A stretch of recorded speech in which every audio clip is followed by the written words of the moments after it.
goodness.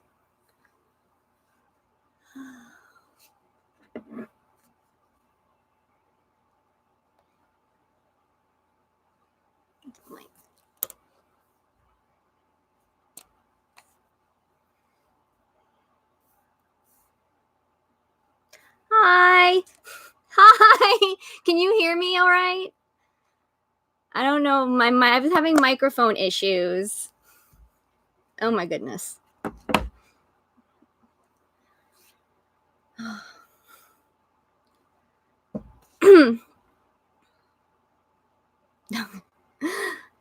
Oh, hi everybody. Okay, good. Glad everyone can hear me. YouTube was being lame and wasn't letting me use my webcam through the event I created, so I had to do this. It's like, of course, YouTube has to be a butt. I hope everyone's excited. I am. I'm super nervous. I'm just gonna give everyone a little time to sign on, just so. Hi. Moo almost was gonna be your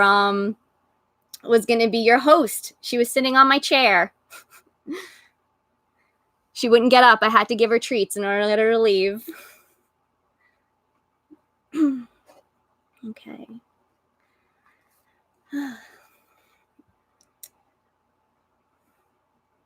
I feel awkward. I'm like, what do I do?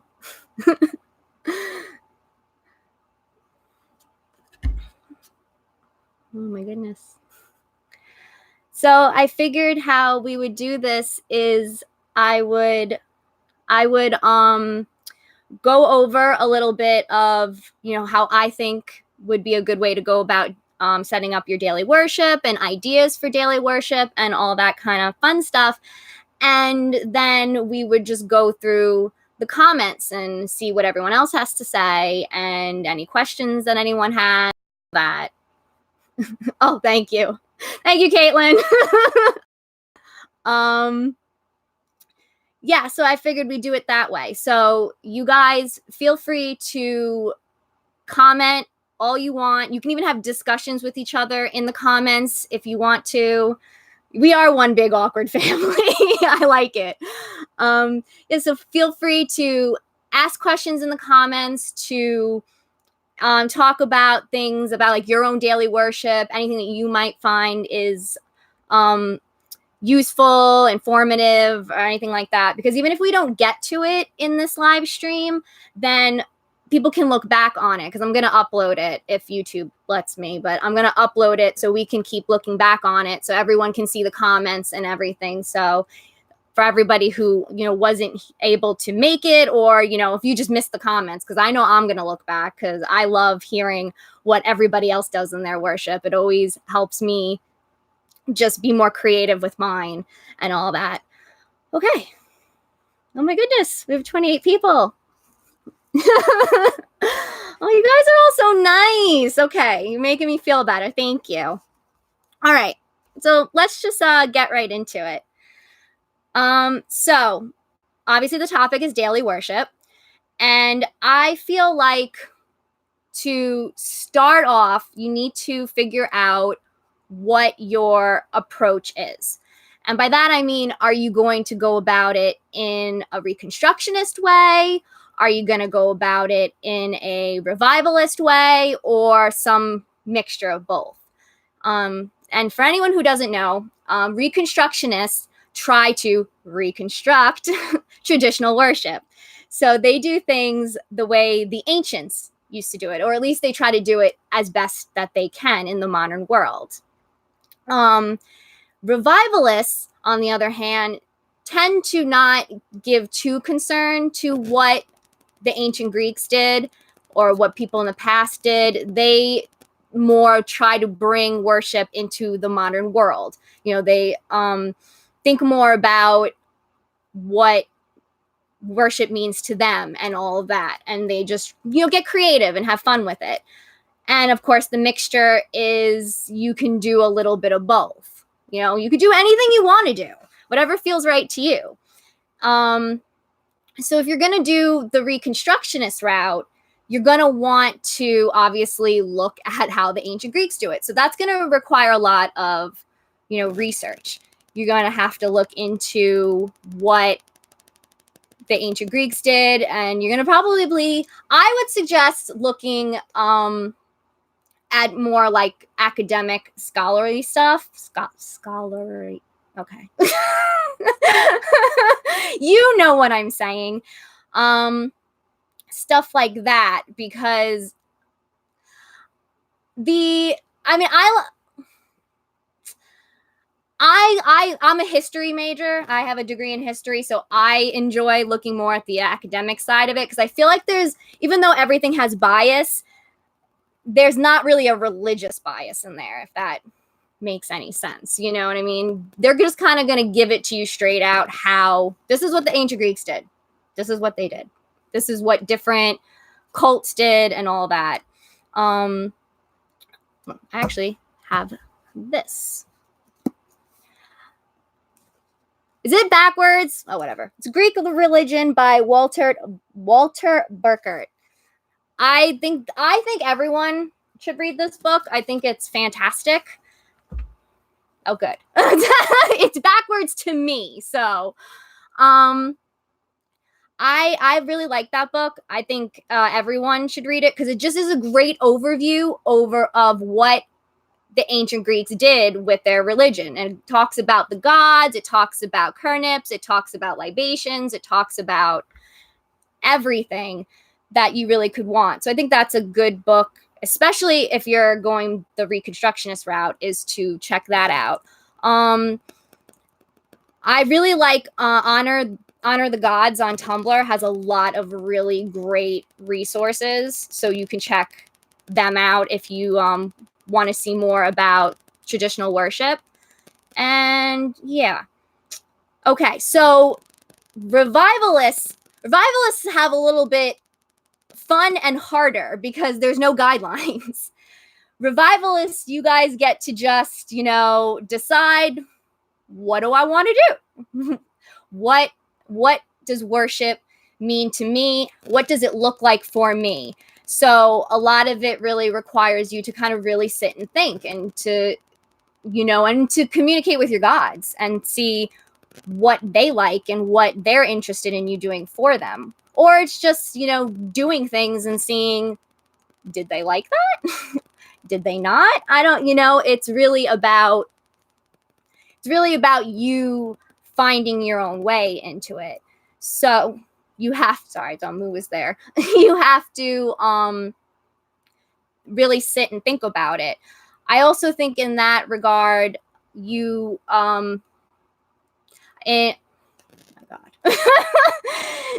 in that regard, also looking at what other people do helps a lot, because you can see other options available to you. So, because some things you may not even think of, and then someone's like, oh, I do this, and you're like, oh, that's a really good idea. That happens a lot to me. It's one of the reasons I love. Hi, Dag. So, Dag, you made me lose my train of thought here. I'm just a mess.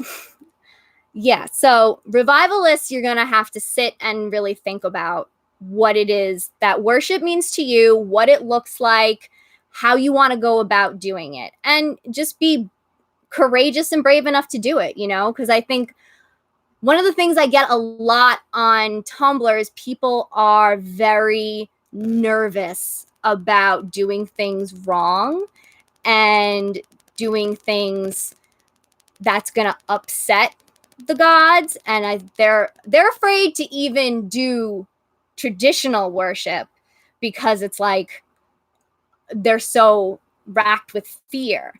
And I get that 100%, because when we look at Greek mythology and even other religions, a lot of gods don't seem to be that understanding, and they can be very demanding of what we do for them, and they're not very understanding and all that. But the thing is you can't let fear stand in your way. You have to just try and see what happens. And I found that the gods are they love it. They love watching us find new personal ways to worship them. They're like, I think especially like the personal part, you know, like, wow, you're including me in something that's meaningful to you. I'm getting dry mouth. So I think it is, you know, if you want to go down the revivalist path, I think it really requires you to be able to try new things and not be so afraid of upsetting anybody. And then mix is obviously, you may do a little bit of one thing, a little bit of another.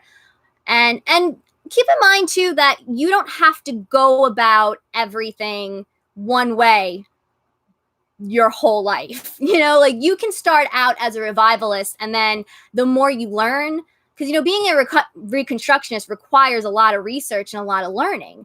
So you may, as you go learning more, you're like, oh, this resonates with me. I really like the way the ancient Greeks did their worship, and I want to recreate that. And then so you can do that. Or you could start out as a reconstructionist and realize, I'm not relating to this whatsoever, and it's not doing anything for me. It's becoming more of a pain in the ass than anything. So then you decide you want to maybe be a little bit more looser with how you go about it. And that's fine. You know, I just want you guys to just know that you're free to do whatever it is that you want to do. That's the beauty of this religion, is that it's between you and the gods. It doesn't have to do with anybody else. It's you and the gods. So if the gods are cool with, you know, you having pop figures on your altar, or you playing Britney Spears for them, these are all me, you know, and just doing like watching anime with them, or all these kinds of, you know, things that may seem so trivial or juvenile to some people. If they're cool with it and they enjoy it, who's anyone to say anything, you know? So don't be afraid to experiment and have them be part of your life. You know, share with them things, because that's how we bond with each other. I tend to go about looking at my relationship with the gods very similar to how I look at my relationship with other humans. You know, you do thoughtful things for each other. You share like interests. You bond with them through sharing things that you enjoy, and then they enjoy it, and then you're like, yay, you know, like things like that. And so I just feel like everyone should just be allowed to do things the way that resonates with them. All right.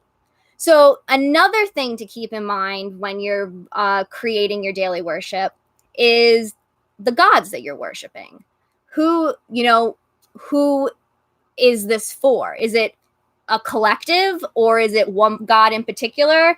Because that's important. You know, certain things are more meaningful to certain gods than anything else. Like Aphrodite loves chocolate.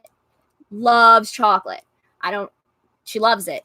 And so like I make it apparent to always give her chocolate. I mean, that's not to say the other gods might not like it, but she really does.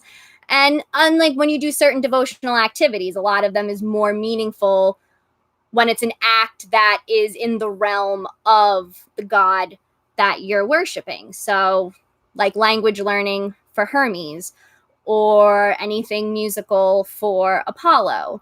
Those tend to have more of an impact and be more significant when it's with a certain god. So it's kind of important to keep that in mind when you're trying to decide what you're going to do, how you're going to do it, and everything like that. This is important. So I think the main thing to focus on too when you're creating your daily worship is consistency.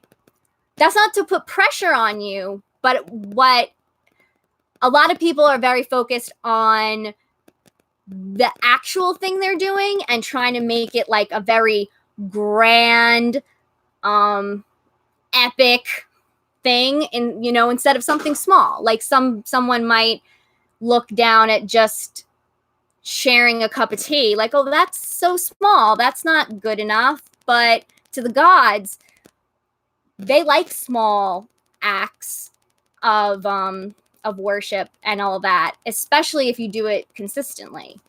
There's this one quote, I should have brought it out, but it's like one of my favorite things, where they were mentioning how Apollo's, the worshiper Apollo likes the most is the one who gives very modest offerings on all of the holidays, all of his festivals, and just he's consistent, instead of the one who gives elaborate offerings all willy-nilly. You know, they much prefer you have a very consistent daily worship, as opposed to trying to force yourself to do all these really grand, epic, I keep saying the same words, like these really luxurious, that's a good word, things and all that. So focus on small things that you can do consistently. And this doesn't, I know our topic is daily worship, but at the same time, you can do a weekly thing, a monthly thing, whatever it is that works for you, just as long as you have some kind of consistent schedule that they like. So keep that in mind. And another thing I always say, if you follow me on Tumblr, and you have for a while, you've heard me say this over and over again, which is adapt your worship to your life and not your life to your worship. Which, I mean, it's very self-explanatory, but I think a lot of people try to force certain methods of worship onto their life, and it just doesn't work. You know, we all have our own hang-ups, we all have our own situations, or we all have our own things going on, you know, whether it be you have a chronic illness, you have a disability, you have certain mental illnesses, you just have your living situation. You know, we all have things that make certain methods of worship hard for us to do. And it's important to keep that in mind and not to try and beat yourself up for it, and instead just rework your worship to, you know, to adapt to that. Yeah, and I think that's the same idea of start simple. Think of small things that you can do that doesn't interfere in your life. Like recently I started doing where I have a morning routine, because it's really important that I have routines, because if I don't, then nothing's going to get done. I'm just going to sleep all day. So I have a routine, and part of it is I have my devotions within the routine, and I have green tea, because I'm trying not to drink coffee. I have green tea, and I sit at my altar, and I light candles, and I meditate, and I invite the gods into my meditation, and then I also say a prayer to them. That's what I do. That's my daily worship. I try to do it morning and then also night before I go to bed. But if I can't do it, I try to at least do it once. And it's very small. And you can do things like that too. Like a big popular one for Aphrodite is having you, when you get ready in the morning, having that be the devotional act that you do for her. You know, it's something that you do anyway, just have her be part of it. I have a cup of green tea. You can have your morning coffee or tea with the gods if you feel like it. You can play a devotional playlist in the background while you're getting ready.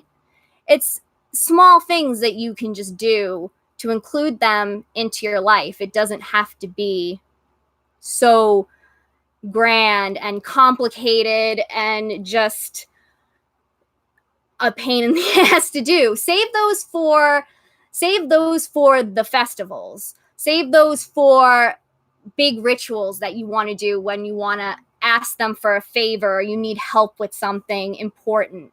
You know, save your energy and all of the fun, epic, grand, I keep saying the same words, whatever. You know what I'm saying? Grand stuff for that. Do little things for your daily worship. Go for a walk. If you exercise, have them join in. I have other things, but yeah. What else? Oh, sharing meals. Yeah. You can share your breakfast, your lunch, a snack, dinner. I love that. It's so easy to do. And as Italian, for me, sharing meals is like the ultimate way of saying I love you to somebody. So that's, for me, I think that's a good way to go about it. But like I said, you can do whatever it is that you want to do. I just don't want you to overwhelm yourself in thinking, oh, it has to be these amazing, like, grand rituals every single time. No, especially for daily. You just focus on something small, and then you can always add to it later on.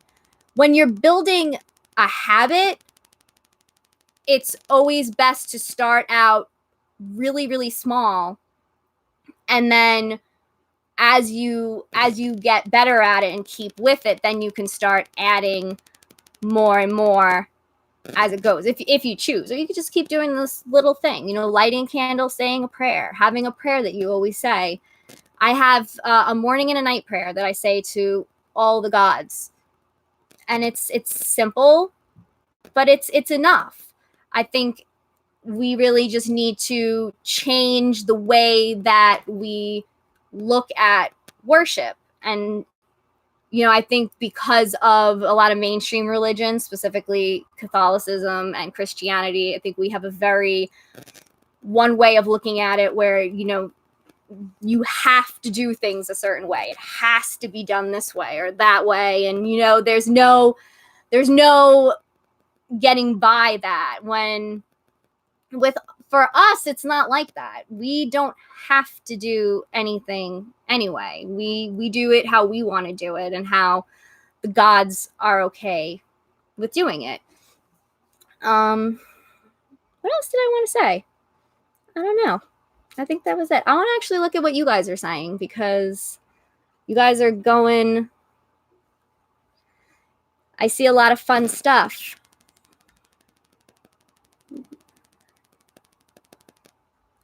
Yeah, Hellenism does have core values and beliefs. One of the topics, actually, I think we might do next time, if, you know, I don't scare everybody away with my awkwardness, is actually ethics and all that stuff. So we do, there's a whole, if you're following the traditional way, there's whole sets of rules and everything. And you know, one of the big ones, of course, is the idea of don't commit hubris.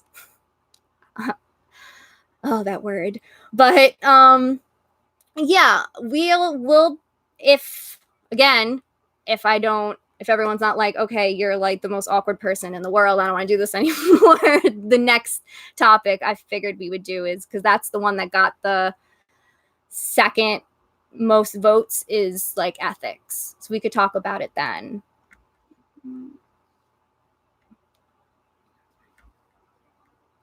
Oh, Caitlin, you're majoring in ancient Greece? That's awesome. Send me everything. Oh, look, Ella's answering it.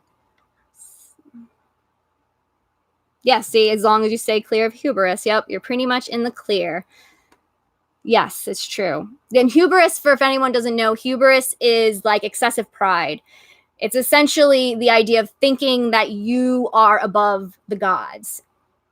I'm trying to think. Like, think if you read the Iliad or know of the Iliad, think of Agamemnon being all like, you know, not wanting to give back the Apollo's priest's daughter, and then Apollo, you know, sent the plague out on him and all and the troops and all that. He was committing hubris. So, but the word hubris, a lot of people, especially on the online communities, use it wrong. I don't know. I figure you don't mind if we're talking about this. This doesn't really have to do with daily worship, but whatever. Hubris kind of has been, in my opinion, been used a little wrong lately, because people are kind of using it as I don't agree with what you're doing, thus it's hubris. And it's like, you are not a god, so if you don't agree, okay, you don't agree. But if the gods are quite cool with it, then what does it matter? So yeah, that's like the big no-no in our religion. I think regardless of your approach to it, whether Reconstructionist or Revivalist, is to, never put yourself above the gods. So Zoe says, I don't know which path it would be, but for my daily worship, I have a libation, light a candle or incense, and then say a little prayer, thanking the gods and telling them how my day went. So that's perfect. That's a great way to go about daily worship. I especially love the whole telling the gods about your day. I love being able to just sit at my altar with like a cup of tea or something and just talking to them. I think a lot of people underestimate that as a form of worship, is simply just talking to them, telling them what happened and what's going on, how your day went, what were you thinking about, what did you learn? If you're in school, did you learn something? If you were researching them, did you find out something fun about them that was like, oh, that's cool. Like, talk to them. They love hearing from their worshipers and their followers and what's, what their day is like and all that. And if talking is something that doesn't, like, it feels awkward, because it does. I mean, I feel awkward talking to my computer screen right now. But so talking to nothing it is awkward. You could journal. I do that. I have a devotional journal where I write to Aphrodite. I started out with, like, dear my beloved Aphrodite, and I tell her about my day, what I'm thinking about, and everything going on. And I found it so beneficial in that I feel like I'm bonding with Aphrodite because I'm opening up to her, but also I'm getting out certain emotions, whether it be through talking or journaling. It's very therapeutic and beneficial for you. And I think that's kind of something I love about certain ways of going about worship, is like, especially the revivalist point of it, is a lot of things can be very beneficial, not just for the gods, but for you. Like, that's one of the reasons I love devotional acts so much, because they allow you to do things that you might not have done if it was just for you. Like, a perfect example is washing the dishes. Nobody likes to wash. Washing the dishes is my least favorite chore, because I feel like I'm forever doing it. I hate it. But when I make it a devotional act to Hestia, then all of a sudden it gets done, and it's a lot less of a chore. So, and I think thinking about worship in that regard is a good way to go about it too. Like, what do I need that I can also include the gods in? And it benefits, when it benefits both parties. I think that really helps strengthen the relationship. Okay, let's see.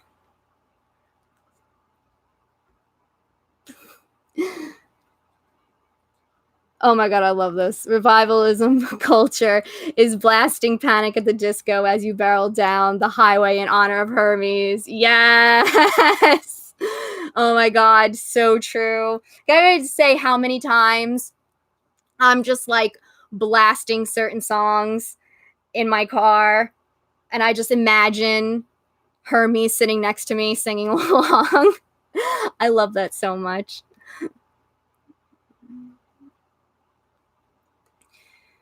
Yeah, I don't think there's anything wrong with, I'm someone that isn't even really about labels. I think you don't necessarily have to label it as a revivalist or reconstructionist if you don't want to. If neither of those words, I never really even considered myself a revivalist until other people were calling me a revivalist. I'm like, okay, well, technically, I guess I am, but I just, you don't have to go about it thinking like that. You can just, I worship the gods. That's what I do.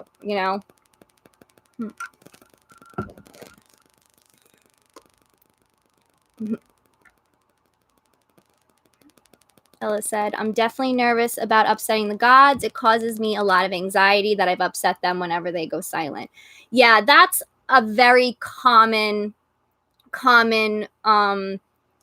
fear in our community. I get asks constantly all about just worrying so much about upsetting the gods, which it makes sense.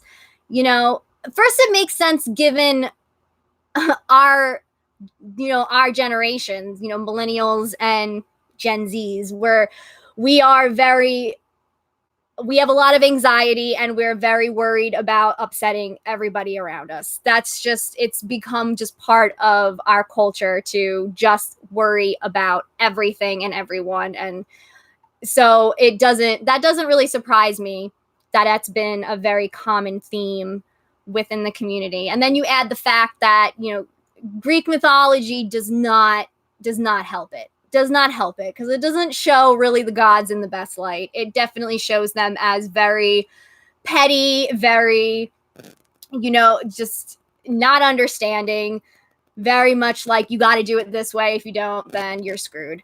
Which, and that's what a lot of us, the first things that we learn about the gods are, but they're not like that at all. As I've said in my podcast, there's a big difference between mythical and actual. The mythical versions, the ancient Greeks didn't even worship and look at that way. They had a very other way of seeing the gods and the ones that they actually worshipped. And the real gods are very, very understanding. And I say that from experience because I've gone times where it's like, I stopped worshiping completely, or, I've had doubts about them. I've gone through I've been like 6 years. I've been a Hellenic polytheist. So, it's been a lot. It's been a rocky road this whole time. And they have been by me the whole time. And I've never felt them ever really mad at me for anything that I've done. And I'm very loose with the way I go about worship. I think a lot of people would agree with that. I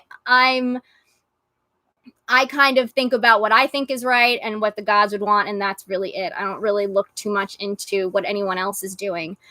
And I've never had an issue. I've never had a problem.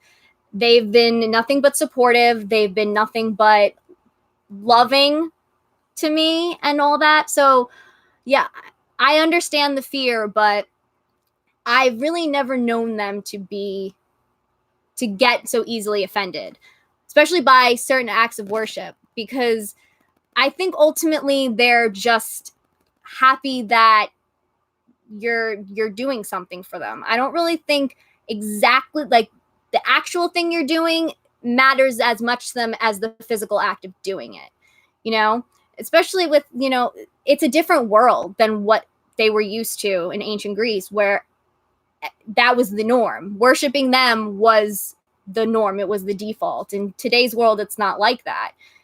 We come to them for the most part. Like, we choose them. Even when they reach out to us, technically we choose to reach back. So, I really think that they're not going to get as offended by anything that you do, as long as you do it with, if you're genuine about it and you are, you really are trying.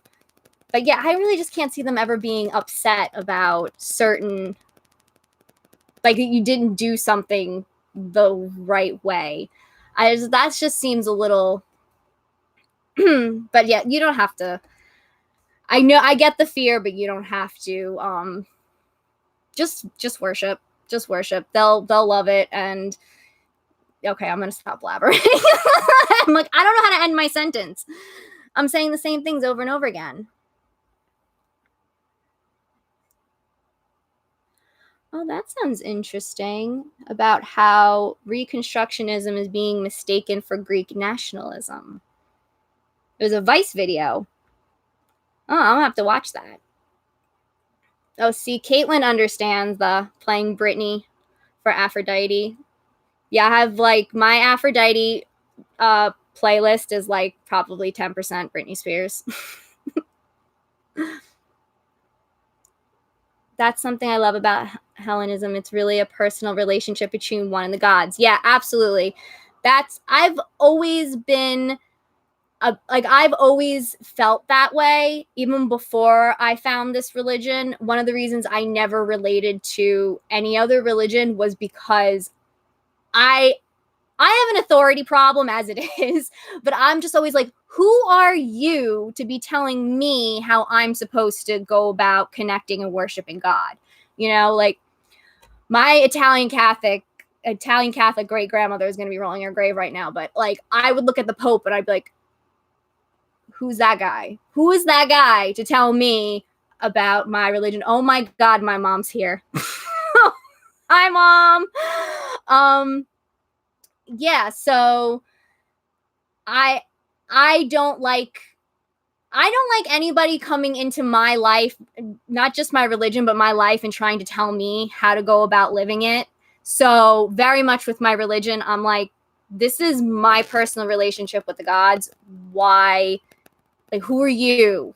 Who are you to be telling me how to go about doing it? You know, like to me, if we're going to be using the word hubris, I feel like it's hubris to try to tell somebody what they should be doing, especially when the gods seem to be okay with it. The gods are gods. They don't need people. They don't need people to go around and try to, you know, stand up for them in that regard. You know, like they are more than capable of being able to tell their followers what they like and don't like. They don't need other people to gatekeep. Okay, getting off my soapbox. Apollo likes ABBA and Spice Girls, and Hades likes Queen. I could totally see Apollo liking ABBA and the Spice Girls. Yep. Yeah, Hades liking Queen, definitely. I mean, how could you not? Everyone should love Queen. Freddie Mercury, man. Yeah, Britney. Oh, hi, Dag. Britney is total Aphrodite energy. Yep. Let's see. Oh, here we go. Okay. Demon Days asks, when you ask a god or goddess to do an activity with you, do you just call them by name and be like, hey, let's do this together? I mean, pretty much. Usually, yeah, I would say like Aphrodite, I invite you to, you could say I invite you to join in with me on whatever it is, like if you're watching Clueless, want to watch this movie with me? Or you could say I'm doing this in honor of you. This is for you. However way you want to word it. But yeah, as long as you say their name so they know you're talking to them, and then you say whether it is that you want to invite them in, you doing this to honor them or join in, whatever, however you want to word it. But yeah, that's the only thing you have to do. And honestly, you could just set it up with them beforehand that whenever you do this thing, it's for them. So you could say that when I do this, it's for you. And then you could just kind of think of them either before you do it or even while you're doing it, to just kind of like remind that this is for them, to keep it mindful. But yeah, you can set it up that way. So you don't have to keep, you know, voicing the let's do this together over and over again. I know. I'm getting so many playlist ideas too. I love that. I mean, now everyone's asking about playlist ideas. I love it.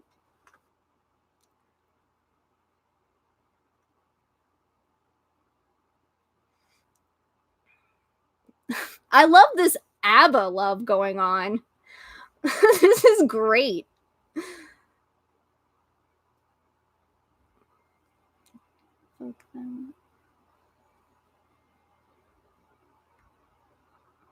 Oh yeah, that's a really good idea, Ella. Leaving a representative crystal for a god that you're inviting to. Oh, that's nice. I like that idea. The idea of instead of necessarily calling out to them, just having something that represents them, like a crystal, or and leaving it with you. I like that.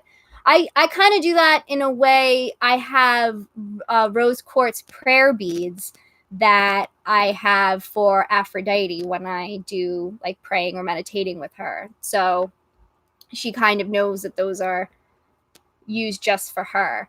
So I like that. That's a really good idea.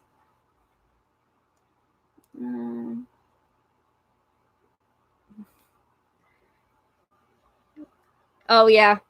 Oh my God. Don't even get me started on Lana Del Rey. Yes, Lana Del Rey is definitely full Aphrodite energy, but I also sense like a lot of Persephone there too. But oh my God, that new album though. I'm going to keep scrolling before this turns into me fangirling about Lana Del Rey.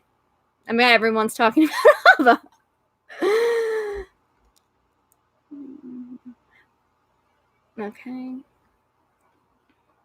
Yeah, we're talking about Lana, apparently. I'll have to create a separate live stream where we could just gush about Lana Del Rey because, you know, I don't know if everyone wants to talk about Lana Del Rey. Yes, I love sharing tea. It's fun sharing tea with the gods because you can get all different kinds of flavors that represent each god.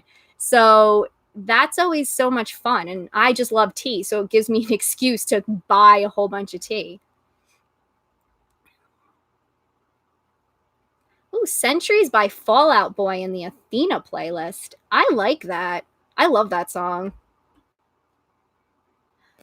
Oh, hi, Dag. My Aphrodite playlist is definitely old 80s Madonna, Britney, and Carly Rae Jepsen. I mean, obviously. 80s Madonna, I mean, come on. You can't beat that. And that is like pure Aphrodite energy. Yeah, I would definitely associate rock with Athena also, especially like I would associate a lot of like female led rock bands with her. Like, you know what? If anyone is like into metal, OTEP, that would be a definite Athena. Athena and Artemis probably.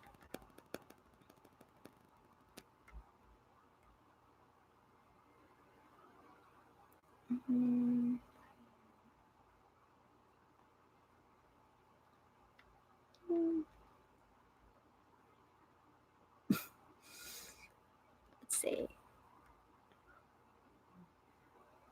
Okay, JJ Don't Approve says the activities I like doing with Aphrodite usually involve relaxing in bed, listening to music and the like, and I usually light a candle or some incense to represent her. Yeah.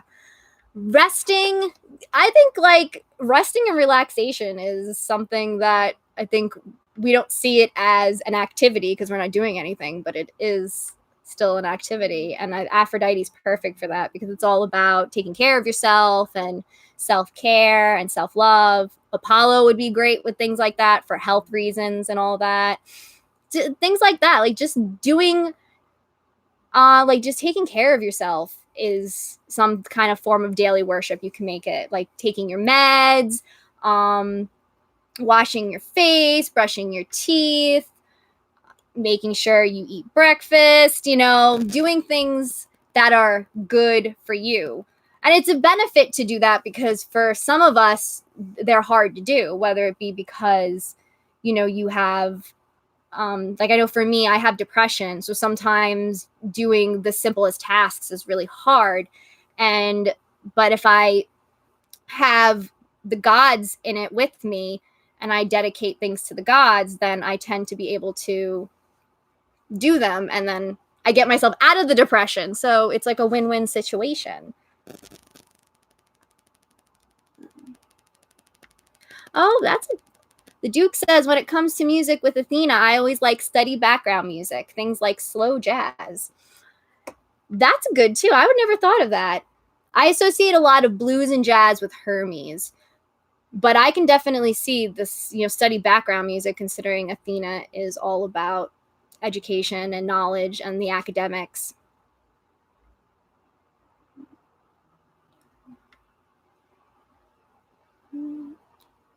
So many really cool ideas.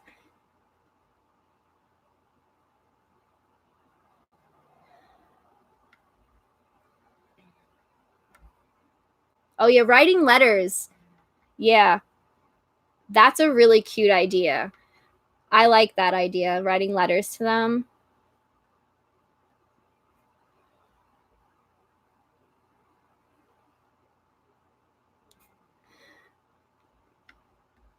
I can't be super open around my family, so I mostly just rant to them about how much I love them. Yeah, I mean, they love that. They love being told how much we love them and how great we think they are, and they shower them with compliments. They love it. Mm-hmm.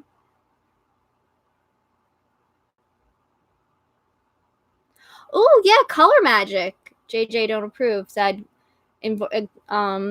incorporate color magic, definitely, because I think we all really associate a lot of like certain colors to the gods, and you could definitely do a lot of color magic.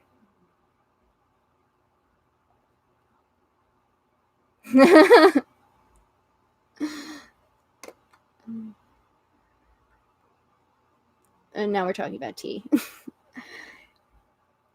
Oh yes, devotional jewelry. That's another form of daily worship. Absolutely. That's what JJ don't approve said.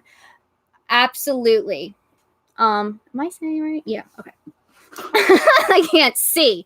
Yeah, devotional jewelry is a great way to do daily worship. You can just have a piece of jewelry that you have dedicated to a god, and then you just wear it, and it reminds you of them, and it's a way to honor them. I have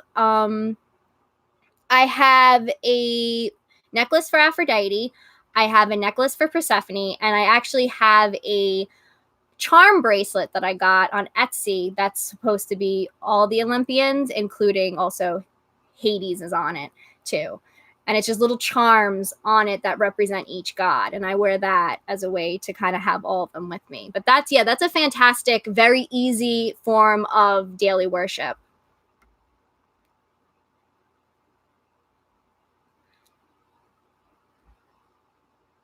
Sharing snacks is wonderful.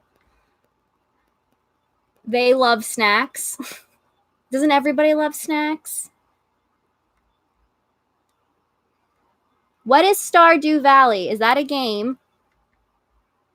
If it's for demeanor, I'm imagining like you're doing like farming stuff. And I love the idea of playing games for the gods.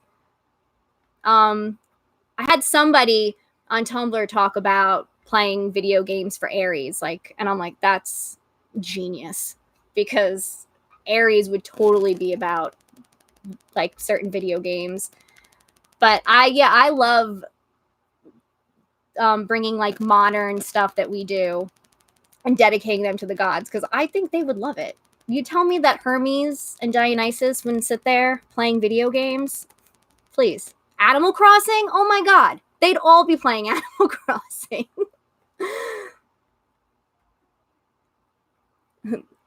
T-Storm said the most I really do is ramble to them while I'm in the shower.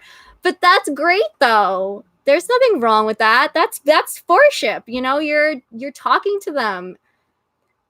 And in the shower is great, because showers are just such a nice, peaceful place to just like cleanse. And it's great because then you're cleansing and then you're talking to them, giving all of your worries and anxieties and woes to them, let them deal with it. And then, you come out of the shower feeling all fresh and clean and ready for the day. Oh, Minecraft.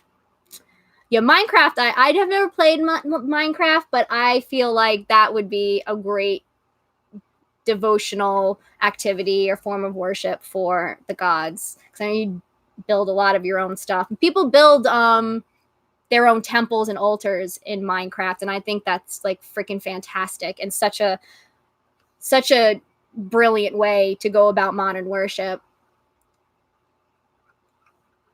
Oh, Assassin's Creed Odyssey. Yes, I just got that. I still need to play it.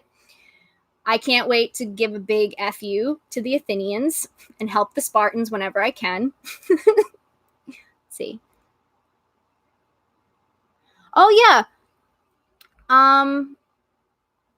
Yeah, post Instagrams. If you guys want to share social media with each other, go right ahead. Do that so that we can all follow each other and everything. Let's see. I think I lost my place here.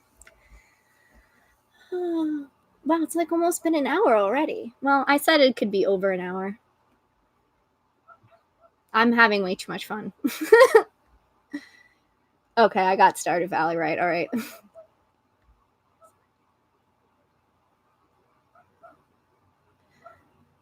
Autumn Patrick said, I do the weird thing where I only focus on 2 gods, but I'll just randomly dedicate stuff to the rest of the gods. Oh my God, I do that all the time. I have 3 gods that I'm devoted to, but then you'll find me like, yeah, I have a candle to Apollo right now. Just hanging out with Apollo or Dionysus. Or, yeah, I'll do all the gods at once, and I'm just like... and then my gods that I'm devoted to are like, hello. And we're all going to be listening to ABBA and playing games when this is over.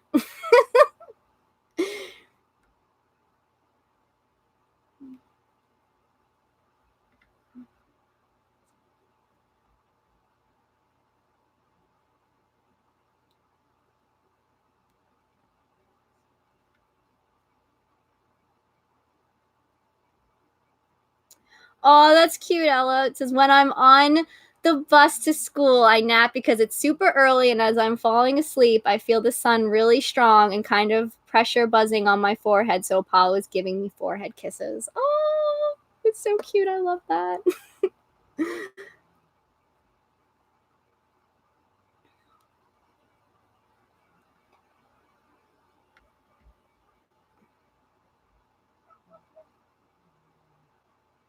Oh, which one of the gods wants to do word search puzzle with me? Probably, you know, you're devoted to Hades. I feel like that's totally a Hades thing. I could totally see Hades just sitting there, like, just in the underworld doing, like, Sudoku. Or, yeah, the words that, like, doing all those. He definitely probably does, like, the crossword puzzles. Like, absolutely.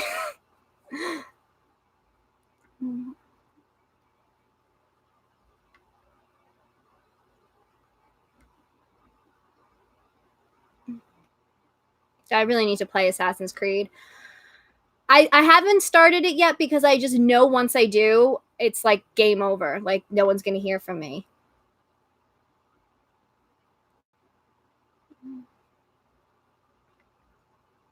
The app is playing right now. Oh my God. I love that this just turned into, like, let's talk about ABBA. I'm glad that people are liking this stream. I'm liking it too. This is fun. I'm feeling a lot calmer than when I started, so thank you guys.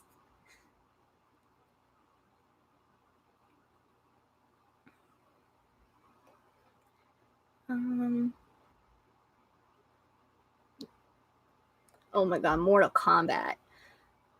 That would be totally a great Ares game. Let's see. Well, oh yeah, I feel like most of you probably already know, but I'm devoted to Aphrodite, Persephone, and Hermes. They're the 3 that I work with the most. I do have a very special relationship with Apollo. I don't actively worship him, but he kind of is always there yelling at me. So But I have like kind of interacted with some of the other gods. But yeah, those three they're my baes.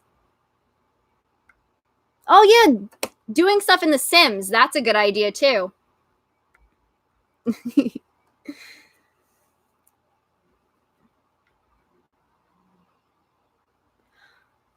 Ella, you come up with all the great stuff. I suck at drawing, but I sometimes use like Dollify and such to make devotional art, or I make white noise ambiences I can use later while praying, studying, or napping. No, those are great. Little things, little things.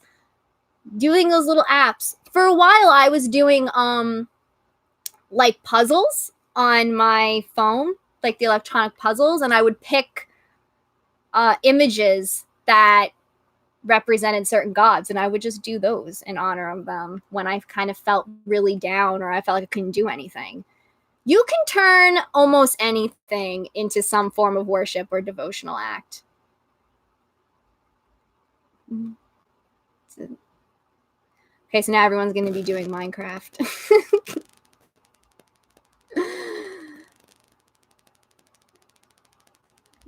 I'm glad everyone's having fun. That makes me so happy.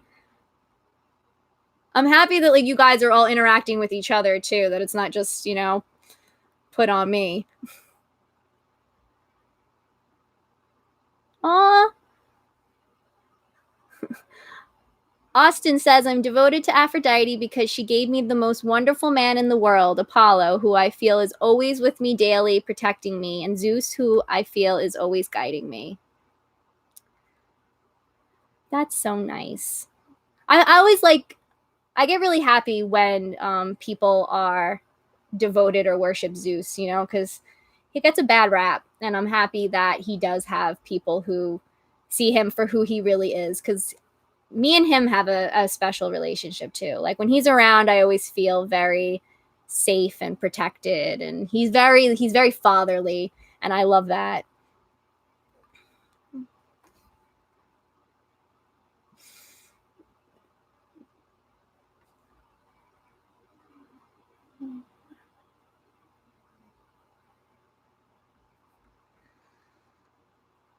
Oh, good. I'm glad I'm not the only one that Apollo yells at. I imagine he yells at everybody because, he wants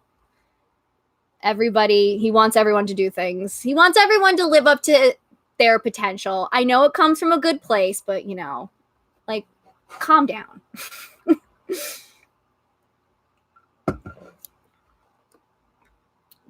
Yeah, drawing is another great thing to do. They love things being made for them. They're like parents that way, where it's like no matter what you make for them, they'll stick it up on the fridge up on Mount Olympus. They love it. Yes, Apollo is definitely the positive soccer coach. I love it.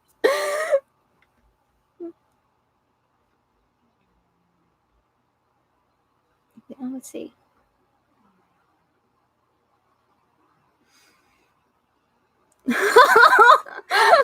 Oh, don't cry, Ella. Oh, yes, let's talk about Hephaestus.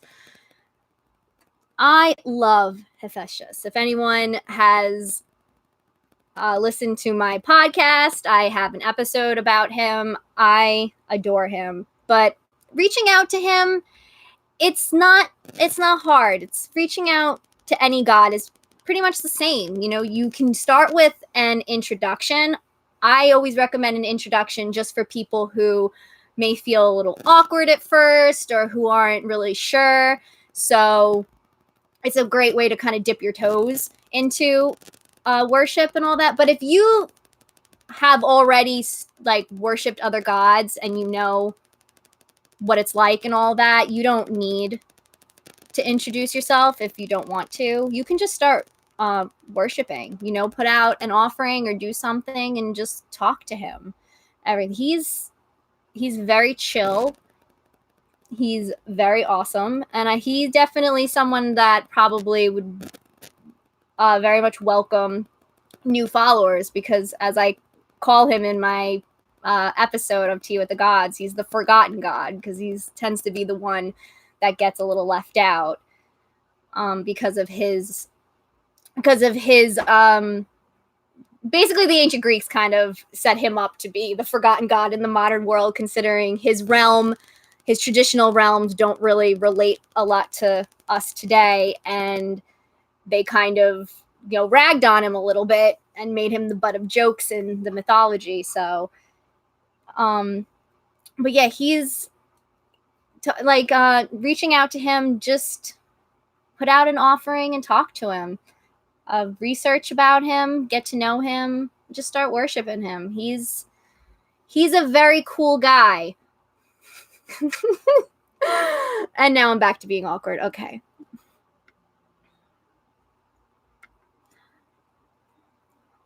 Ooh, collages. Yes. Slug Pal. Absolutely. I love making collages.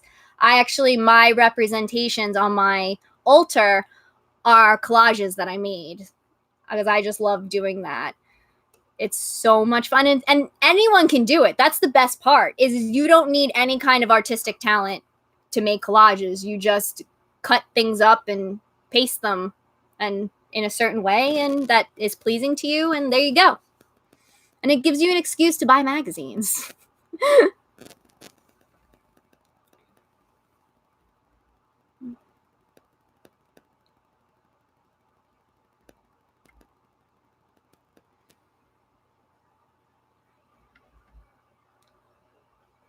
Oh yeah, that's a good idea with Hephaestus too, to try crafting something for yourself. Okay, he's a crafting god.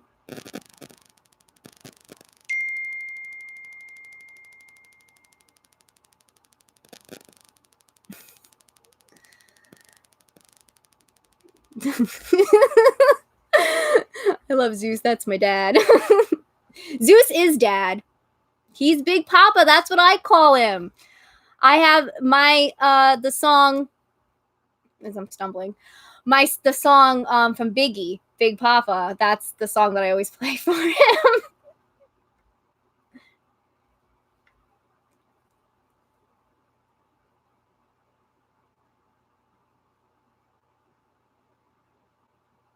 Yeah, everybody, make sure you leave your social medias. Tumblr, Instagram, Twitter. I'm pretty much I'm the Pastel Priestess on Instagram and Tumblr and YouTube. Obviously, you're all here, you know that. And Tea with the Gods on Twitter.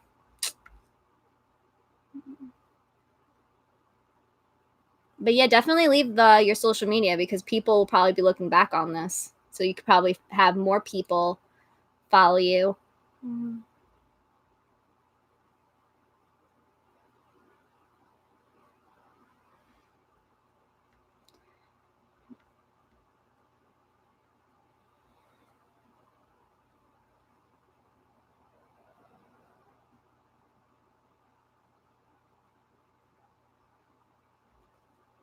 Yeah, everyone go follow Death Witch Envy.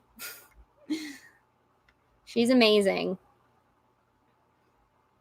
Definitely good if you're into death witchcraft and want to know more about Hades.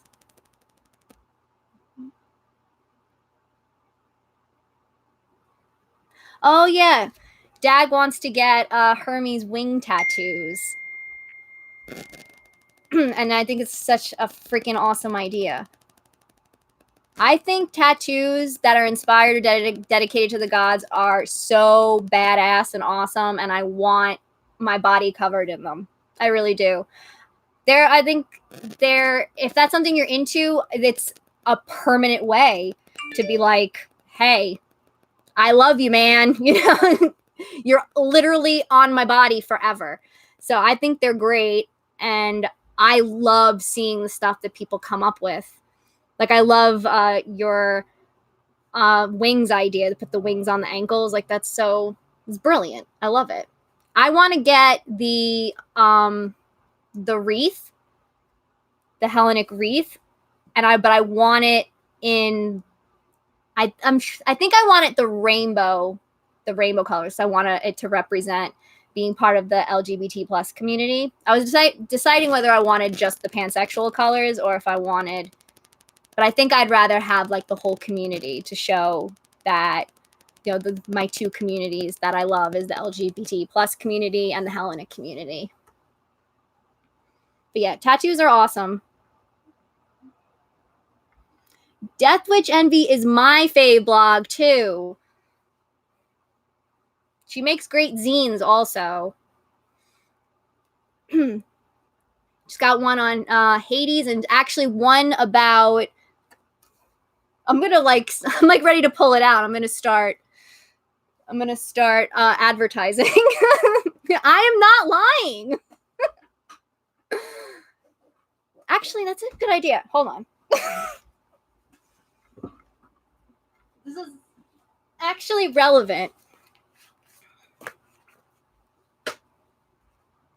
Yes. They have this awesome zine. It's Practical Paganism. I mean, you can see. And it's tips for pulling yourself out of spiritual slump and forming a stable, consistent worship. Very much recommend this, especially because this is a topic that I get asked about all the time. And yeah, I love it. I refer back to it all the time. So yeah, go support a fellow witch and a member of our community. And it's awesome. But yeah, check out all their other zines. They have a lot of especially if you're into death witchcraft and all that.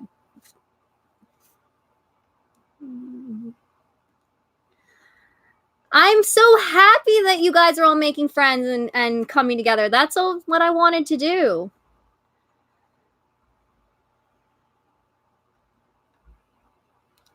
Oh, see, Ella coming up on all the other amazing ideas. Wait, my thing lost me. There you are.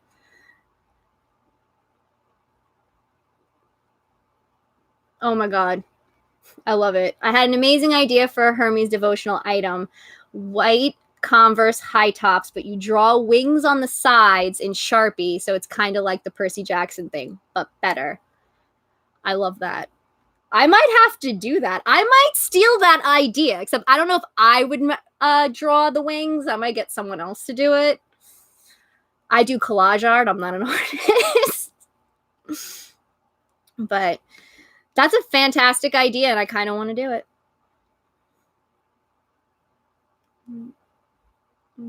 Everyone's leaving their social. Ooh, Mary says make little fabric wings and sewing them onto the sides. Oh, that's a good idea. I've actually seen shoes that they were like these boots and they had like wings on the side, and I actually thought about it. I'm like, oh, Hermes.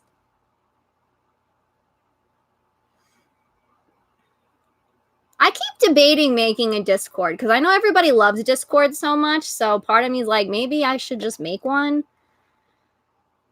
But if someone else wants to, feel free. Or if you want me to. But yes, get the zines. You know, you're not sponsored. I'm doing this of my free will. This is not. She's my friend. And I respect and adore her very much. So.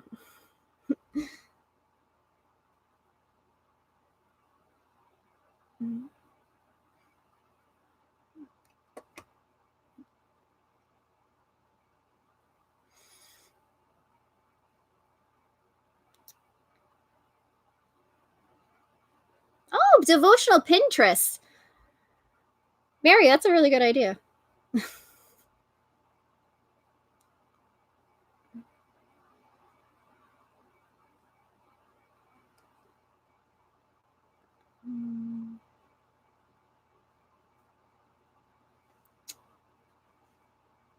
Oh, yeah. If you need me to post any links, I'll post them. Because apparently YouTube's being a butt again.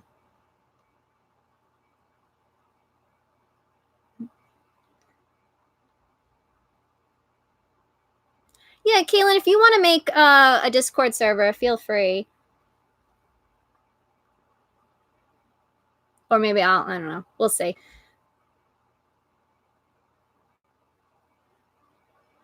Oh, okay. Yeah, Kaylin, if you want to do that.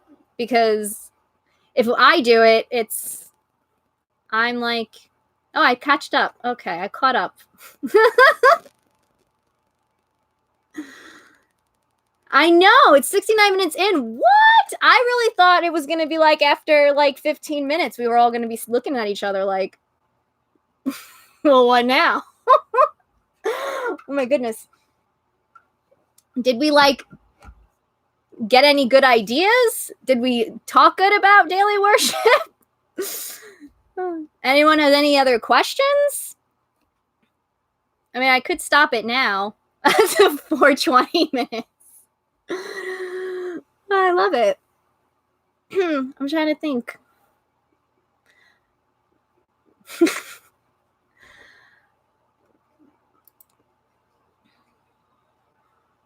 I'm like looking at my altar. I'm like, oh, we can hit 420. Ask all the questions. I caught up with the chat. I don't know what to talk about. I just want to make sure everyone feels like they learn something about daily worship and they know are going to be able to create their own. Books for beginners. Let's see.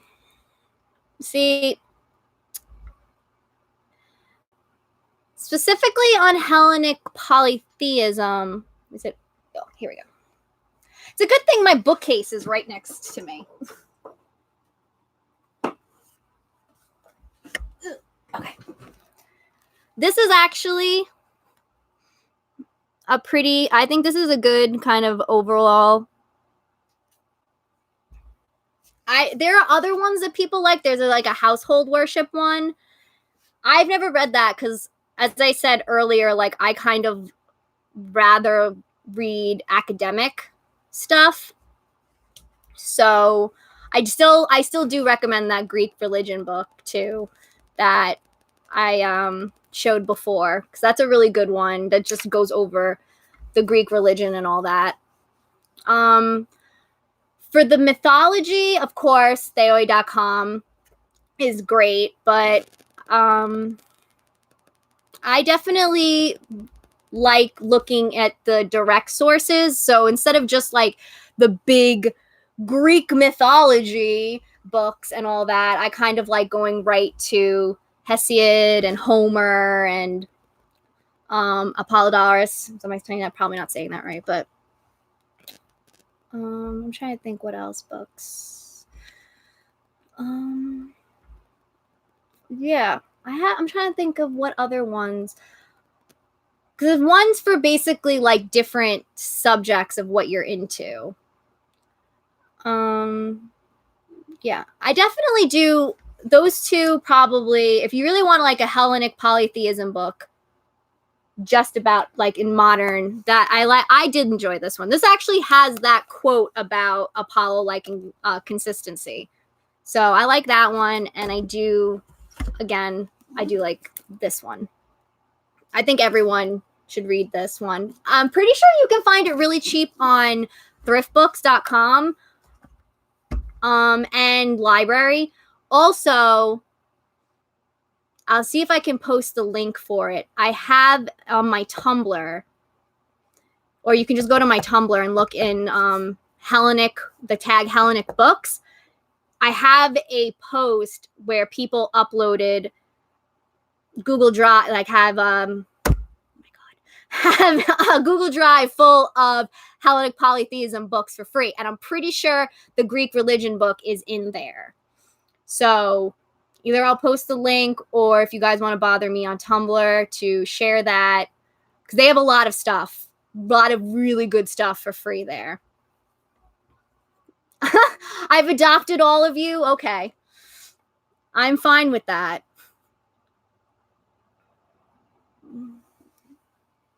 Oh, yeah, the gods of Greece. Yeah, that one is...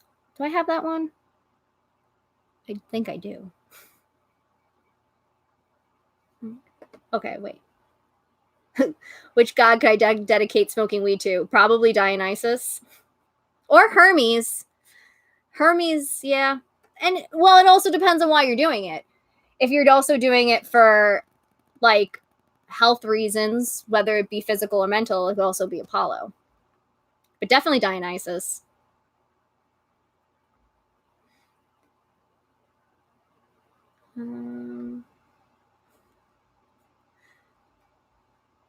Oh, good. I'm glad. I can't do math. I'm glad someone can do math because I can't do math. I'm hoping to live stream again. I actually, you know what, since I have you guys, I really want to do in October, I really want to do the afterlife and funeral rites and talking about the underworld deities. That's kind of what I'm like really stoked about doing, and maybe even discussing like divination and magic, which within ancient Greece and within our religion. So see like what you guys thought about that, because I've been reading a lot of books on the subject, because you know, once August hits, my brain's like, it's all about Halloween and ghosts and death and witchcraft and, you know, magic and spirits and all that. Like, I'm there. So I've been reading up on that. And I kind of really wanted to have a fun discussion about it. You can absolutely adopt me as your aunt or uncle. I am definitely like the weird aunt or uncle.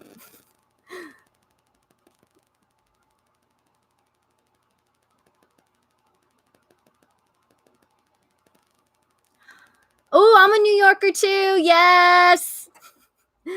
I love it.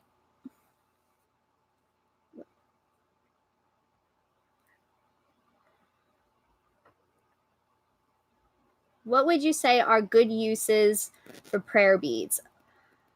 For prayer beads, I personally think they're the best at just being able to moose out.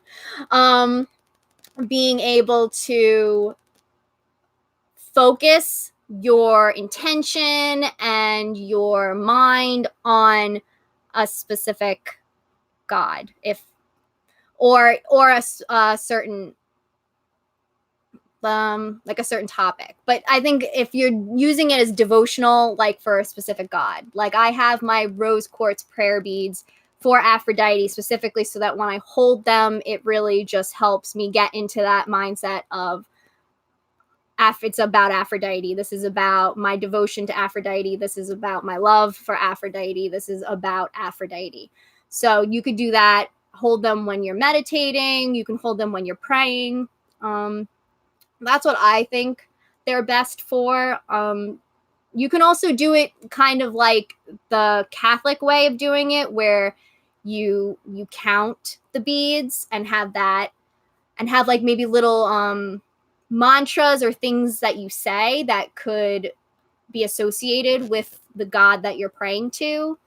But ultimately, it really is about focusing in on a specific deity.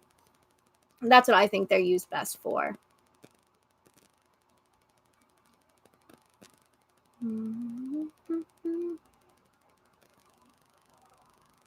I like that Loki's been talking about in here. I love Loki.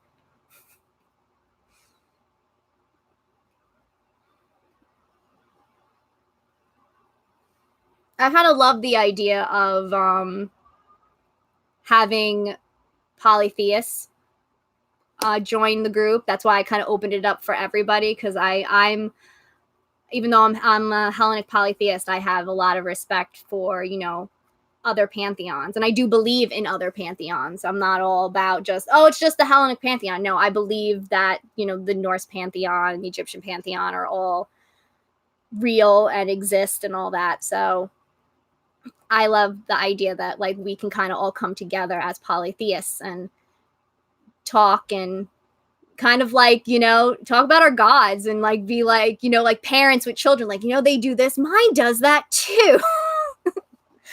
Like, I imagine that anyone who worships Hermes and anyone who worships Loki have a lot in common.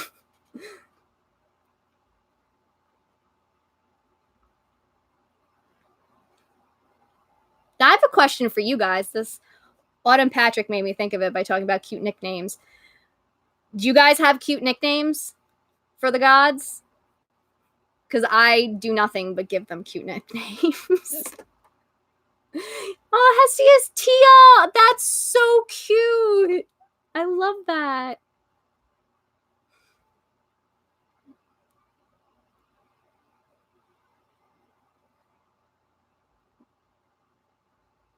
Hella awesome Hermes. He would love that.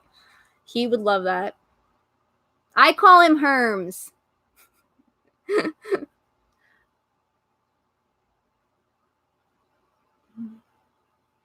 Yeah, I actually call him Herms, but only just because it's just, I don't know. Hella. I love that.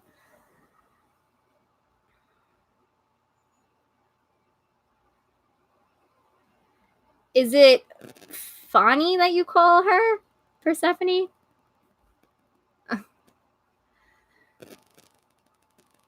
Spoopy. I love it. Spoopy. Okay, good. I'm glad everybody likes that.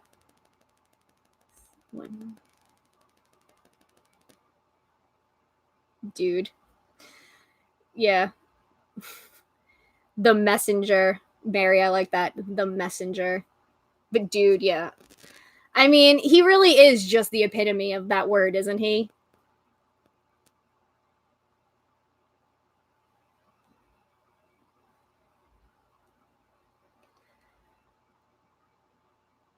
I mean, the good thing, too, is by October, I'll be a lot more comfortable doing this.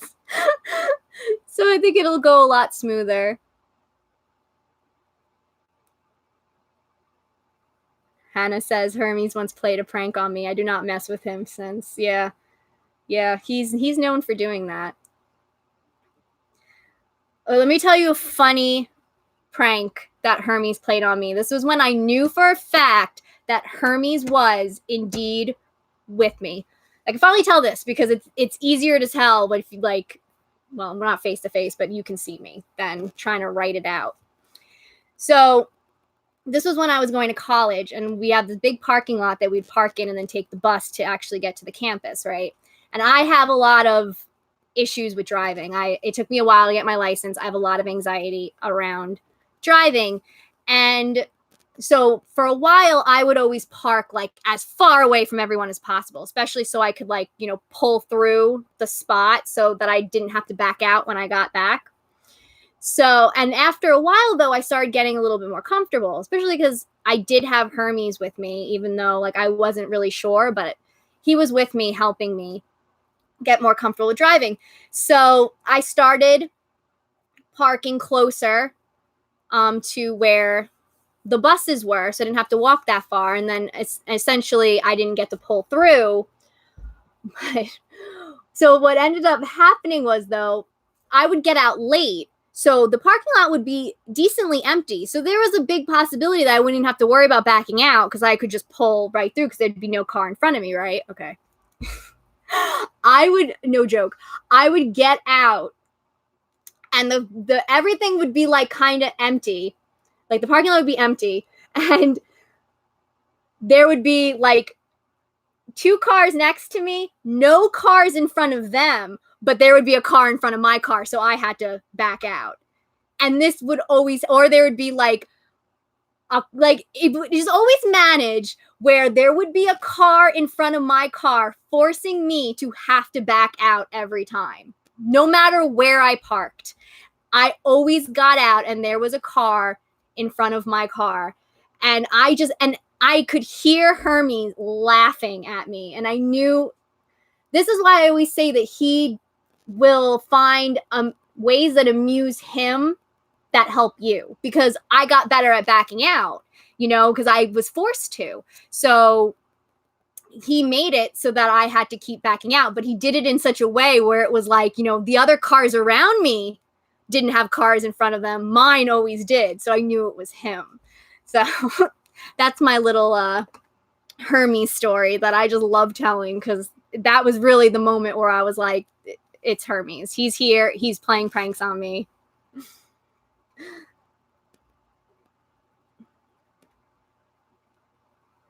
But we have a troll. Do I need to... Oh, what's going on?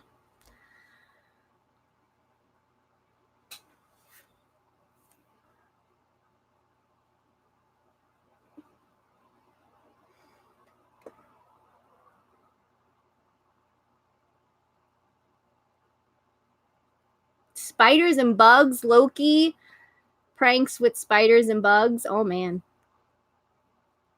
The boys.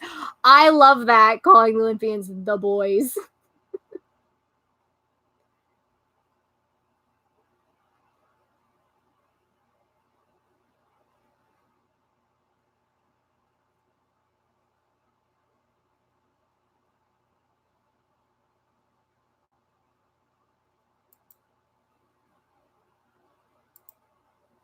All right. Enough of that crap. I removed him. Don't worry about it.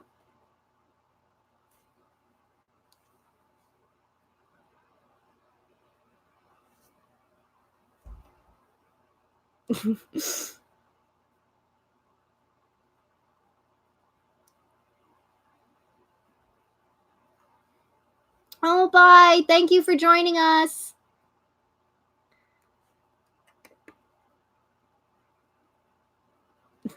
I was too busy telling my Hermes story that I didn't even know what was going on.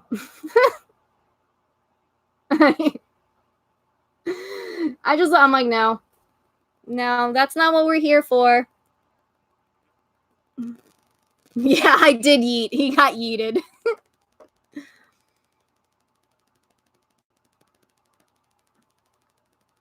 Okay, all right.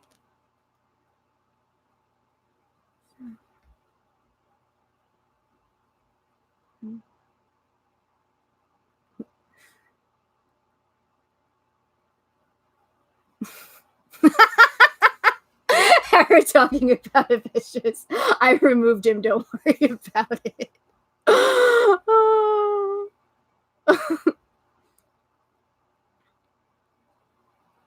God, yes, it is totally okay, Demon Days, to associate things with the gods that aren't traditional. It makes sense that, we have so much more in our modern world than the ancient Greeks ever imagined. So it makes sense that we're going to have new things that we associate them with. And I actually, with like Hephaestus, especially, I talk a lot about kind of rethinking about his associations and his realms, because a lot of people, don't do, but not blacksmiths anymore, or doesn't do things like that. So I kind of was like, well, let's look at him in a different light and have him be representative of things that are a little bit more profound to us in the modern world. So like I talked about him being the god of people with disabilities, considering he was supposedly disabled, and also having him be the god of people who were abused, specifically children,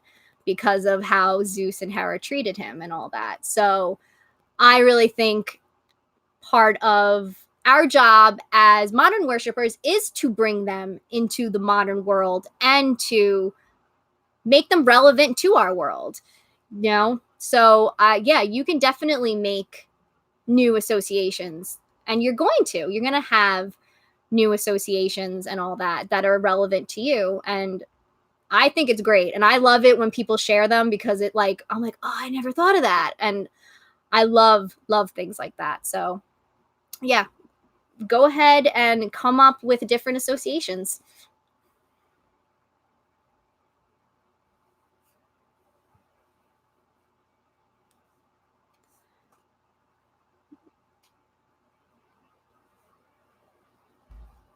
Let's see.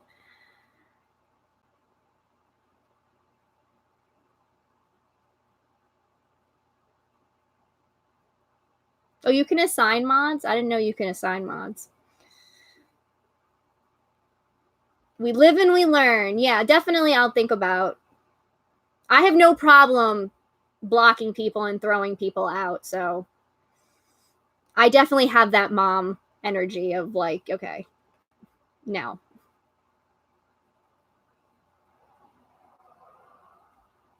Oh, thank you, Anna Patrick. Yeah, if you need Mr. Hyena 13, I have a podcast on here on my YouTube channel. You can also get it on Spotify, iTunes, and SoundCloud. It's called Tea with the Gods, and it's for newbies. I also have my Tumblr, the Pastel Priestess, and everything that has resources and all that.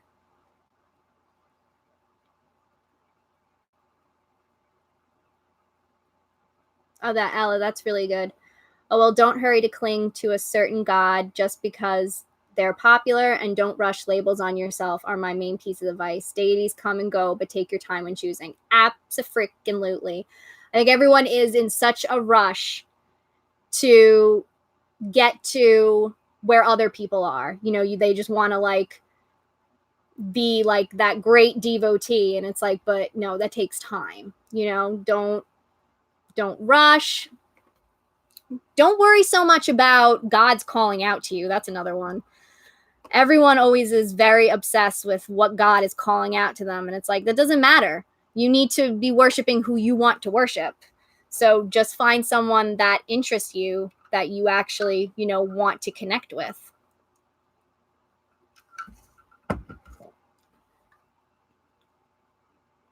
The troll's back? Oh. Okay.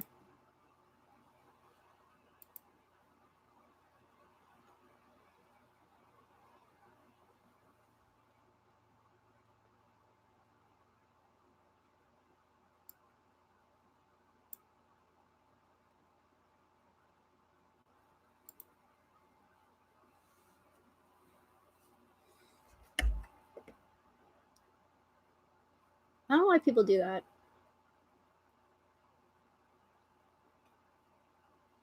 I got it. They don't let me block anyone, though. Can I block him?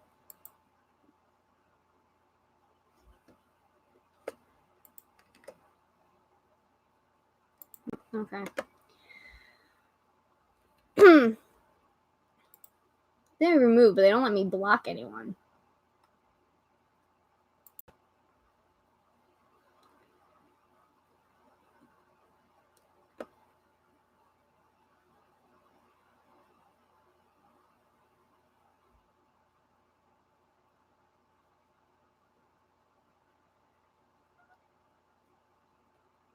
I swear. People have like this is what you want to do with your Sunday night? Harass people in a Hellenic group? Okay. All right. Let's get back to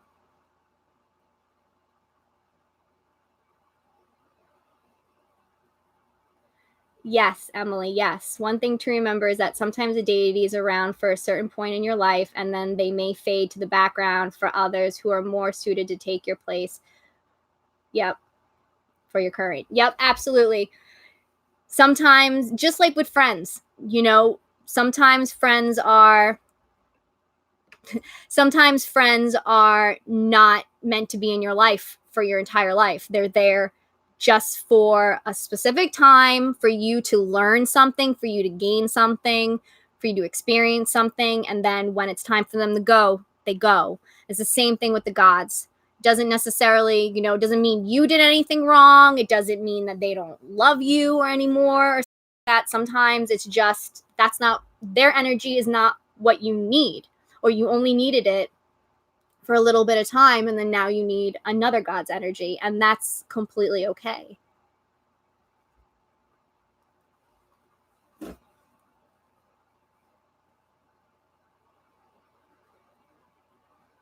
Yeah, Ella, definitely the whole, if you want to contact a deity, contact them. You definitely don't need a sign to worship. That's true. A lot of people think that they have to wait around for a god to contact them, but as I like to make the analogy of, it's like worship is you don't need an invitation to worship. You can just show up to the party and the doors open. You know, you don't need to be invited.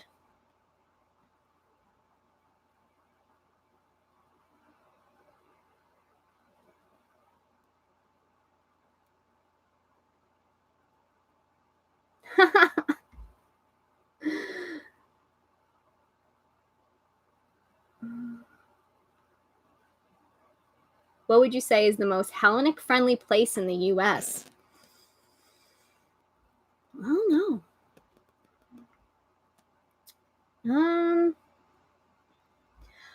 I would say, I mean, I don't know if there's any that I would say like specifically for the Hellenic religion. I mean, New York, and I'm not just biased because I'm a New Yorker, but New York tends to be very much like we don't really judge anyone. So, but I've never really met any. I've met a lot of people who are very spiritual and into like, you know, paganism and witchcraft and new age stuff, but I haven't met anyone who worships the gods like I do. But we do, I have met plenty of people who are, you know, open to like more occult stuff. So I guess that would make them more open to, you know, our beliefs and all that. But I haven't been really anywhere else. Oh, dumbass.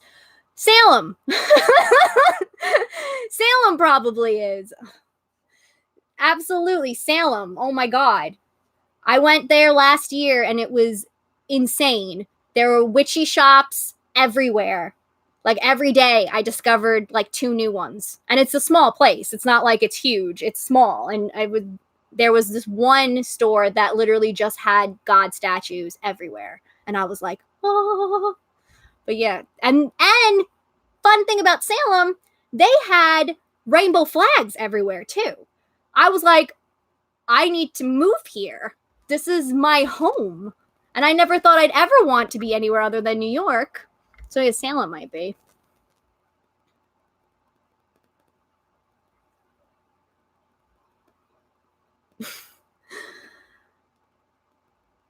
Salem is cool. I love Salem.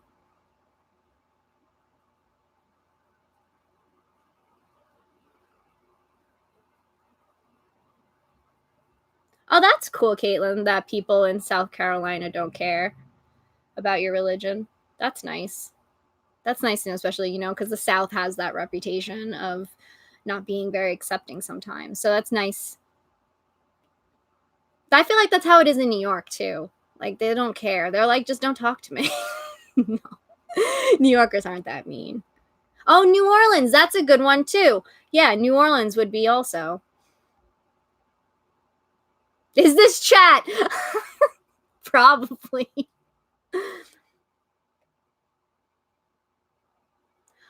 Yeah, that's true. I don't know why I didn't think New York because of Percy Jackson. I loved reading that book just because I was like, I know all these places because I live on Long Island. So it's like, yeah, Montauk. And me and my friends were like, we got to go find where Camp Half-Blood is.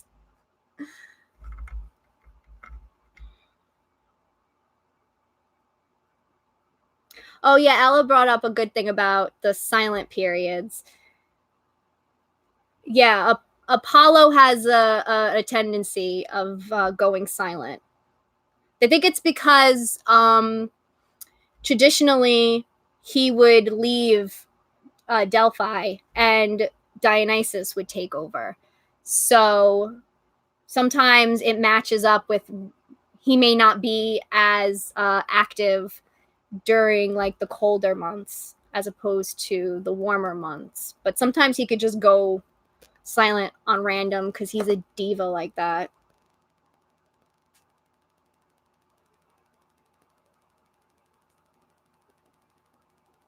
I want to go to the UK, so thank you, Very Lost Boy, for giving me the Salem equivalent because I know a lot of, well, I don't know them, but a lot of YouTube witches are from the UK, and I hear about all the awesome stuff that they have there, and I'm like, I want that.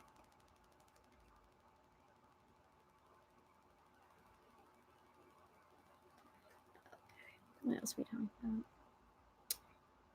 Yeah, Long Island! Woo! Persephone! Yes!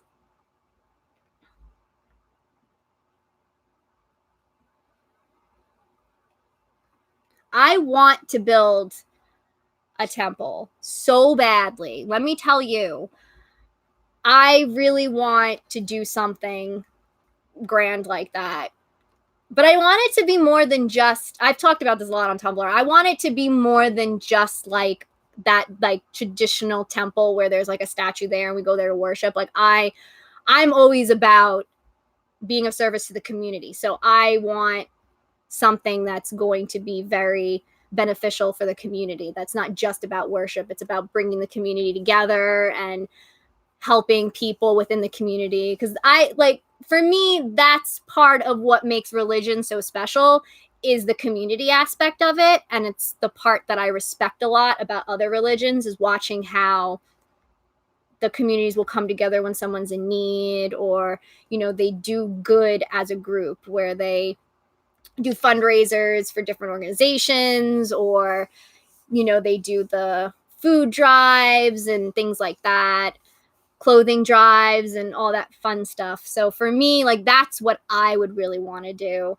And I thought about it because I want to move to New York City, and I was like, oh, I could just get like a place there and start doing like charity work, and, you know, kind of have something more modern looking temple, you know.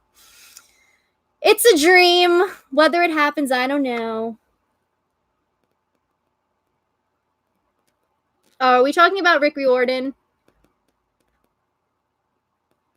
Yeah, he was really rude. He said some very not nice things, but he did apologize, and he had a very sincere apology where he said he was very ignorant, he was uneducated about it, and he's very sorry for the things that he said, and that he knows, like, he's more educated on it now. So I don't have hate for Rick Riordan anymore for that.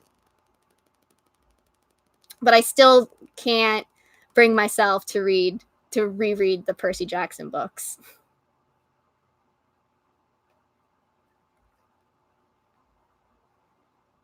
Yeah, I didn't know he apologized either until like a few months ago. A follower of mine on Tumblr said it, and I was like, oh, and I found the tweet for it.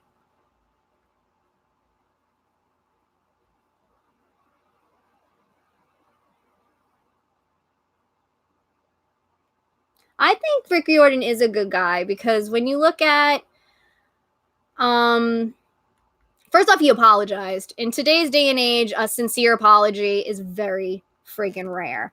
And when you look at his books, you know, he's someone that does a lot of diversity within his books, especially for YA.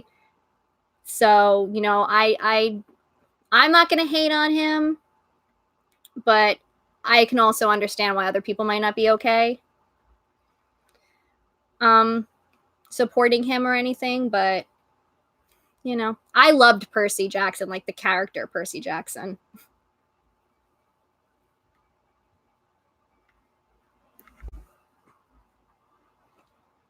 Did you guys make the Discord? I didn't see it.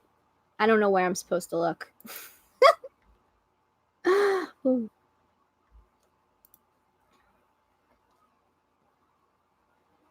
Oh, we're talking about Hadestown? I saw Hadestown. Oh my god, my friend got me tickets for my birthday, and it was amazing. I loved it. Oh my god. Persephone and Hermes.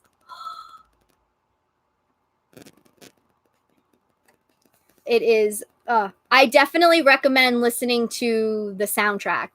Especially Living It Up. It's Living Up or Living Up Top, and Queen of the Underground. Those are Persephone songs. Fantastic.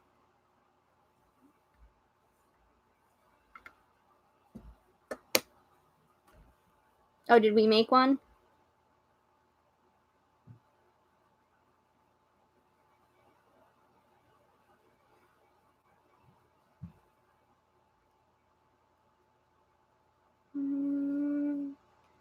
It's almost 8 o'clock.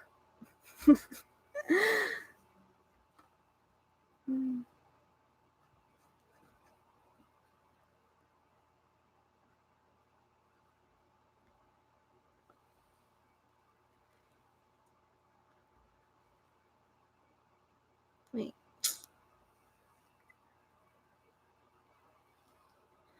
Okay, so Mr. Hyena 13 wants to know about advice on making an altar or shrine.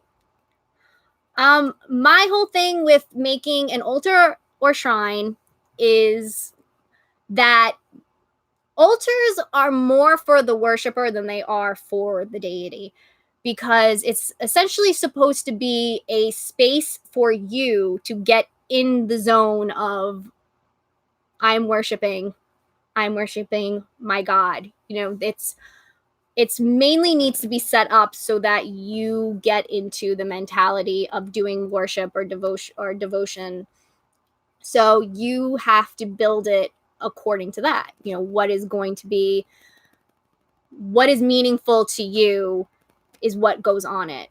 I'm not really all about putting things on it just because like it's supposed to be sacred space, so it has to be something sacred to you.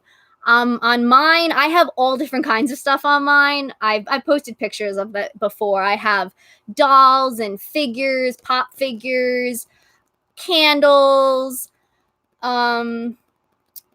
postcards, flowers. I have the pansexual flag. I've just all different kinds of things, and it changes constantly depending on how I'm feeling and what kind of zone I'm trying to tap into. So I think to set up an altar, you kind of have to think about what the purpose of the altar is. What are you going to be doing there? And what do you want to feel when you're there? And kind of, you know, be mindful of that and just start to craft some ideas and explore what other people put on their altars. I love looking at other people's altars. It's like, it's eye candy.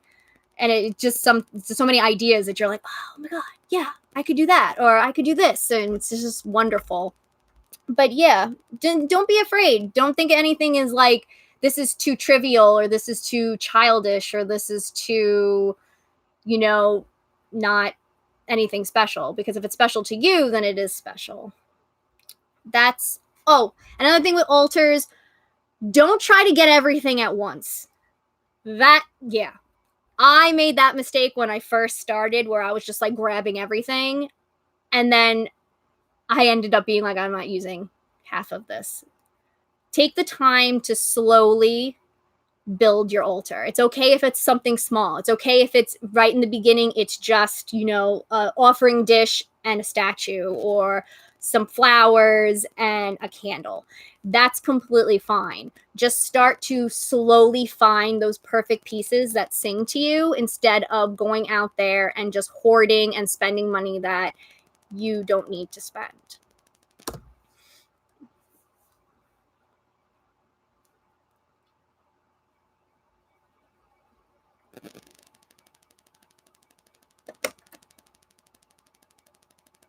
Yeah, Minecraft altars.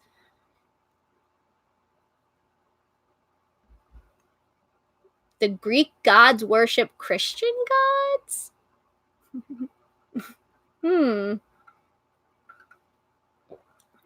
Yes, we're apparently all in agreement that Apollo loves ABBA and Minecraft altars are a fantastic idea. Yes. I love all of these making altars in games. I think it's also great because it's so creative. Yeah, what's with that?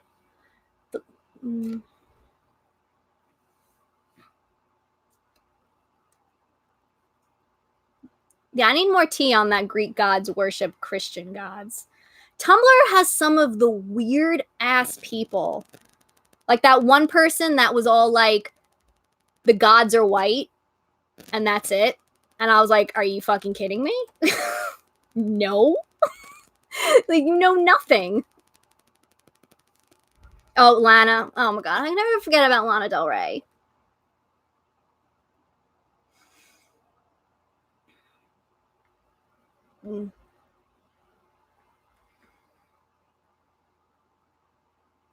Yeah, I could never forget Lana Del Rey. Oh my god.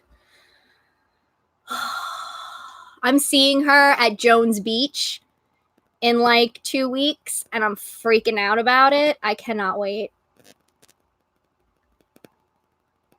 The Demon Dade says I was going to get a lockable box and maybe design it like the inside of a temple with a small statue inside to represent the god or goddess, like making a mini temple for them. That is so creative and wonderful. I love that idea.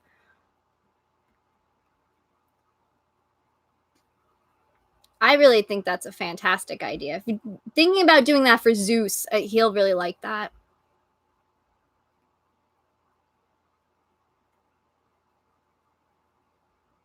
Yeah, the mini altars in the Altoid boxes. Yeah, or like jewelry, travel jewelry. Is mine available? No, I don't know. I don't know where mine is. It's some. I'm not gonna dig for it. But little travel jewelry cases. You can also do things like that, or people put them in shoe boxes, or I think what else. But yeah, there's so many ways to make an altar. It's it doesn't have to be the typical on a table or on a shelf. I mean, mine's huge because I have the space for it. But if I didn't, then I'd be doing something else.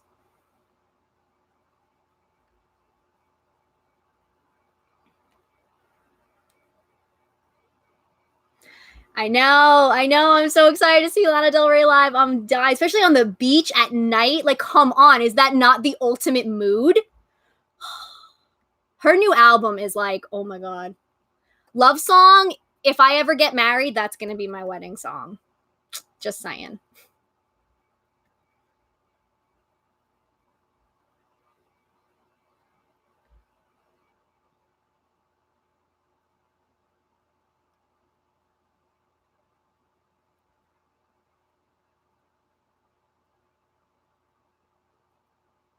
Wait, who are we talking about? Is this turning into like a mixture of let's talk about all the drama and Lana Del Rey? Because I mean,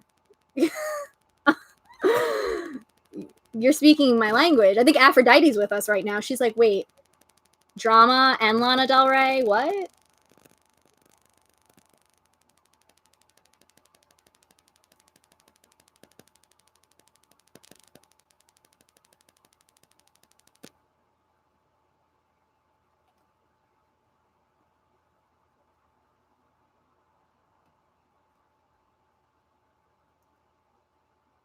Oh my god, yes. Ask me all the Lana questions.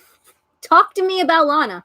I please always feel free to DM me to talk about Lana because I'm most likely listening to Lana Del Rey. Yes, I feel Aphrodite in this Chili's tonight. Who are we talking about? Who's creepy magic shop? I don't know. I'm don't know a lot of the drama because I try to stay out of it.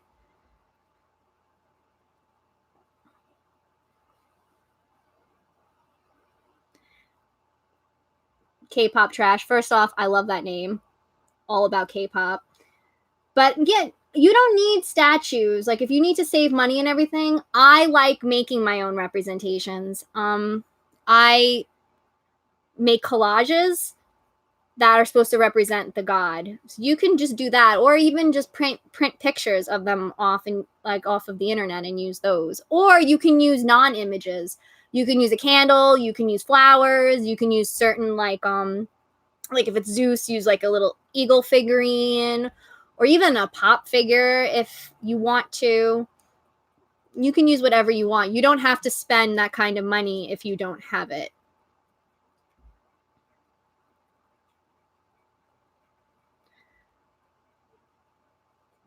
Demeter isn't real and Athena betrayed Jesus? What? Oh my god. Oh, that's the person who says Christian gods, that Greek gods worship Christian gods. Athena betrayed Athena's Judas? I did not know. I could not believe. I can't believe that. It's so funny. Oh my god. Oh yeah. Little Dandelion says that you can make things out of clay. That's smart. I like to make my puppets out of clay. Oh my god, we're talking about D&D now. You know, I'm about to end this man's whole career. Oh my god.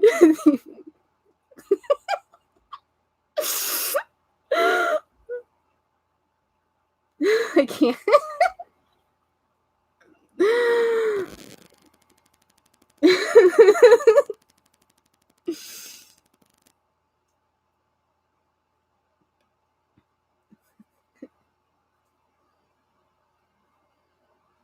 Oh my goodness.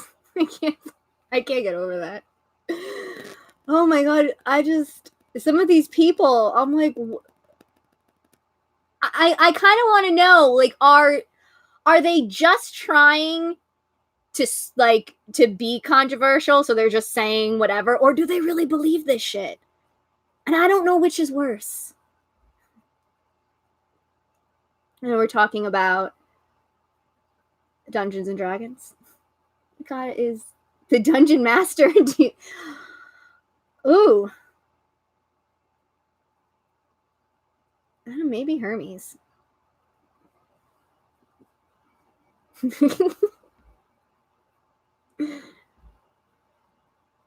I know.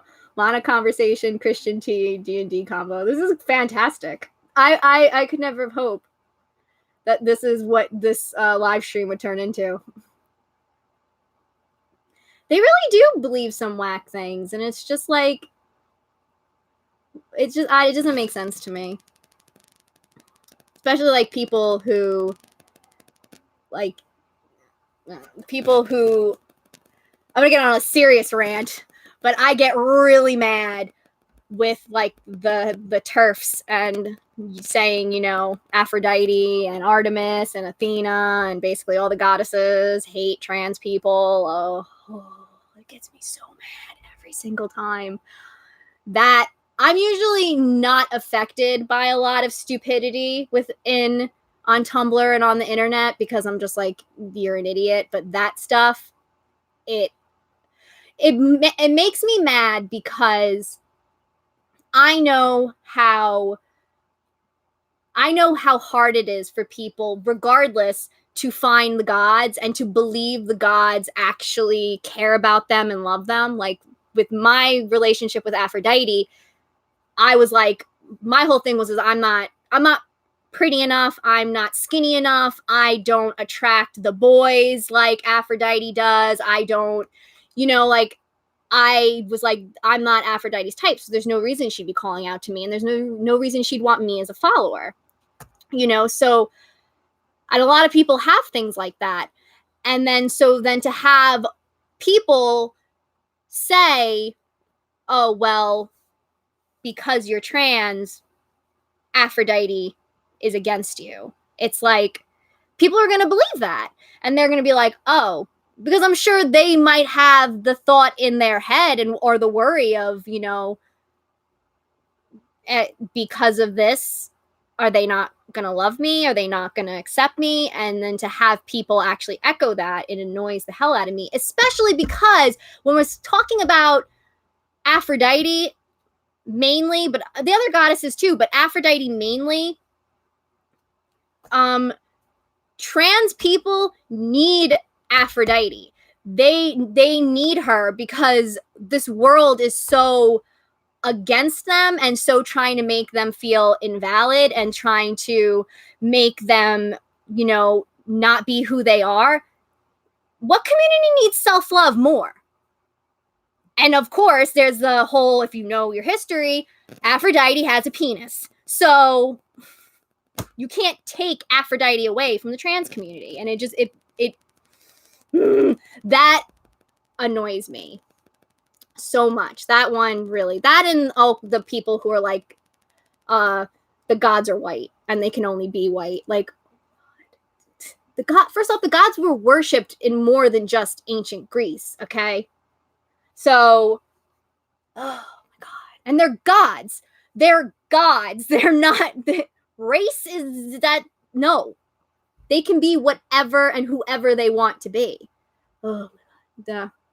Getting off my my soapbox. Those are the things that annoy me, because I just don't like it when people prevent other people from finding and connecting with the gods. That is what, because my whole mission with this, with Tumblr and everything, is to bring people to the gods, to be like, no, they're here for you, they love you, you can do this.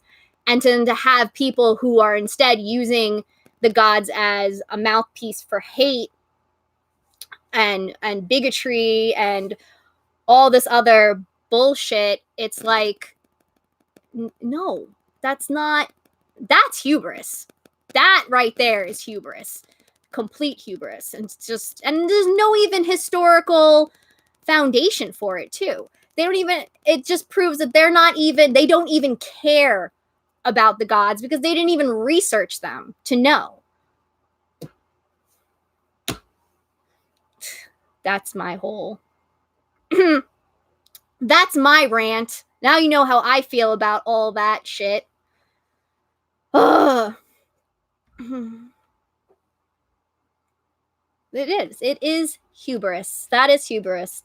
To say that the gods hate us, like an entire community, you're talking for the gods in that respect. And it definitely, it bothers me so much, because I just think about the people who desperately need Aphrodite's love and her message of self-love, and to have, people say, no, you don't deserve that because of who you are. Like, oh, it breaks my heart and it makes me enraged. Okay. It's enough of my...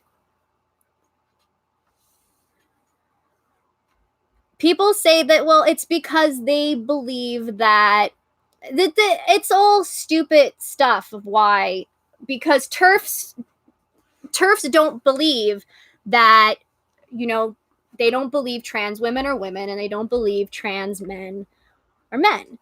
And there's also a lot of hate about men in particular worshiping goddesses, because they think that's a big thing with like Artemis and Athena.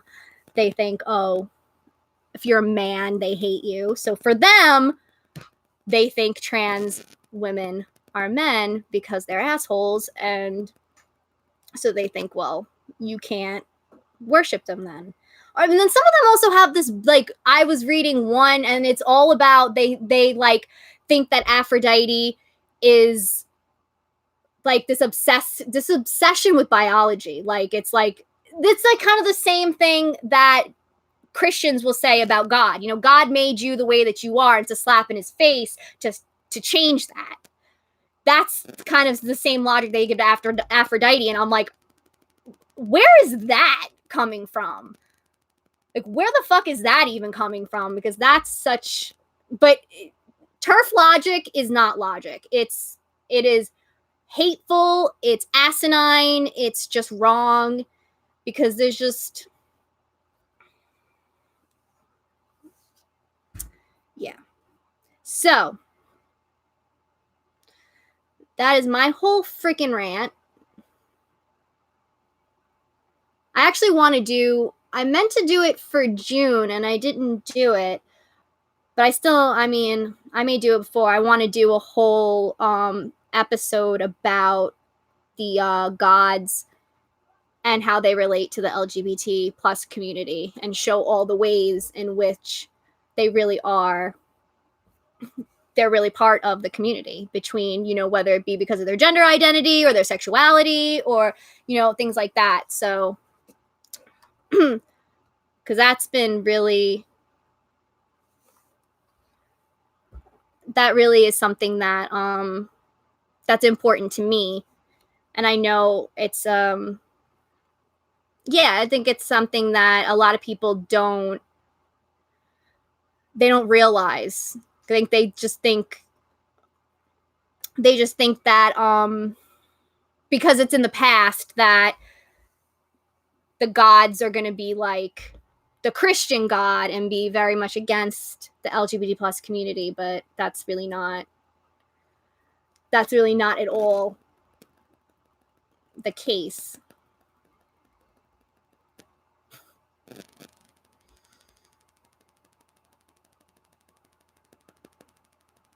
All right, let's see.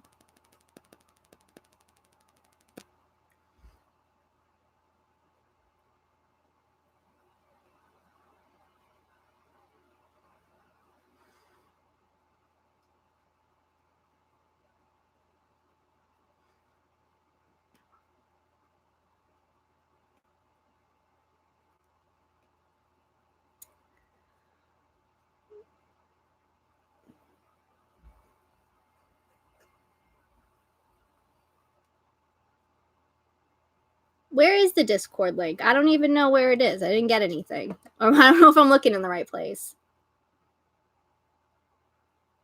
Oh, bye, JJ.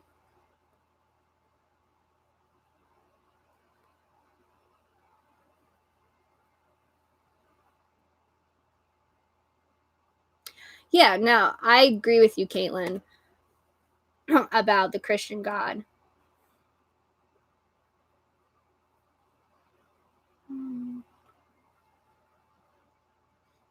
Yeah, very last boy, take that testosterone.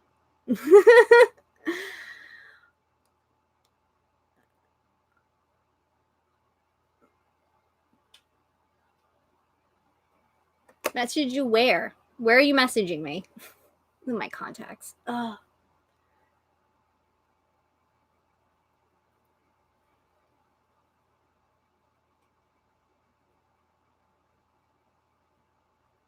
Oh.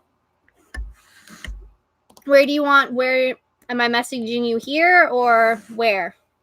Caitlin. Okay. Everyone can watch me look at my phone.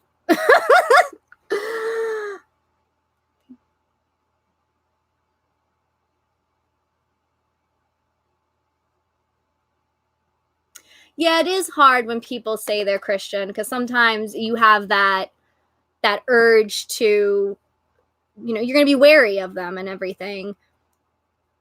I try not to be because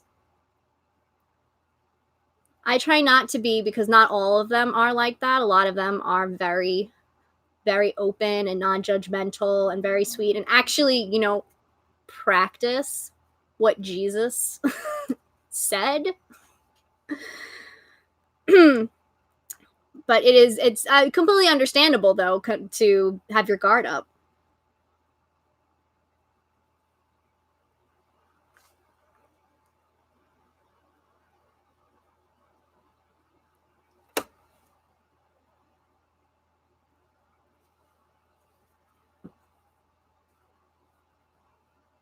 Okay.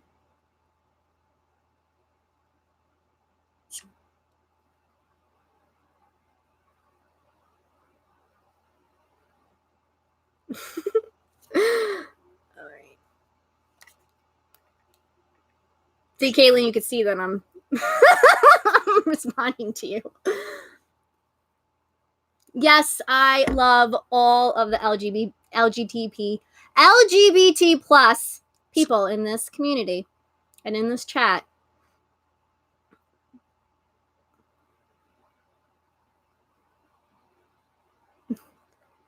And that's the whole thing. Like I want a community that loves and supports one another, that doesn't try to gatekeep or, try to tell people how to live their life and how to worship, because that's just no.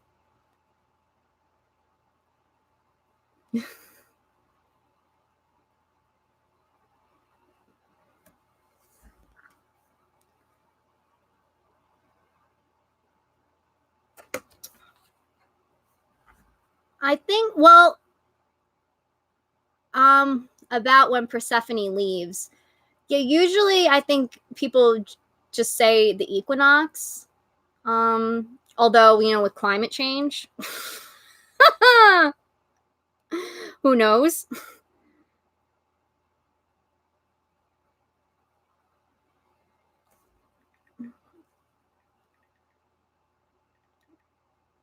I usually say, um, I usually say the equinox because that's when fall begins, technically.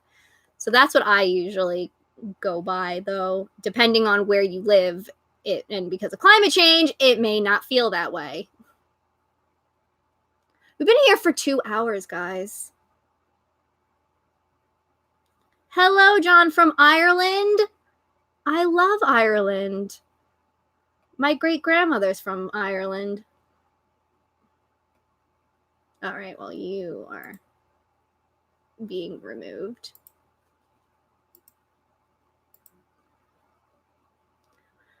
Why do people do that?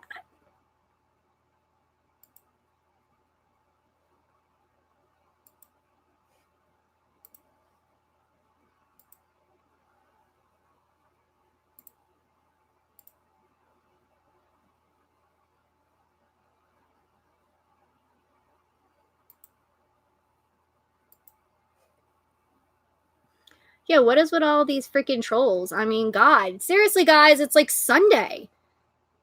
You don't have anything else to do? I want to go to Ireland too. My one great grandmother came from Ireland, and my other one came from Italy.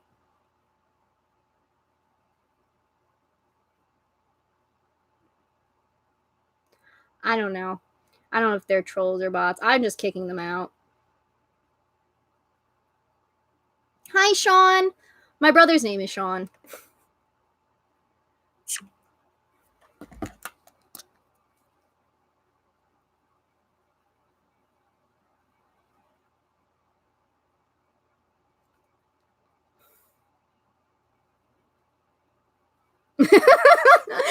Caitlin's watching me respond to them. Oh my God.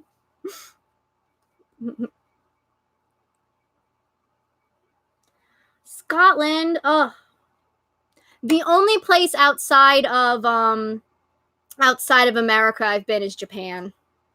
I need to travel more.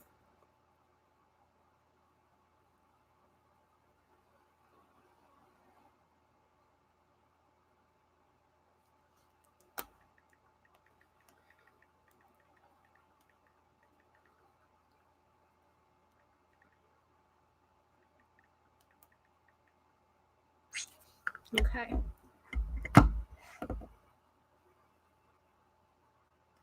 Oh, Demon Days, you're so nice. Try not to be too hard on trolls and give them some love and attention. Yeah, why are we all talking about lasagna? You can't talk about that with an Italian right here. It was so nice talking to you too, Yunan.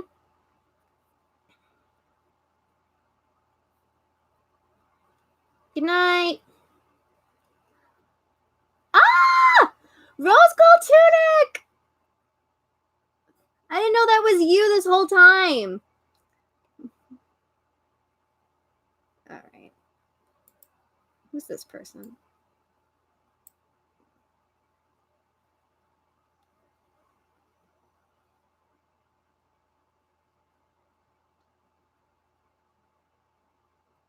I don't know where she came from, John. I have no idea. I just know she did. Nobody tells me anything.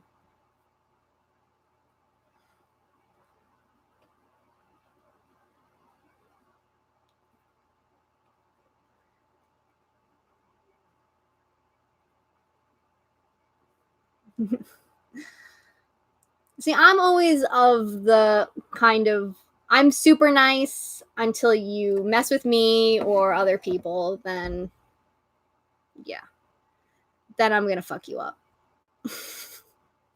I'm a New Yorker. Like, what do you expect? All right. All right, wait. Let me look at this Discord.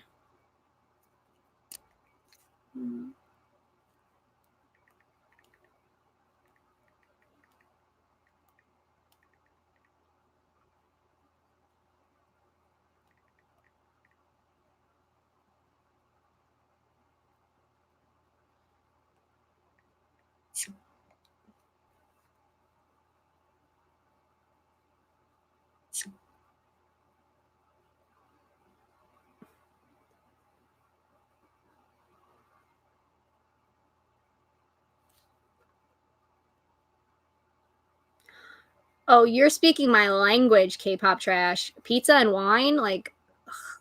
Oh my god. I'm a New Yorker. We are all about the pizza.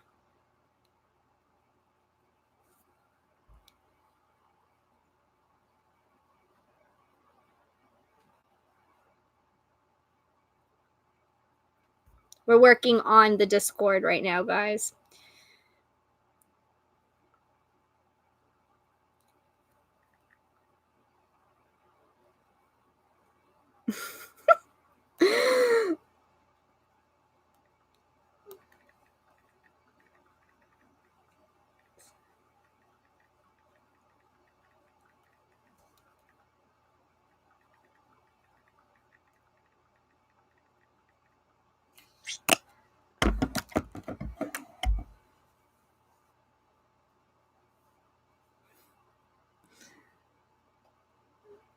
What are we talking about houses? I'm a Slytherin, by the way, if anyone cares to know.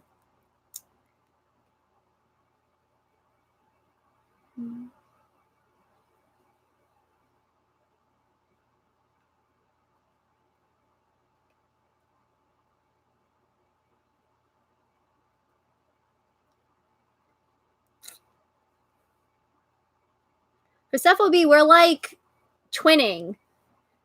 New York Slytherins.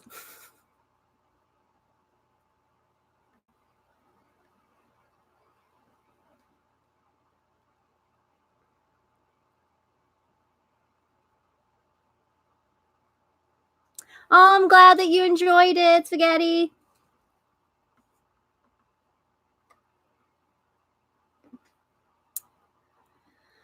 Oh my goodness. I was not expecting this to go this long. I really wasn't.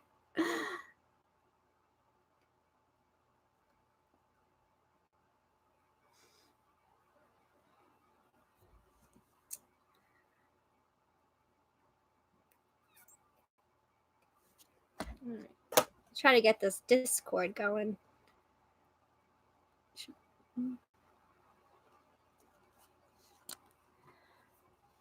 I'm really surprised Moo didn't make an appearance. Maybe she will at one point.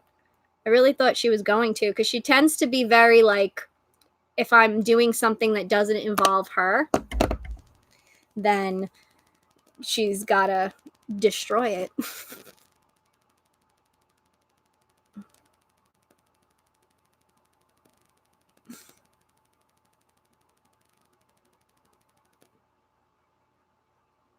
Oh, God spouses. That's a good topic.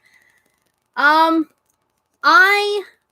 don't have a problem with God spouses because I'm just a very, if you haven't already guessed, I'm a very kind of live and let live as long as you're not bothering anybody kind of deal, because, you know, I don't want people interfering in my life. I'm not going to interfere in others. What I don't like about God spouses is, you know,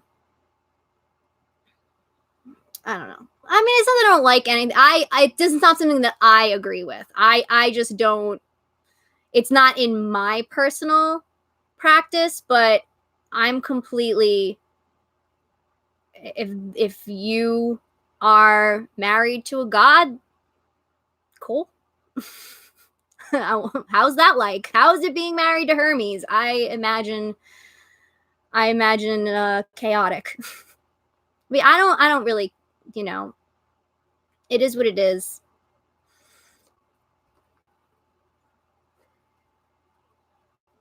Of course, Sean. Thank you for being here with us.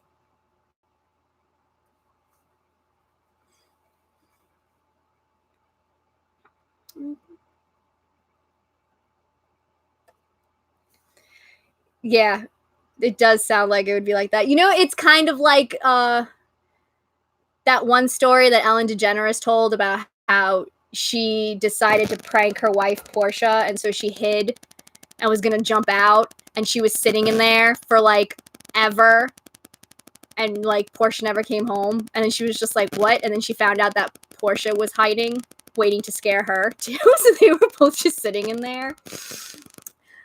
That's what I imagine being married to Hermes is like. I mean, wouldn't we all want to marry Celine? Oh my god, you're married to the moon. Ugh, that's amazing.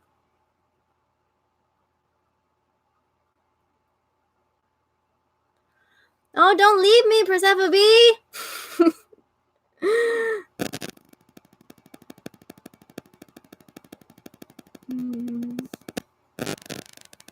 Oh, Hecate, yeah. Oh, we're going to talk about who we want to marry? Okay. Who do I want to marry? I don't know.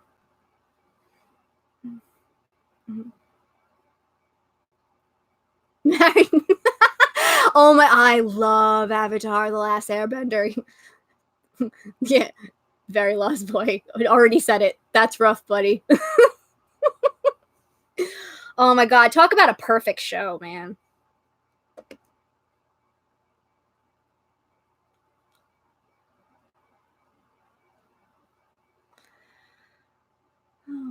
Oh wait, I should probably see what's going on with this Discord.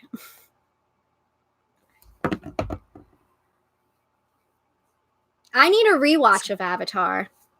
I usually always have to do at least like 3 rewatches in a year.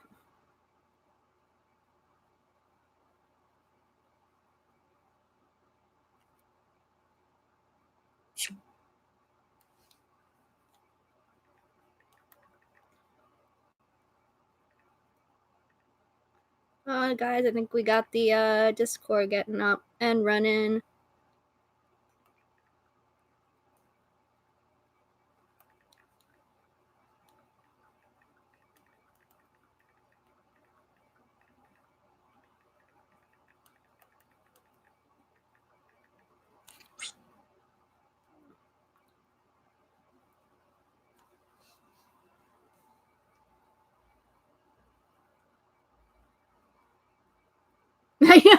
It really is pansexual fear. I don't know. I'm like, I kind of want to marry all of them.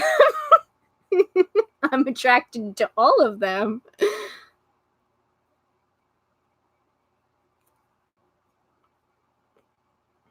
Oh my goodness.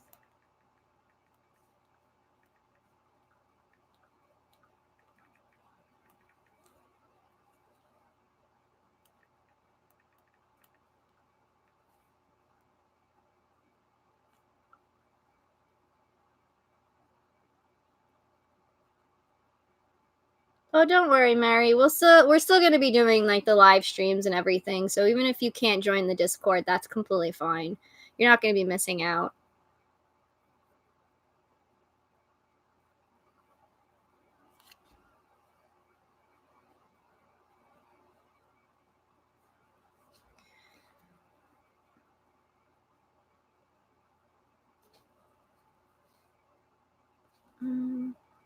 Yep. We're getting it. Oh, Autumn, you doing your English homework? I don't miss doing homework. I miss the atmosphere of learning, but I don't miss homework. That's for sure.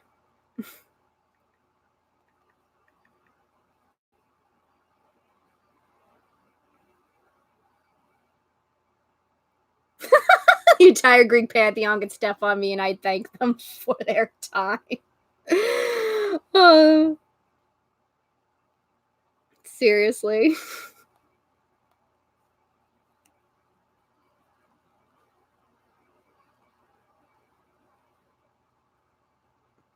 Oh yeah, I can't like take it when people like, you sound so disrespectful. when you're just joking with the gods. And it's like, listen, they're fine with it. That's how I talk to my gods. Like, I remember I got into a bit of a, usually I'm not the center of drama, but I ended up being when I started talking about like shipping the gods, because I was saying how I absolutely 100% felt like Aphrodite and Artemis had something going on at some point. And so everyone was like, oh, that's disrespectful. You don't ship the gods. I'm like, what the fuck did you think the ancient Greeks were doing when they wrote all those mythologies? We don't know for a fact whether that happened or not. You don't think they were shipping gods with mortals and whatnot? Why can't I? And then there's like not enough women loving women in the mythology. Aphrodite is supposed to be this, pansexual goddess, and all we really hear about is her with men. Like, so I'm going to imagine her with women.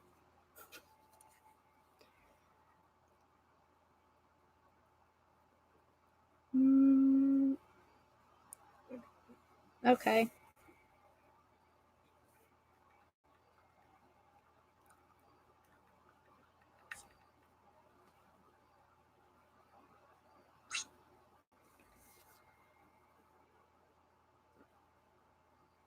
Yes, exactly, Sean. They do have a sense of humor. Like, hello, Hermes.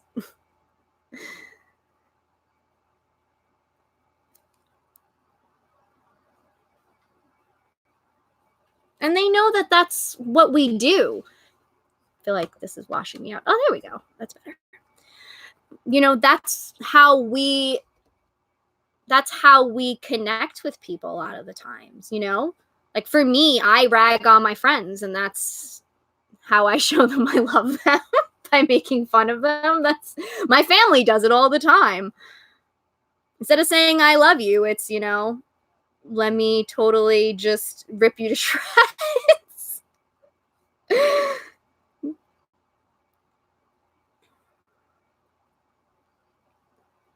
Okay. Let's see. How do I do that?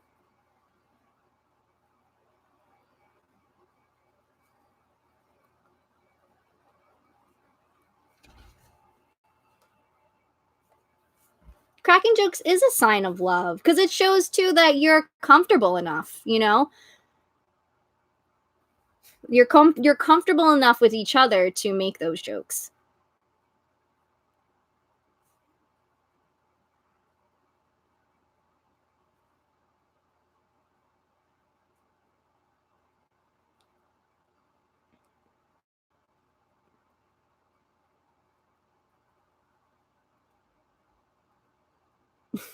Oh yeah, I call my friends, oh my god.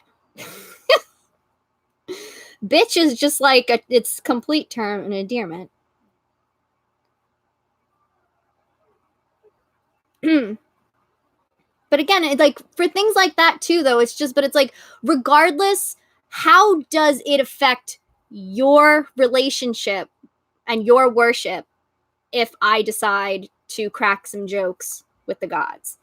That's always my big thing when people get so huffy and puffy about what other people do. It's like, how does it affect you? It doesn't. So just move along and keep scrolling and just go about your business and do what you find is respectful, Okay, I am trying to figure out how to get this Discord link to you guys. I feel like an 80-year-old woman. That's like, what is this contraption?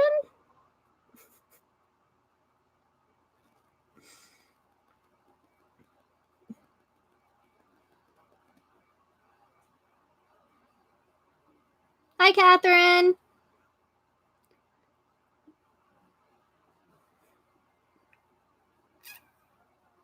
Oh. No. Oh, wait.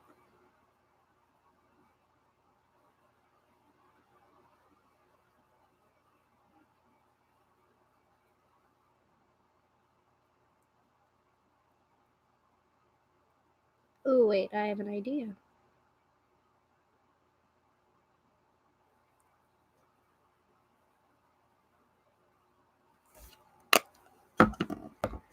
All right.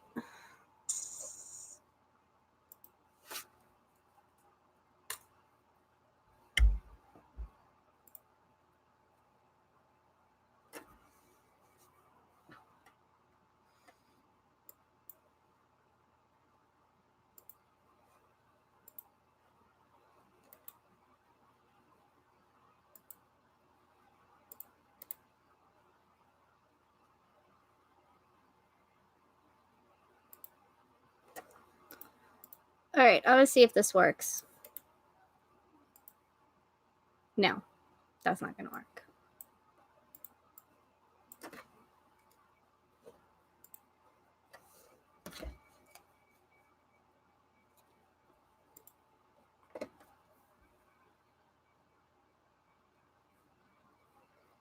I feel older and younger than I am too. Like I feel whenever I'm like, oh, I'm 31, I feel like I'm lying. But then at the same time, my body's falling apart and I'm like, I have to be 60. What? Okay, let me try this.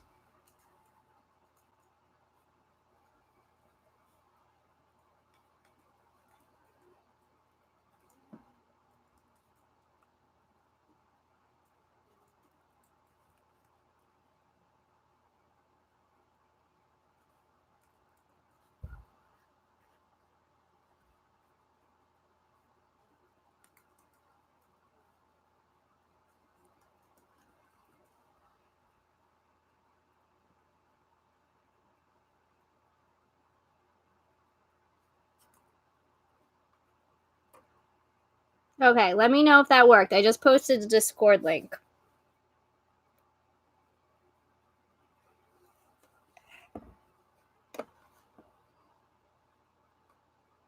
Oh my god. Lila, I'm sorry. Yeah, try it out. See if it works.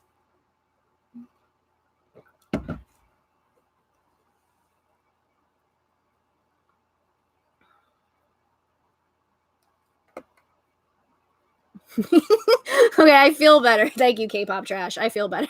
Because there's some things I'm like really good at, and they're like this whole live stream thing. I was like, they're like wanting me to do like an encoder and all that. I'm like, can I just hit a button?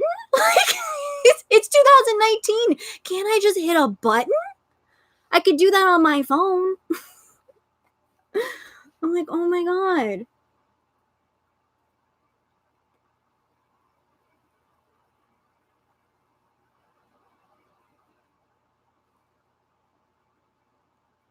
Oh, boo.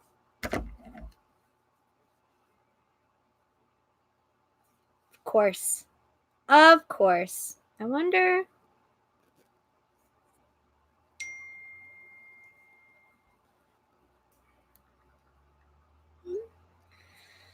Let's see.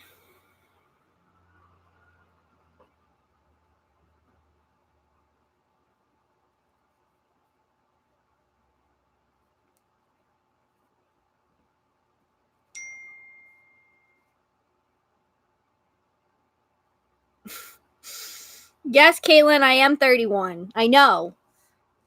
I'm lucky I don't look it. I got good genes. I still get carded, which is very nice. Okay.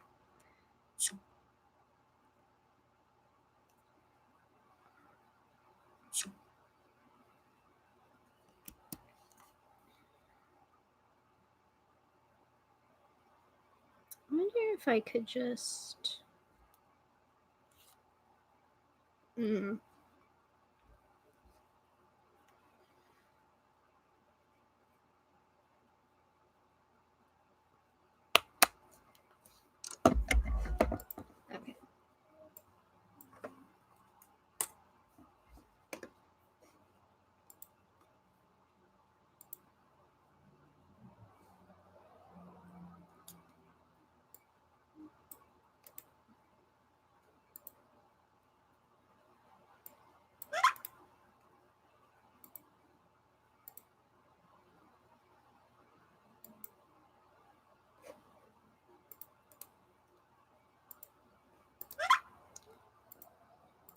Okay, kids, let's try this again. See if that works. Or I'll just do. Did that work?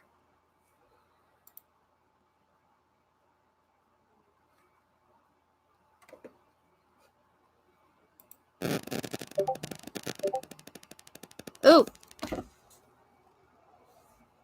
Oh, what happened?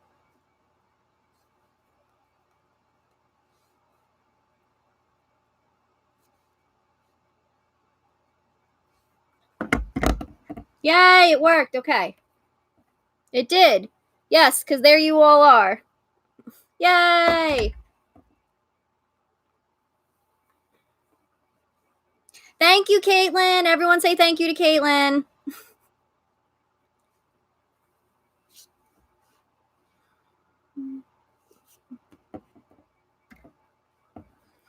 All right, should we,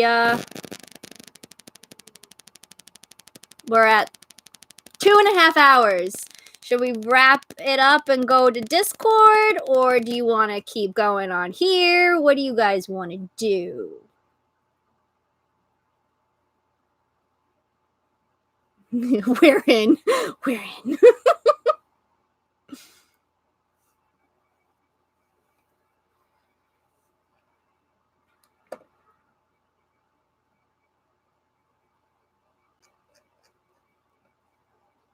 Yeah, I'm fine with I'm cool with keep going. I'm fine, so we can definitely keep going if everybody else wants to. No, I'm a night owl. I actually wake up at night. I'm a Cancer sun, so it's Cancer sun, born in the middle of the night on a full moon.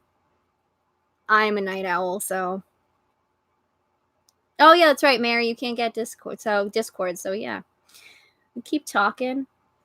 There was something I felt like we were talking about that I really, not the age thing.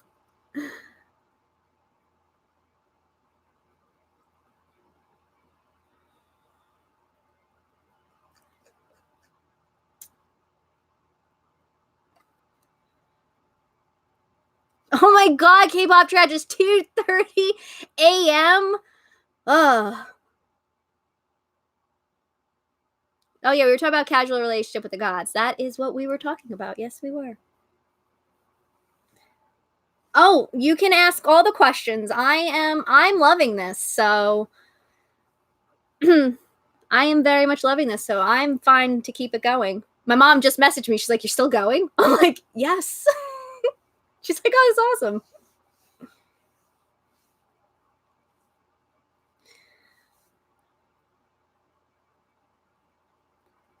Oh my god, Demon Days, you're the opposite of me. I'm a Cancer sun and a Capricorn moon.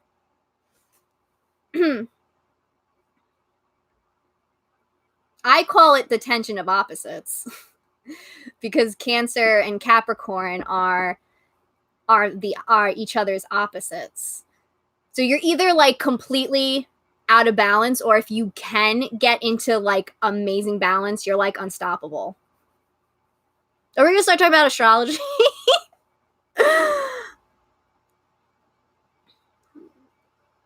No, but I want to go back to I like the casual relationship with the gods, because I feel like that really, we need to start like doing that more, having casual relationships with the gods. I don't like everything to be so serious, you know. Now we're going to talk about astrology. If you go to if you don't know your moon or rising or any of your birth chart, I just go to, like, it's Astro Cafe. You need to know your obviously your birth date, what time you were born, and where you were born, about where you were born. You can find your whole birth chart.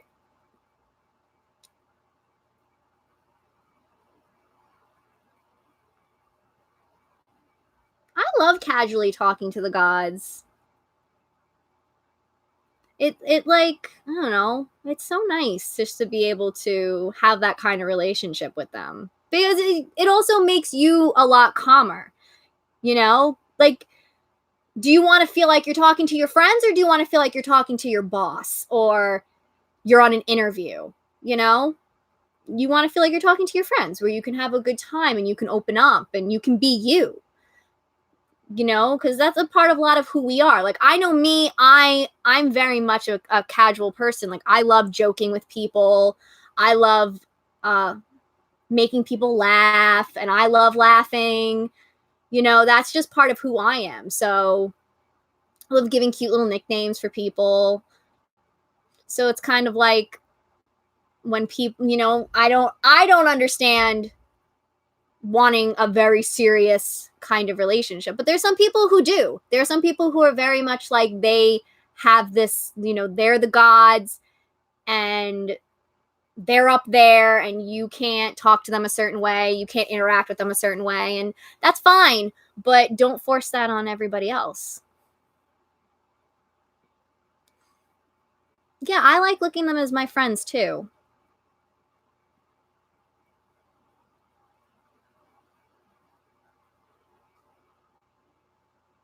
That's what I think it needs to be about. You know, you want to feel like, isn't that one of the reasons, the big reasons religion is a thing, is because we want something to comfort us. We want something to make us feel something, or feel, you know, warm, and like someone's looking out for us. I don't I'm not worshiping to have a very cold, strict relationship. And formal moments is, yeah, having formal moments is good too.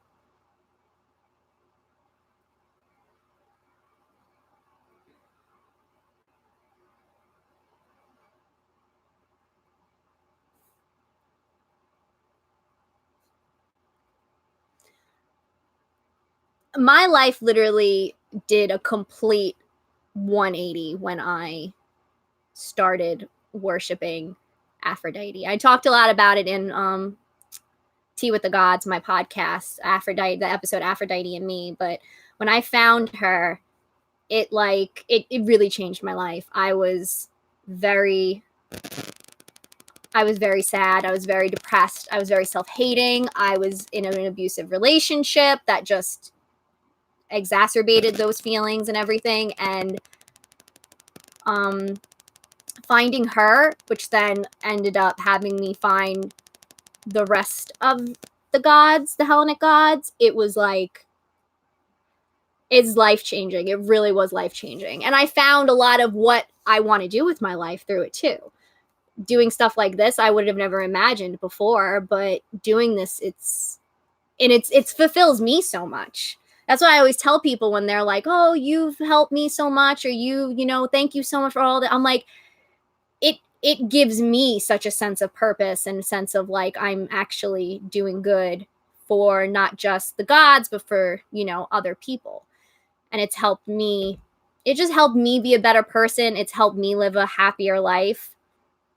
So I'm just like, you know, all about connecting people with the gods, however way they find, you know, relevant.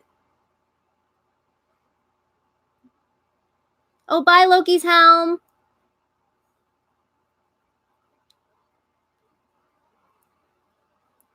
Aphrodite is just a gem. It's so funny, and it still is so strange to me that she is, you know, my pretty much my ultimate goddess, and she's what I'm also known for mostly within like the Tumblr community, is, you know, being an Aphrodite devotee. Because if you knew me back when I was younger and I was an ancient Greek fanatic and I still loved the gods back then, Aphrodite was like a no to me. I was like, oh, you know, she's just that typical preppy, bitchy girl, you know? And so the fact that she became the first goddess I ever worshipped is just still hilarious to me. But it was what I needed. You know, I needed that self-love in my life. I needed her energy. Hermes does come in like the Kool-Aid man.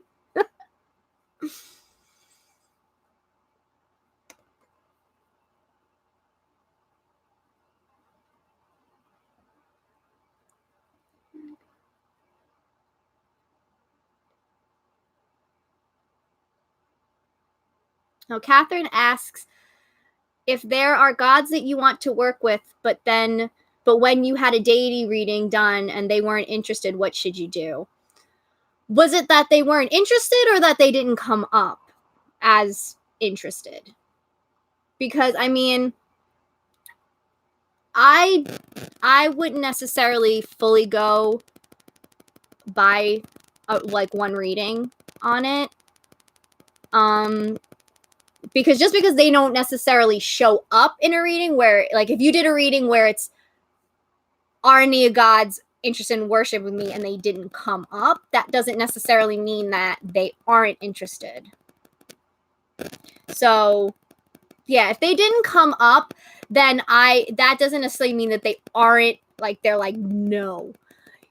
I would still approach them if that you're feeling more of a connection towards them than any of the gods that did show up. I would go for it and see what happens, because it's very rare that they ever turn you away. It's something that they want to be worshipped. They like being worshipped. That's part of the being a god gig. You know, they like that. And typically if they turn you away, it's more there's a reason for it. Like, I wanted to devote myself to Apollo, and Apollo said, no, you're not ready yet.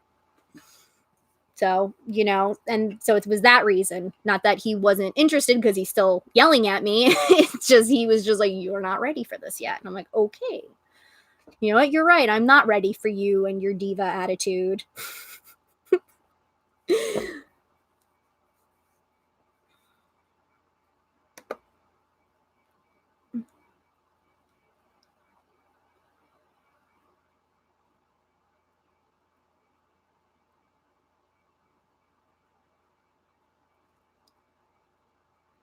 Yeah, that's so cool. What is it? The obey.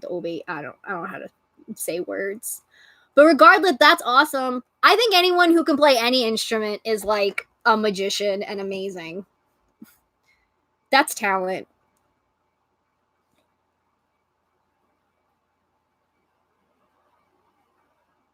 Yeah, just as Caitlin said, check multiple sources, because sometimes with readings, you never know. They're not exactly like foolproof.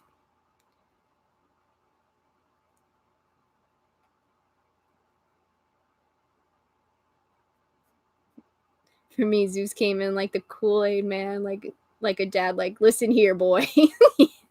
It sounds about right.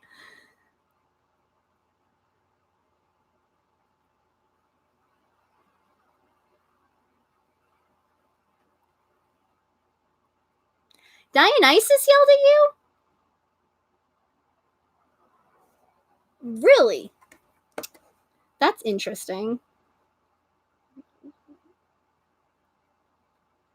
Well, that's nice, though, that he came in to help you. Singing is great, too, Luna. People who can sing also, I'm like, you're a beautiful siren. Anytime now I hear about the flute, I just think of Lizzo. I love Lizzo. Lizzo to me is basically Aphrodite. Just like, if anyone you know Marie Kondo, that's Hestia. Yep.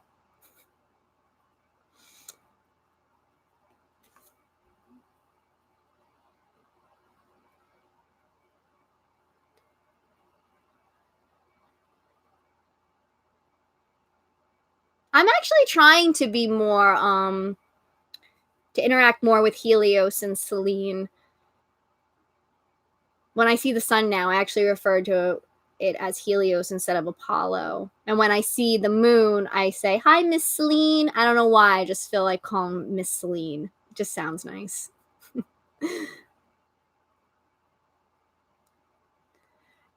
Everything Lizzo does is like, it's just every time I look at her, I'm like, this is Aphrodite. Oh, thanks, Dag.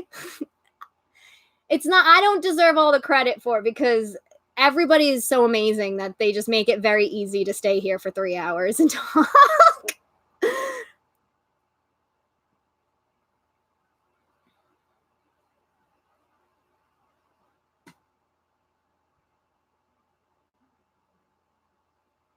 Yeah, I think that's a good way to. I know it gets very confusing on the whole distinguish between Apollo and Artemis and Helios and Selene in regards to the sun and the moon. From my understanding with like history, it's that Helios and Selene were always like the historical associations, and then eventually Apollo and Artemis kind of took over those roles. So there is historical presence for both, but I like the idea of that Helios and Selene are the actual sun and moon, while Apollo and Artemis kind of maybe represent the essence of them or the energy of the sun and the moon.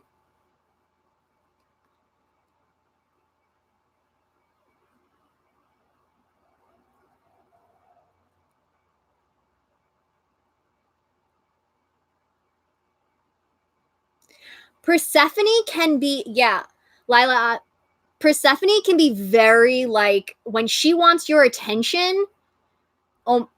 Last year, I was like obsessed with death, like obsessed with it. I couldn't stop reading about it. I couldn't stop thinking about it. It was to the point that even everyone around me was just like, all you do is talk about it. Like my one friend was like, it's not a Friday night unless Jessica starts talking about death. And so I was like, I think this is Persephone wanting my attention. And it was. She was like, girl, you got a lot of crap that you need to do shadow work for. So let's get to this. So yeah, she definitely, when she wants your attention, she will get it. Yeah. Oh my God. No, we will be talking about death because it's become that season, and I am a morbid bitch and I love all that kind of stuff. So we are definitely going to have live streams about death and funeral rites and all the underworld deities. I'm very excited about it. Okay, Catherine, thank you so much for coming and good luck with your homework. Wait, who did a Beetlejuice reference? I love Beetlejuice.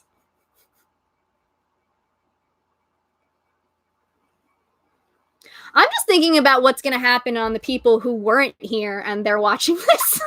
They're like, what happened?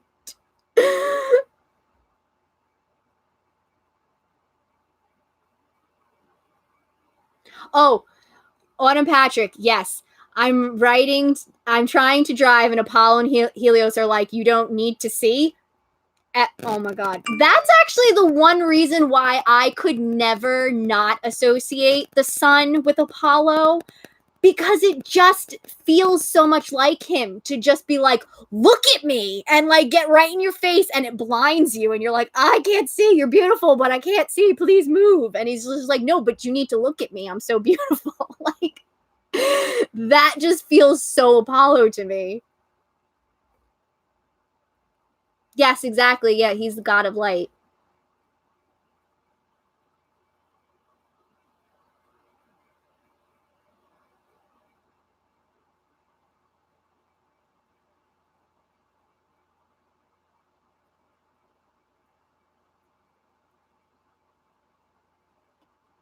Right, it's so Apollo.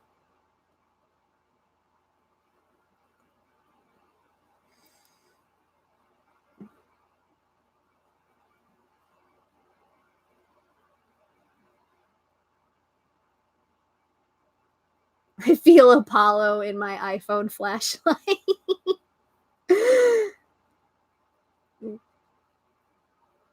We are always going to talk about how much we love Apollo because he's Apollo. How could you not? That's actually I need to do. I was kind of hoping that this live stream one of the reasons I wanted to do it was hoping that it got me more into wanting to get back to making podcast episodes, because I do really love doing it. You know, just sometimes sitting down and doing things is difficult. But one of the things that I really want to talk about is Apollo and how he just is beloved. He was beloved in antiquity, and he continues to be beloved today. And so I did that survey. I don't know if some of you took it. I did that survey asking people about it, because I kind of want to know why everyone loves Apollo so much. Because it's not even just a modern thing. When you look back in history, like, they loved Apollo. I mean, the Romans, they loved Apollo so much that he was like one of the only gods that didn't even change. You know, he still had the same name. Pretty much everything was the same. Like, everyone else got a different name, but not Apollo. Like, so it's like, I want to know, I kind of want to, the researcher in me and the historian in me is like, I want to figure out what it is about Apollo that makes him so beloved all throughout time. Like, no matter what year it is, no matter what culture, like, people gravitate towards Apollo. Oh, what do we know? Oh, Lore of Olympus. Yeah, I didn't read it. And that was actually the main reason. Some people were like, oh no, it's good. And then someone was like, yeah, this is what they did to Apollo. And I was like, no, I'm not going to read that. No, not at all.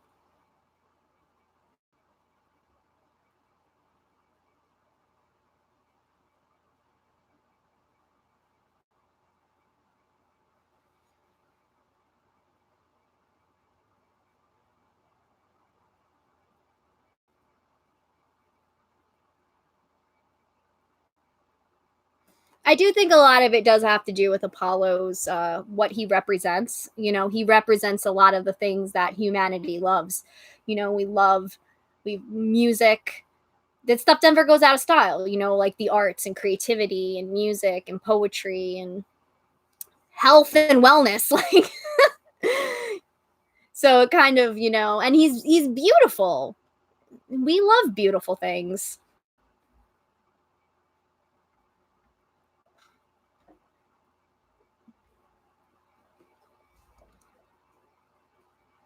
It is just always going to happen that no matter what I do, Apollo is going to take it over. No matter what I do.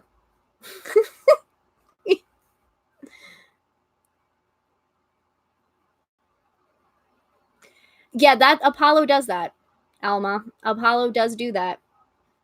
I had that when I was trying to make episodes about the other gods, and he was just like, "What about me?" But me.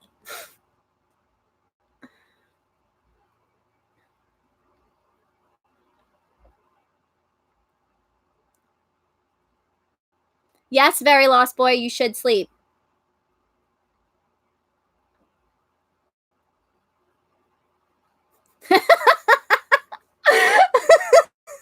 That's exactly what Apollo said. Nice live stream you got there. Would be a shame if someone had all the attention. Yeah.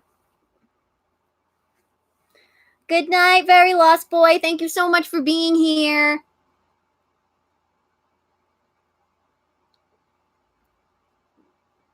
Yeah, where I am, Luna too, it's only 9.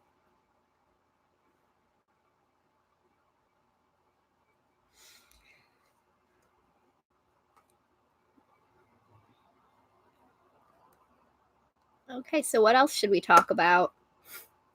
Talk about Apollo some more?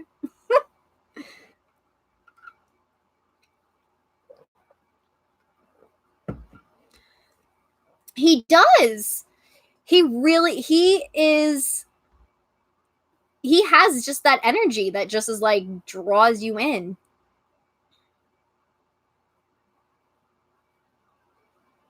Well, that's good, because honestly, Apollo has enough followers. You gotta go. The other gods need more attention.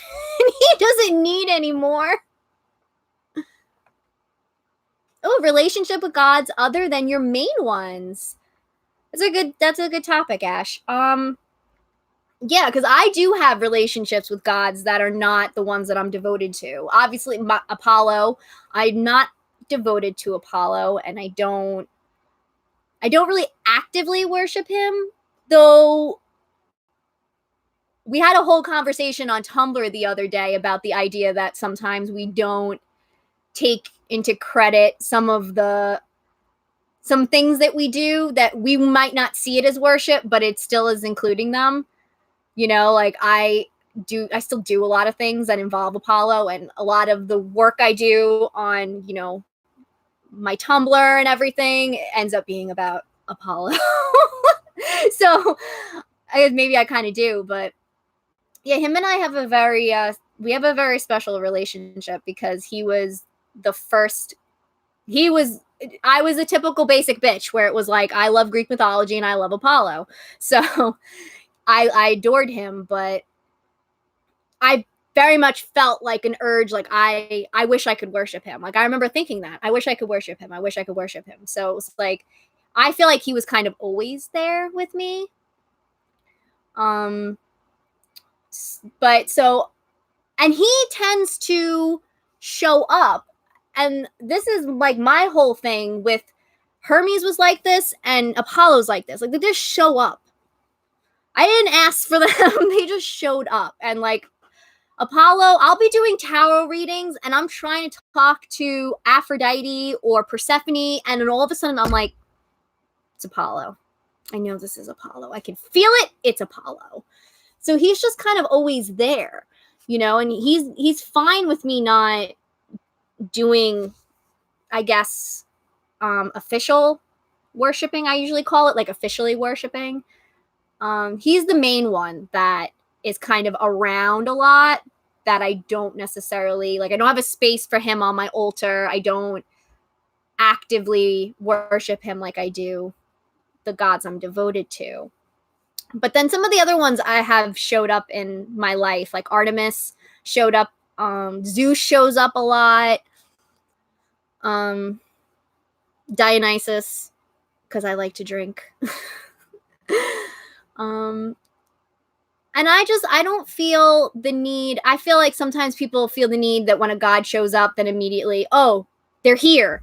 I have to make room for them, and I have to do this and I have to start. But you don't need to.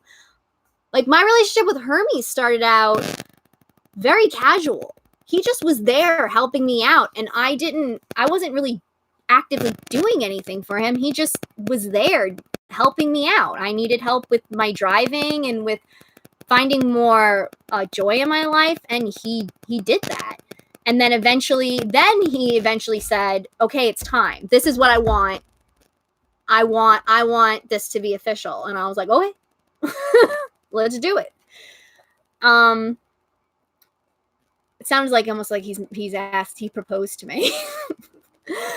But that's kind of how it is. But the other, like Apollo, like I said before, Apollo, I was actually going to devote myself to Apollo, and he said no. He was like, you're not ready yet. And I was like, okay.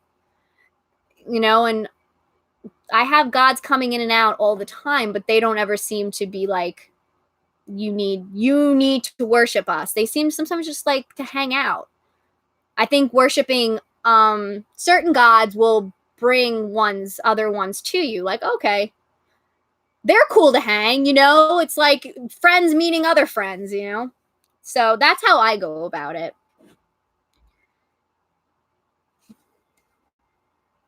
Let's see what you guys are saying about it.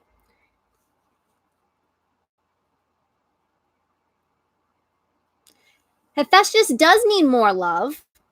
Abso-freaking-lutely. We talked about him before and how much I adore him.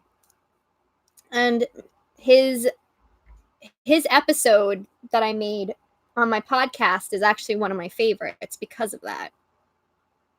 Because I had also a lot of people tell me that it opened their eyes up to him, to how great he is, and that they were looking to worship him. And I was just like, yay!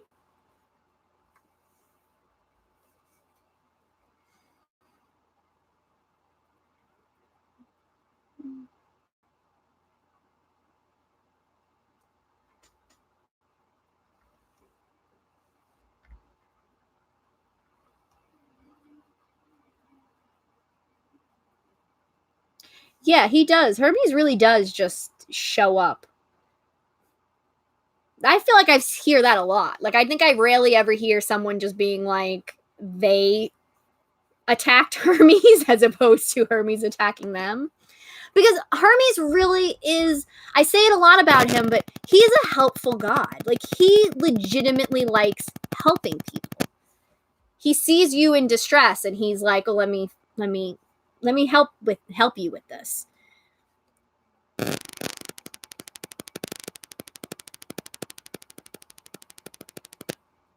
Okay. Ooh, we're talking about devotion. So Ella asked, how would you devote yourself to a deity? Is there something specific you need to do, and what's different from regular worship? Because I'm not sure what I've been thinking of as devotion is really what people mean. Worship and devotion do get, like, being a worshiper and a devotee get mixed up all the time. It gets mixed up all the time. A devotee is kind of like, it's a step above being a worshiper, just a worshiper or a follower.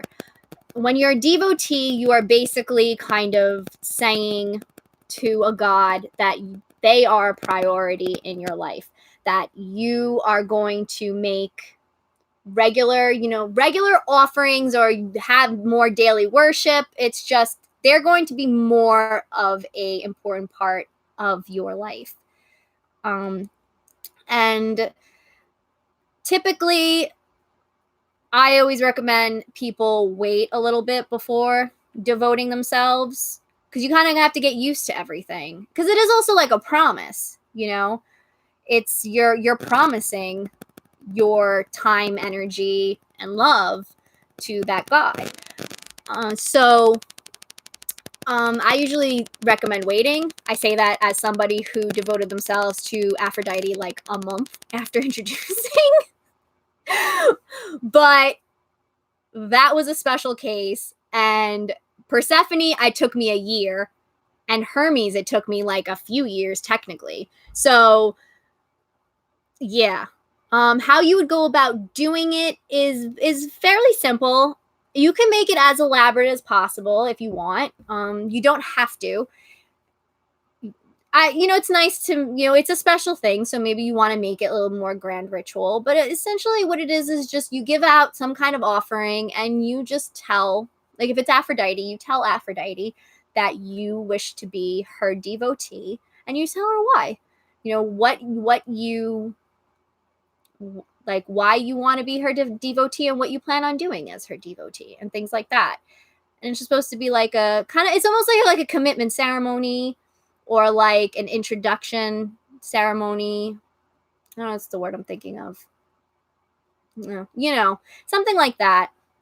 But again, it doesn't need to be, it can be as elaborate as you can make it. It can be simple, like lighting a candle and giving offerings, and then just talking to her and just declaring yourself as her devotee or a devotee of whatever god you're looking to devote yourself to.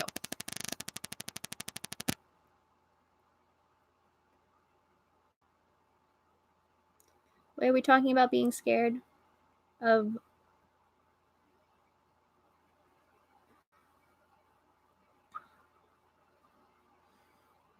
Luna, why are you scared of communicating with gods?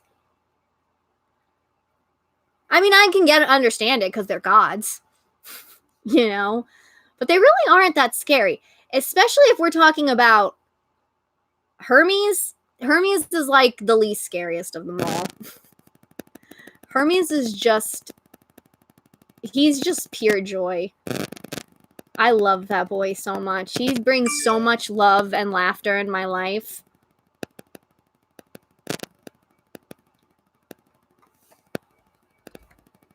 No. Does someone... Wait, no. I know, it did last so long. Okay, good. Autumn sent the link. I know, we're at past 3 hours. This is insane.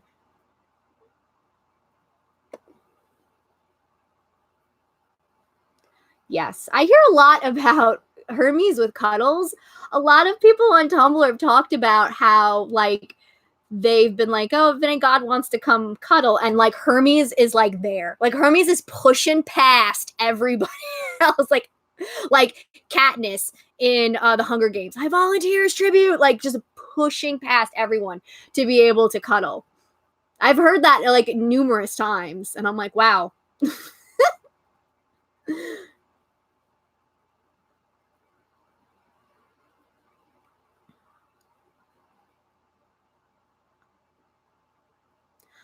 How do you know Hermes is trying to contact you? It's gonna be different for everybody. You know, communication with gods is so finicky, and it's not a science at all. There is no real true rhyme or reason to it. It just kind of is.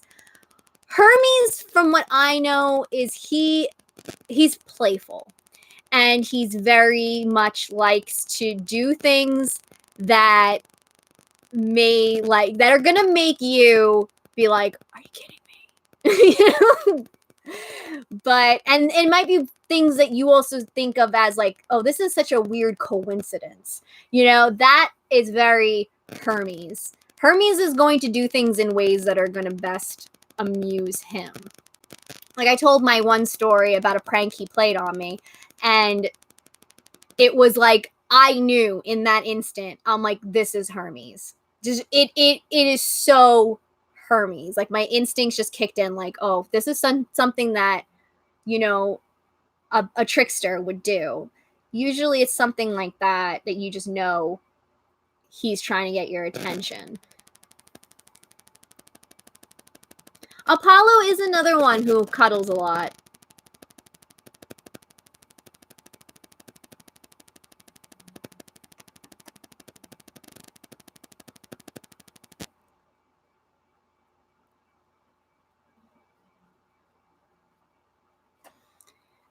Austin, it could be Hermes. It could. He likes doing things like that. He really does. Because he especially loves like your reaction to it.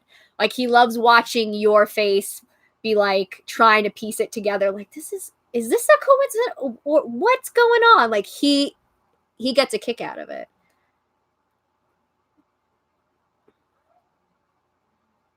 Mary, you had a cuddle experience with Aries? War Dad's the best. I love War Dad.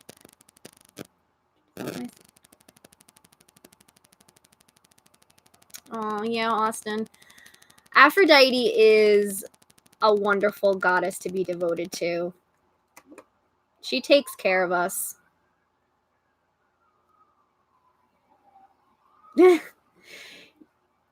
See, when I hear Luna, I think of Sailor Moon or Harry Potter.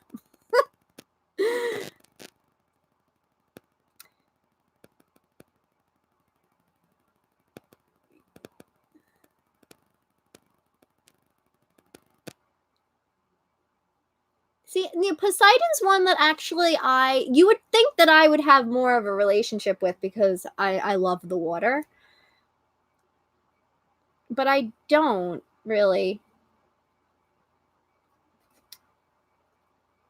But he seems like, I always call him cool bro Poseidon because he just seems like a cool bro. Hermes is the patron god of memes. Abso-freaking-lutely. Oh my god.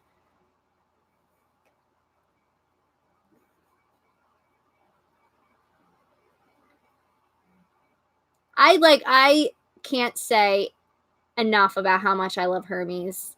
He really helps me a lot with my anxiety, and because he just reminds me to just find the joy and the laughter in things. Like, you know, if it's because, you know, when you have anxiety, sometimes it's in the scheme of things, it's very trivial things and you're getting upset about it. So Hermes kind of reminds me to just laugh through it, you know, because it sucks, but it's not at this, you know, when all is said and done, it's not that big of a deal. So he's definitely the laughter god.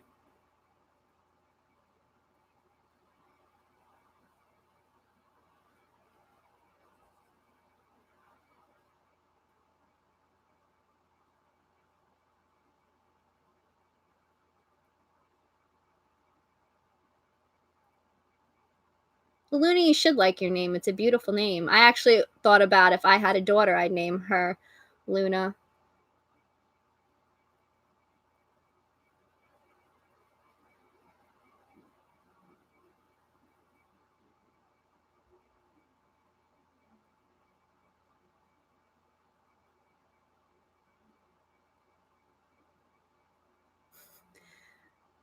I could talk about Hermes all freaking day. I kind of want to, in October, I kind of want to talk about Hermes is the guide of souls, because I have found that his role in that, he has a very different personality than he has in his regular roles. So I kind of really want to talk about that in October. And I don't know whether I want to do like, if we're going to do it in the live stream or if I do a podcast episode.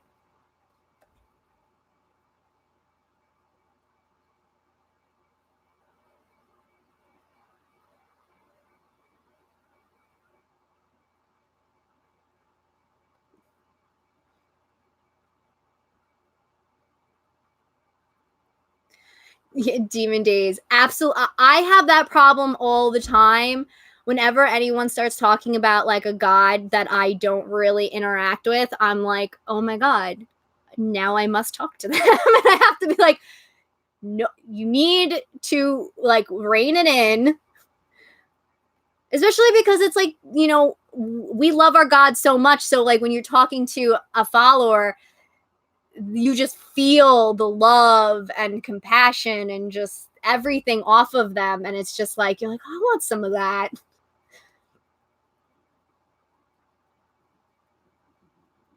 Oh, yes, the classical painting of him in the underworld. Yes, that's I have it on my it's actually my wallpaper on my laptop. It's also the header on my Tumblr.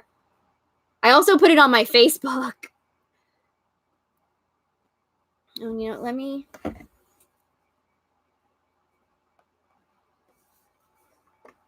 see if I can get you guys a link to it, because I freaking love it.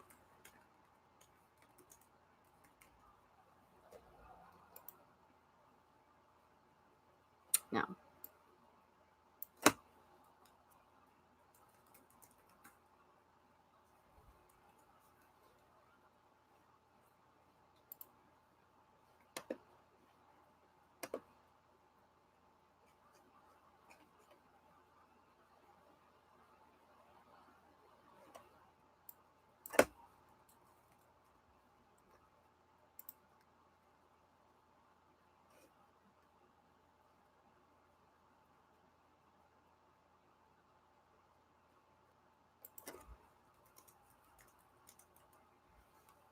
There we go.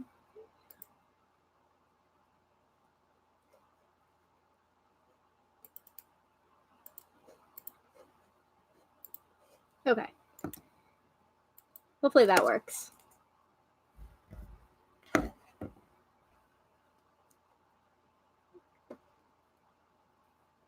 That link I gave is my favorite painting. Not even just of Hermes. I think it's like one of my favorite paintings.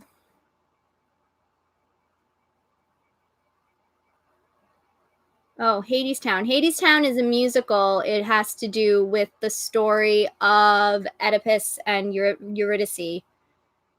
But it also features, well, obviously because it's there, it features Hades and Persephone and Hermes.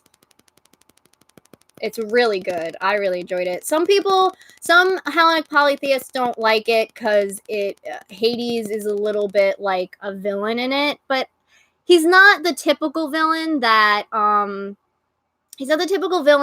you see that other media has. He's much more of a sympathetic villain, and I wouldn't even necessarily call him a full villain. The music's fantastic in it, and I love the actress who plays Orpheus. I don't know why I said Oedipus. Yeah, Orpheus. I know why I said Oedipus, because I was looking at Hero Cult and his name came up. That's why. It's Orpheus, yeah.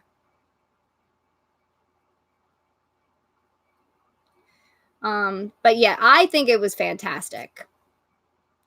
Yeah, they are always making him the villain. Him and Ares, which is just so ironic when they are probably, out of all of the male gods, the least problematic.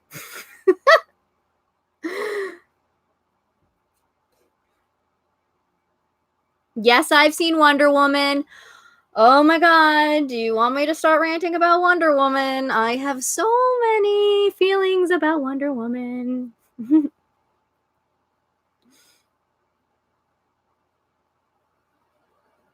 Yeah. Oh, Mary gets it. There's so many different names, and they sometimes sound the same.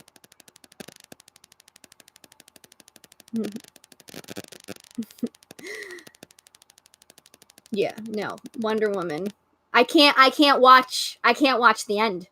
I cannot watch, and it's not even just because of Ares. It's because I personally feel like, as a, even from just a movie standpoint, like, it was just not good. I did not like it. Yes, we should take the time to give hugs to Ares and Hades. They're wonderful.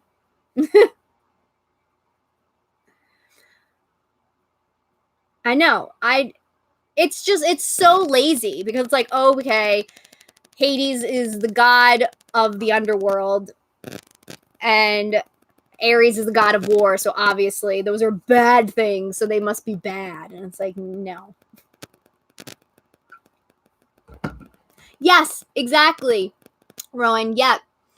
That's what I kept saying. I was like, they basically just told the story of Lucifer, but used the Greek gods, because essentially Ares' story, Ares was Lucifer, because it was Zeus created humans, and Ares didn't like them, so he fought back against it, and it was just like,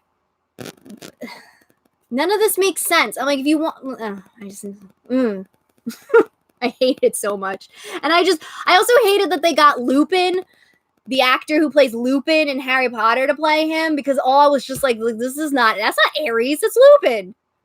How am I supposed to be? It was one thing when they had him as, like, in disguise, but then when he actually changed into Ares, I'm like, I wish they would have got it, either like did someone different, or did like some kind of CGI thing where you couldn't see his face, and like, I'm like, it took me so out of it.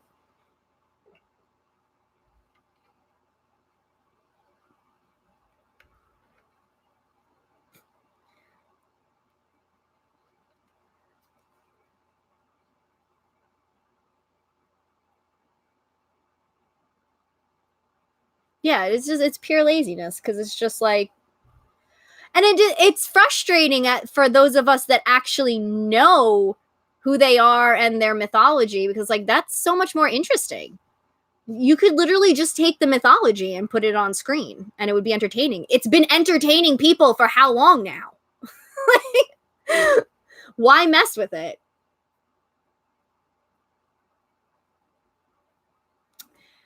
Aries, oh yeah, I love that. Demon Day says that man makes me want to get up in the morning and strive forward in life. Yes.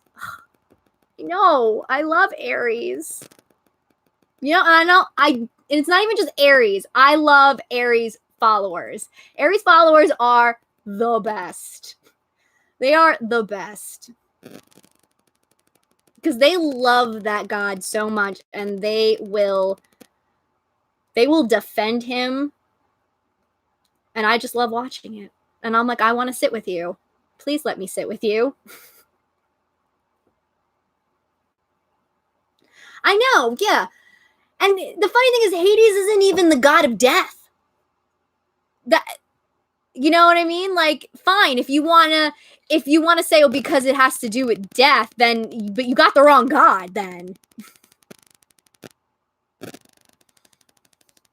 The freaking Thanatos is the god of death. But it frustrates me on two levels, as someone, who is into history. It frustrates me because I'm like, this is so inaccurate. And then as someone who, this is my religion, I'm like, that's so wrong. So I'm just mad all around.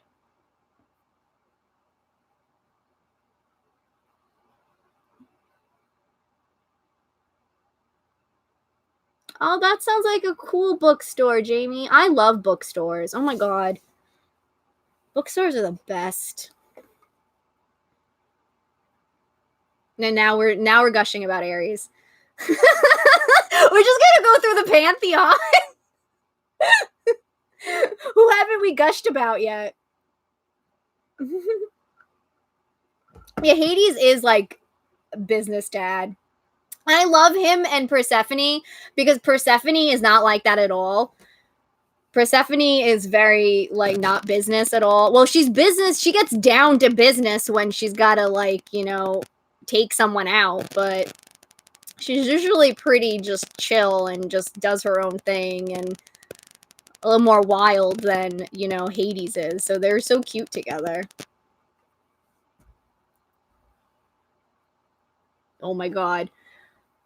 Isn't he basically Lucifer? Oh. That's like such a big problem though I've noticed in our community is a lot of people bringing over Christian and Catholic concepts and kind of, because I get questions a lot like, is there something like this in Hellenic religion, or what about this? Like, is there hell? And they want to know about, like if, is there demons? Are there, and I'm like, that's why I feel like sometimes atheists have are a little more advantaged because they come in like not really knowing anything. Like I have no idea, so it's like you don't have other things to compare it to, really.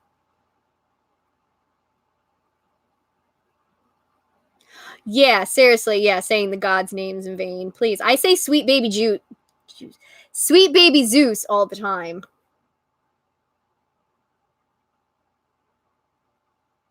Oh my god, yes! Aries and Aphrodite! They're my ultimate divine couple. They really are. I had a whole episode on my podcast about them, which is just basically me gushing about and talking about how amazing they are.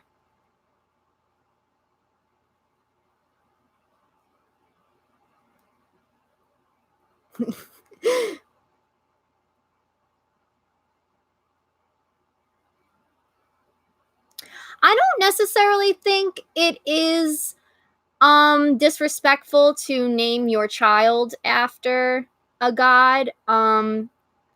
I feel like it seems to be more of a, if it's something bestowed on you, it's not disrespectful. If it's something that you do to yourself, I think it seems a little bit more disrespectful, I mean, I hope so, because I've always said, I mean, I'm not really planning on having children, but I used to always say that if I did and I ended up having twins, I would wanted to name them Apollo and Artemis. Because I'm just like that.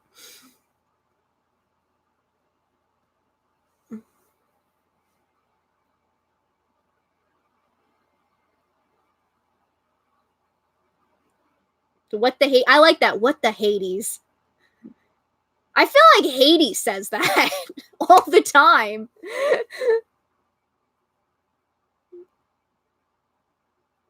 No, we talked about Apollo. Oh, he was like, yo, he got Dionysus. We haven't really talked about. I have vodka.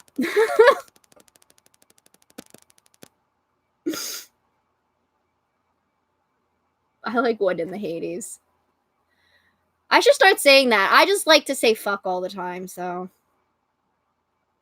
Athena is a dope name. Something about that, like Athena, it just sounds like you really are ready to like fuck shit up. We have a whole rant for Dionysus. Go for it. Yeah, I agree with that, Austin, that it's like an honorable thing to be named after one. Like, someone sees that in you, or like your parent or whoever wants to bestow that energy onto you. I kind of feel like it is a little more on the honorable side. While if you do it yourself, it's kind of, it's kind of like when people say you can't give yourself a nickname. So,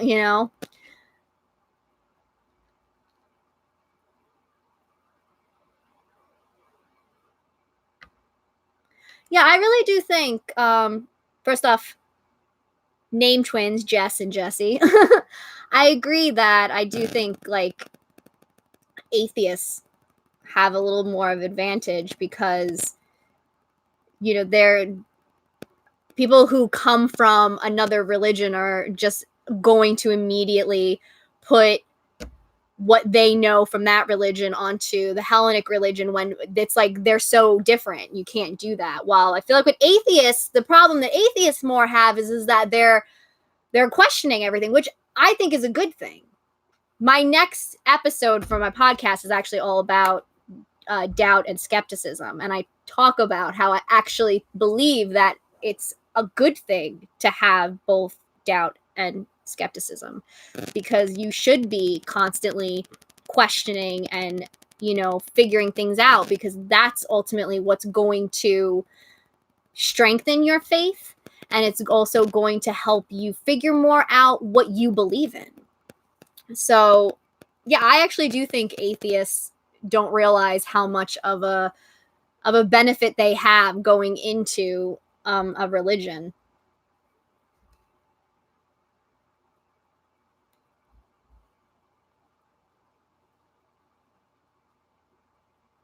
Oh, autumn's going on their Dionysus love parade, and I'm here for it. I'm glad he saved your life. Dionysus is a wonder.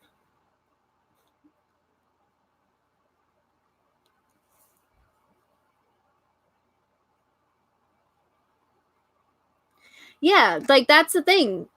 Unfortunately, like Christianity and Catholicism especially, like you don't, I think sometimes you don't even realize the baggage that you carry into with other religions because of the way that it was taught to you, and the way that it worked. It's it's a lot of the questions I get really is about trying to get rid of all that baggage and to get rid of the fear and to get rid of that mindset of things in order to see the gods for who they really are and to actually worship them in the way that you want to. And I think, in a lot of ways, we're all, unfortunately, like, even if you weren't raised Christian or Catholic, it's so ingrained in in a lot of our culture, especially if if you're from America. They're so ingrained in there that you can't really escape it. Because I even was doing it in a lot of ways, and I really wasn't raised Catholic. My parents just weren't into it, so they didn't really. I was baptized, but I didn't get a communion or a confirmation or anything like that. They weren't into it. So, but there's a lot of things that I kind of I thought about, like, oh, is it like this or is it like that? And I had to stop myself and go, no, it's not the same religion.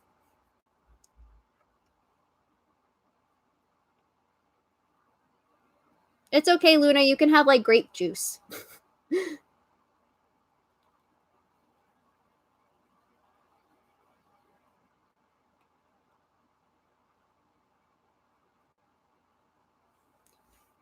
Because he turned water into wine before Jesus even knew how to spell wine. Is that why Athena betrayed Jesus? Is Athena trying to tell Jesus to give credit where credit is due and give credit Dionysus for turning water to wine? Oh, I'm never gonna get over that.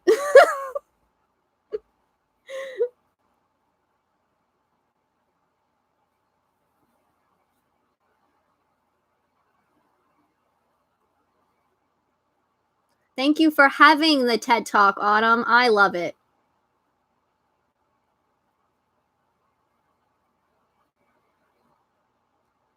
Oh, that's so beautiful. I love your story. Oh, Ash lit some incense. We're getting serious. 3 hours and a half in, and we're getting serious.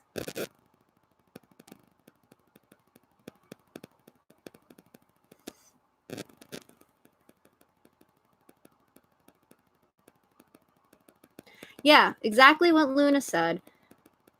I was doing the same thing where I was kind of approaching it with a lot of like Christian elements, but I think that's why it's important to notice it, you know, and take a step back and go, wait, I have to, this is a completely different religion. Are we talking about drinking?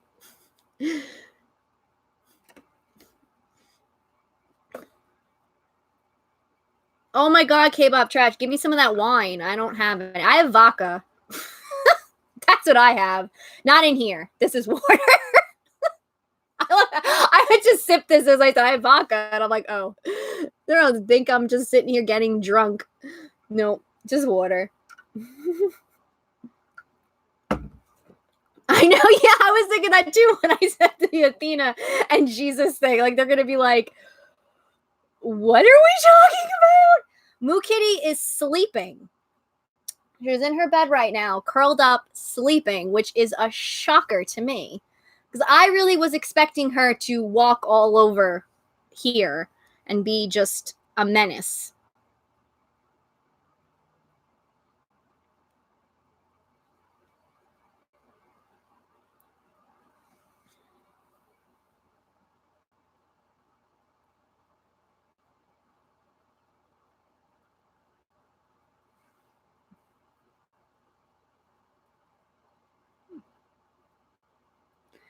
We could also give love to Athena.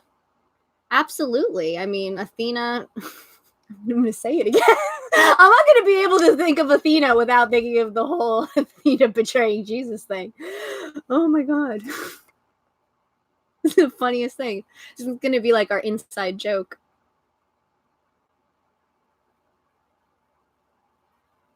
Athena is actually the one god who I have been intimidated by. A lot of them don't intimidate me. Athena does. I think it's because I want her to be proud of me, but I'm like, she's not going to be proud of me. And I don't want those gray eyes looking at me with disappointment.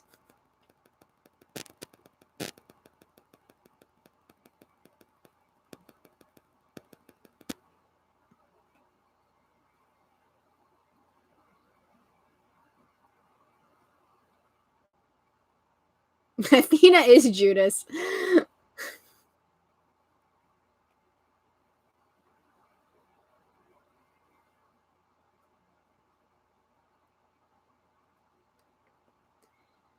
Yeah. I feel like Athena is very intense and just... I think that's why I've never reached out to her, because I'm like, I'm not ready for that energy, because I know she's just gonna be like, you do this thing. You do it. I already have Apollo who's yelling at me, but again, Athena, I love Athena. I have so much respect for Athena, but she like scares the hell out of me. Oh, okay. So Athena, we call Athena Judas because previously we were talking about like dumbass people on Tumblr, and this one person apparently was talking about how someone said that Greek gods worshipped Christian gods, and Athena betrayed Jesus. I kid you not. Athena betrayed Jesus. So now we're like, oh, so is Athena Judas then? Because Judas is the one that betrayed Jesus. So that is the joke. And it's hilarious because I don't understand. That's so random to me. Oh, that's a smart idea, Jamie, to dedicate all the research that you do on the Greek pantheon to Athena. That's a really smart idea. I never think to do that, and I like that.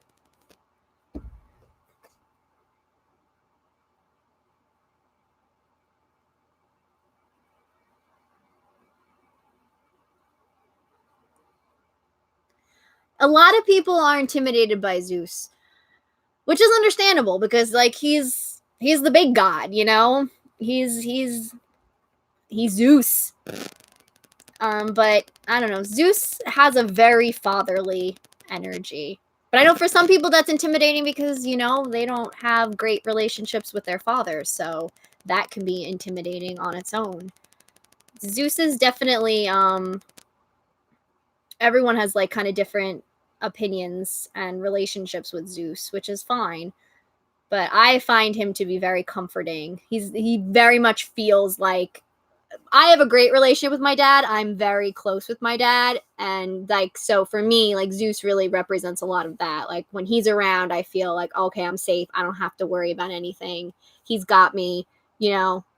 So for me, he's a very warm, strong energy.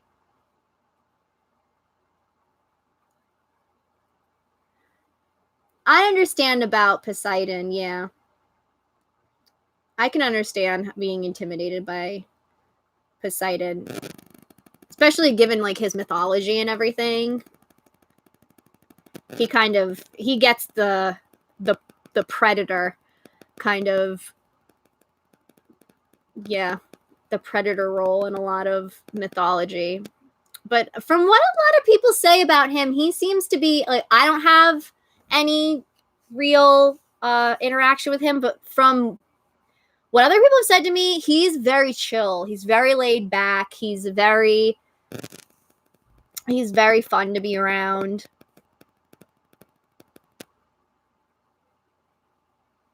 Yeah.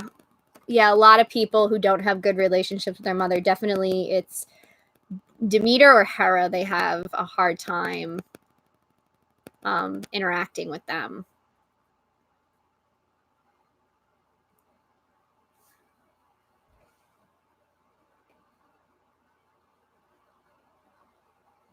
Oh, that's nice.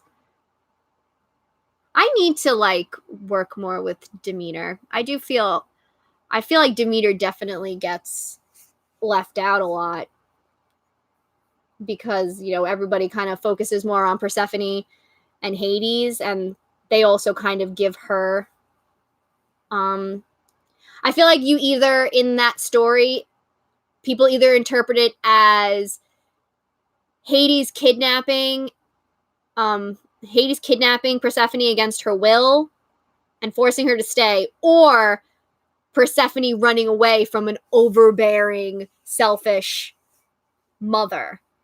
You know, so it's like either Demeter or Hades is the villain of that story, which it's, you know, it's not that cut and dry. So she definitely gets a bad rap too.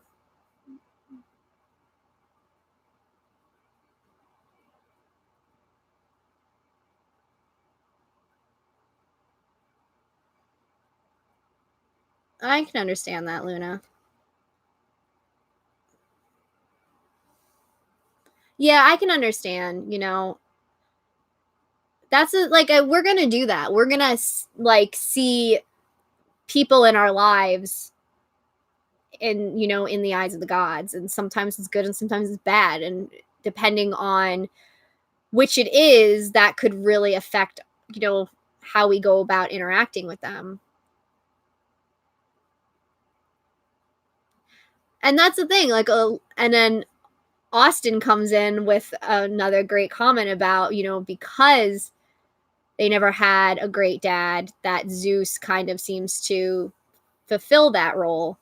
So it could go either way. For some people, it's Zeus fulfills the role that was left out, or Zeus reminds them of their bad relationship with their father. You know, it could go either way. And that's part of why I really don't force a one way to do anything within our religion, because it's like we all are going to react differently. We all have different stuff going on and we all have different reactions to it, and we kind of have to find our own way through it. and do what's right for us. That's, even though my whole thing with Zeus is always, I just want people to understand that he isn't what the myths make him out to be, but that doesn't mean then you need to be okay with worshiping him. No, you're more than welcome to be like, okay, I get it, but he still makes me uncomfortable.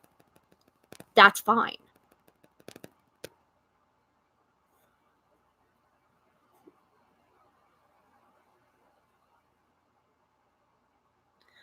We're going to talk about the afterlife and the underworld and everything. Definitely. I want to do it in, considering October is coming up, I thought that would be a great time to really explore everything that has to do with death and the underworld and the underworld deities. So we'll definitely talk about that. But for me personally, I don't think that you need to necessarily believe in exactly what the ancient Greeks laid out as the afterlife and how the underworld is set up. I think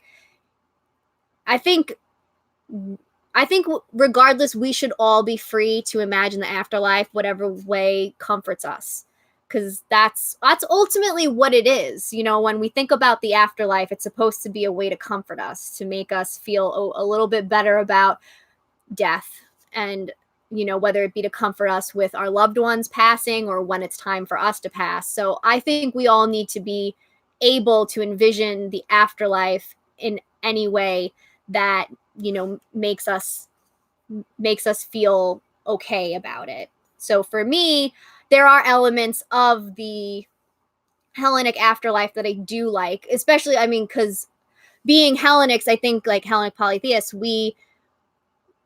we're going to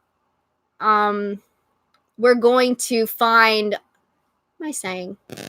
We're going to be attracted to the Greek afterlife because it involves our gods, like the idea of the first person I see when my soul opens its eyes, or however way it happens after death and all that, is Hermes, is very comforting to me.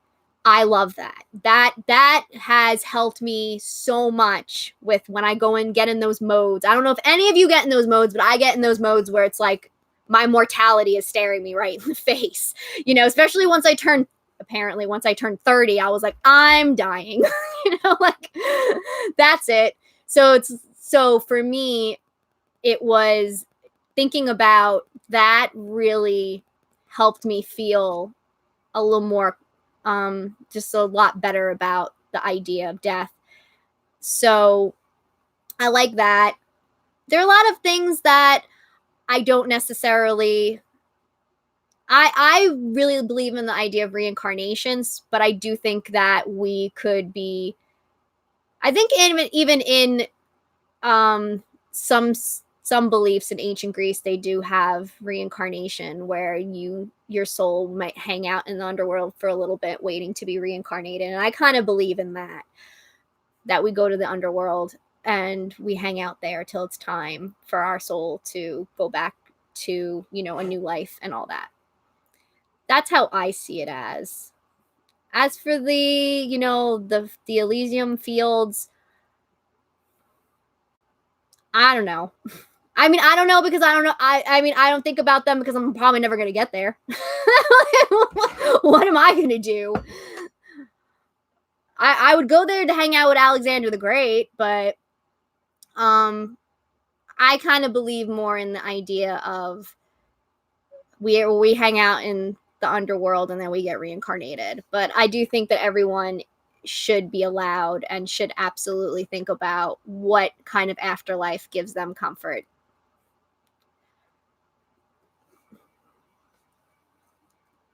Hermes beat me up. Oh my god, you guys are so funny.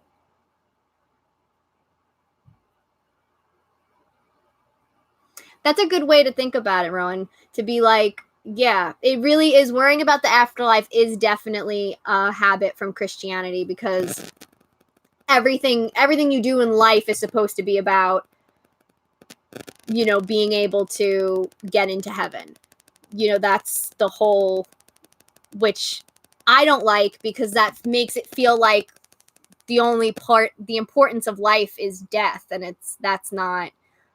Life should be important for just life, for living and loving and learning and all that stuff. So I agree that, focusing on death so much in the afterlife is a bad habit, and something that, because ultimately we don't know.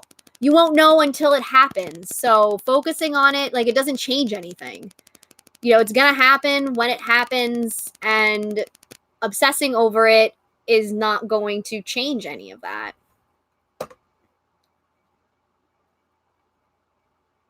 Are we talking about Hestia now? Marie Kondo, as I call her.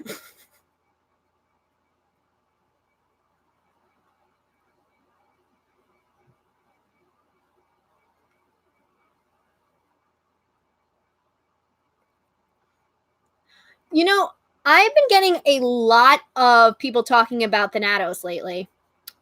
I don't know if it's because it's September and it's, everybody's got death on the mind, but or maybe he really is just now in full force, like, I want followers. But I haven't worked with either of them, but from what people have told me about Thanatos mainly, he seems very calm and very helpful and very sweet. And that's kind of always how I imagine him to be, because I like the idea of death being that way, because we're so forced fed the idea of death being like cold and brutal and just not nice. So I like the idea of the god of death being sweet and nice, warm.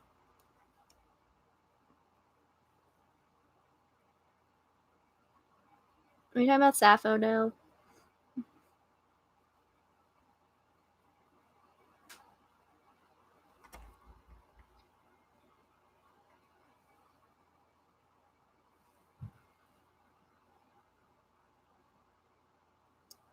Well, to be fair, Luna, I technically never really officially came out. I mean, I just kind of was like, this is my girlfriend. My parents are like, okay.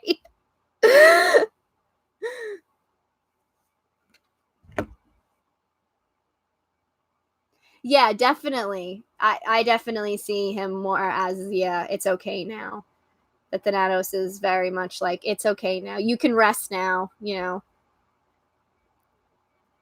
I can't English any day, so don't worry about it. Good night, Sean.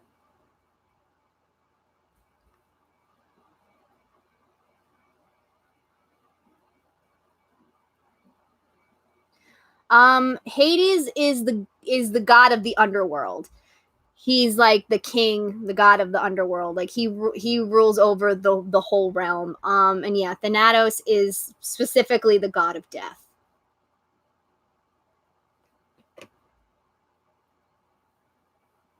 Oh my god, guys, we're almost doing this for 4 hours.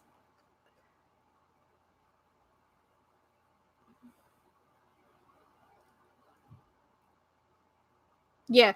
It got to the point too with my family that they thought I was a lesbian, which I was fine. I was like, okay. Because it was like mostly it was girls that, I was with and everything. So it got to the point where it was one time my mom told my uncle, "Oh yeah, Jess went on a girl. Jess went on a date with a guy," and my uncle went, "A guy?" I was like, "Oh my god."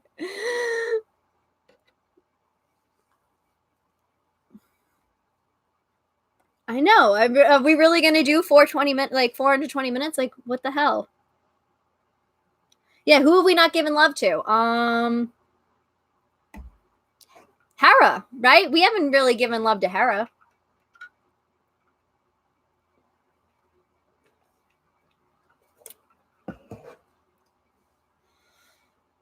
We haven't given love to Hera. We haven't given love to... Yeah, Hera. Oh, Artemis. Yeah, what the... We haven't given love to Artemis.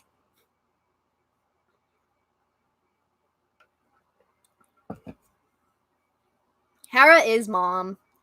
Hera's another one that gets a bad rap because in a lot of, you know, the mythology is just her punishing, you know, the people that Zeus slept with when it wasn't even their fault. But Hera's wonderful. Yes, I do want to know the coolest thing ever. Oh my god, that's so cool! Greek mythology themed. Oh, I love stuff like that. Yeah, Artemis is wonderful. I love Artemis. She's so cool. She's just out there with all her lesbians in the forest. It's like the dream. Just living my dream.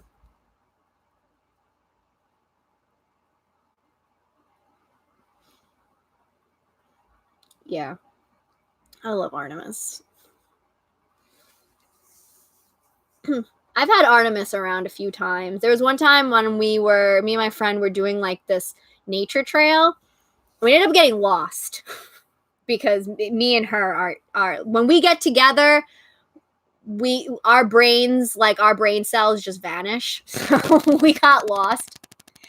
And I kind of felt like I knew the way out, but I wasn't confident in myself. And then as we were walking, there was literally just a deer right there, just hanging out right there and looking at us, and we were looking at it, and it was like, she was fine. She didn't even run away or whatever, and I just went, it's Artemis. She's telling me to trust myself. Okay, we're going this way, and it ended up being the way out, and I was like, oh, thank you, Artemis.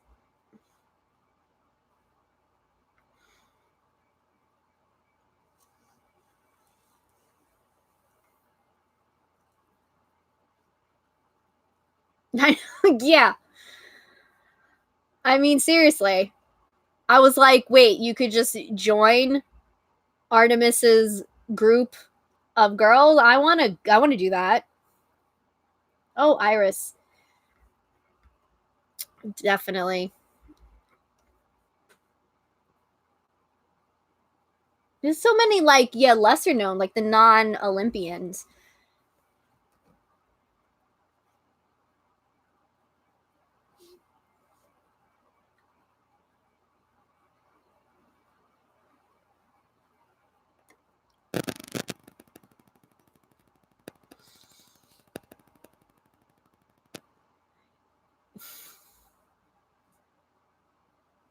Oh, Nyx, yeah.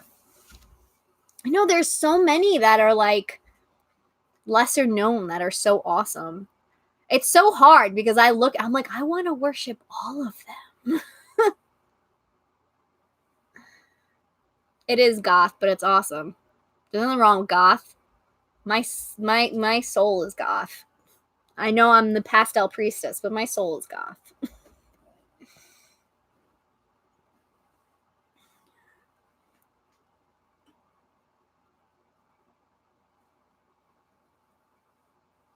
See, I think that Artemis is fine with guys worshiping her and working with her and all that. I don't think she hates men. A lot of people seem to think that, but right? Yeah, my soul's so goth. Yeah. I am so Persephone. This is why I am devoted to Persephone, because I have the duality of her, where it's like, you know, she's spring and she's spring in the underworld, and that's how I feel. You know, I'm pastel, but I'm also very, very goth. A dark rainbow, I love that. Yes.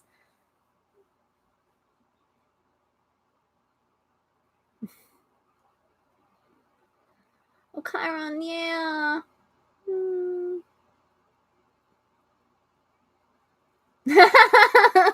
Thanos. Oh, too soon, man. Yes, exactly. She hated bad guys, not guys in general. Exactly.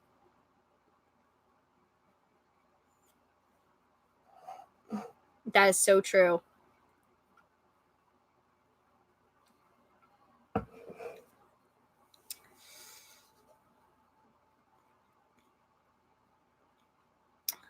What else? I'm like drawing blanks now on like all of the gods I know. Oh, Eros. Oh my god, Mary, did we just say it at the same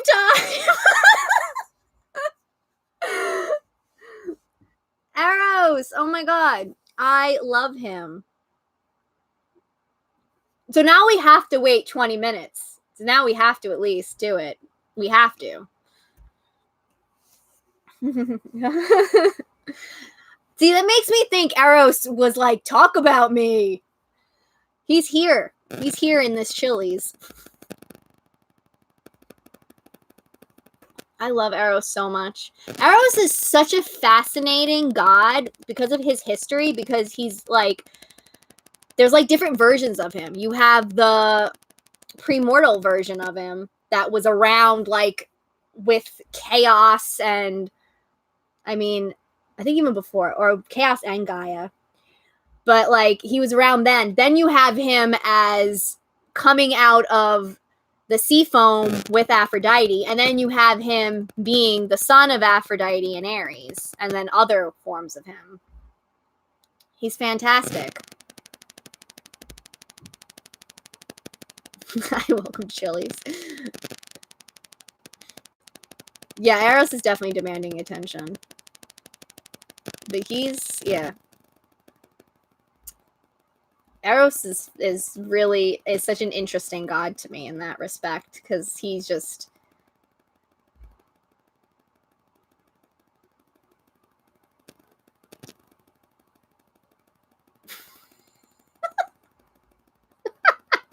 oh my god. Luna, that's hilarious.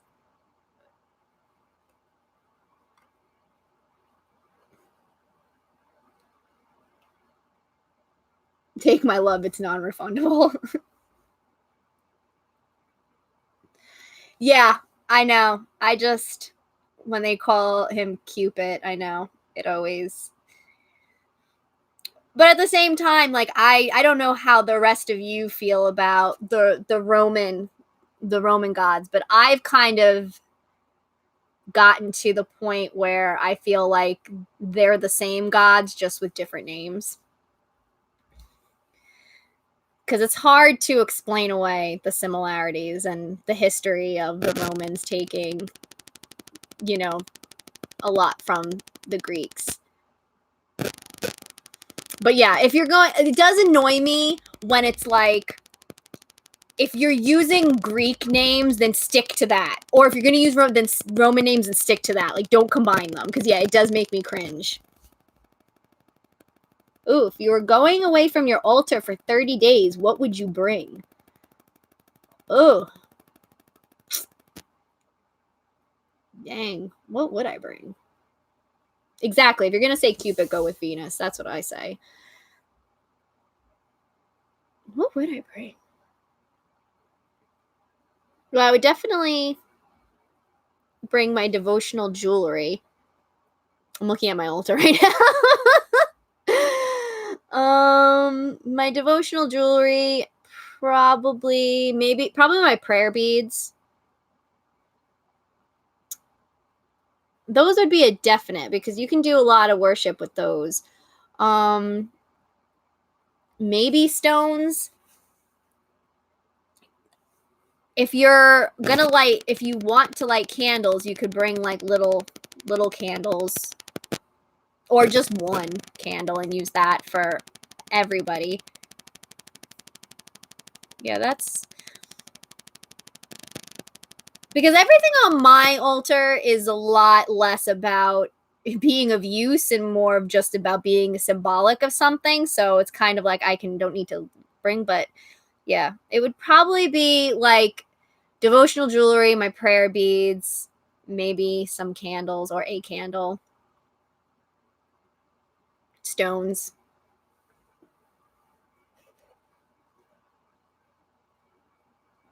Oh my god, Bacchus. You just triggered a rant. Here you go.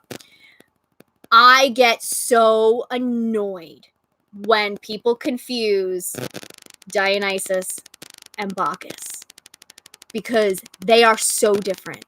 They are so different, and it just irritates me when it's like that was something that annoyed me in the Percy Jackson books. Even like before becoming a Hellenic polytheist, I was like, when they were like, this is Dionysus, and they explained what he looked like, and I'm like, that's Bacchus. That's not Dionysus. I can't. It annoys me because I'm like, that's not it.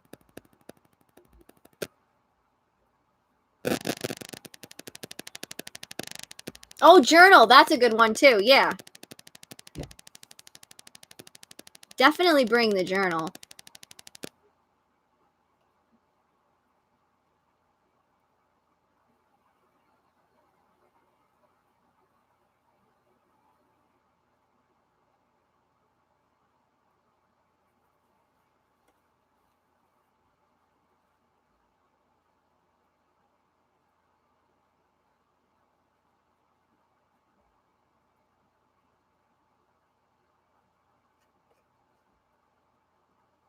Yeah, it's not Dionysus. And it was hilarious too when they started introducing the Roman pantheon.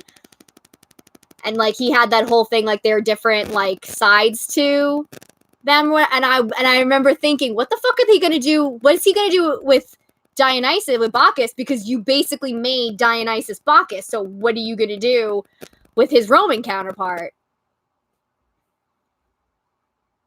The big difference with Bacchus and Dionysus is the way that they look. Bacchus is seen as more of like I'm trying to, well, Dionysus is a very is supposed to be the kind of very gender neutral. He's sorry, I'm getting distracted.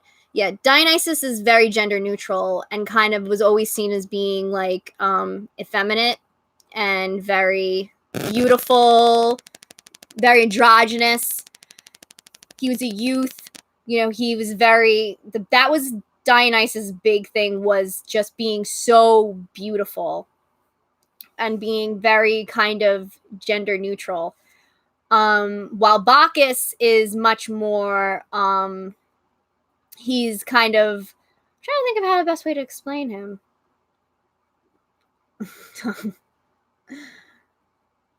Yeah. And then like just Bacchus is definitely supposed to just be like a guy.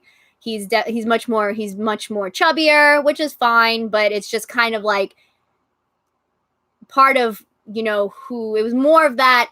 Bacchus is clearly defined as being a man, while Dionysus was much more gender neutral.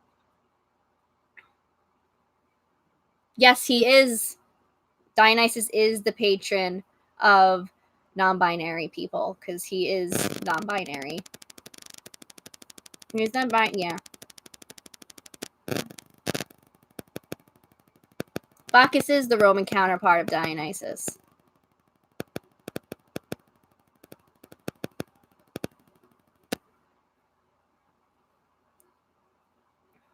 Yeah, because Dionysus was originally, the whole story was, it was Semele, I can't say her name. Semele, yeah. That was Dionysus' mom. She got convinced to look at, Hera convinced her to look at Zeus in his true form, which that's a big no-no, you're gonna die. And so she did, and she died, but then Zeus saved the baby, and he is different stories. One is that he put him in his leg. But basically, when Dionysus was born, Dionysus was raised as a girl.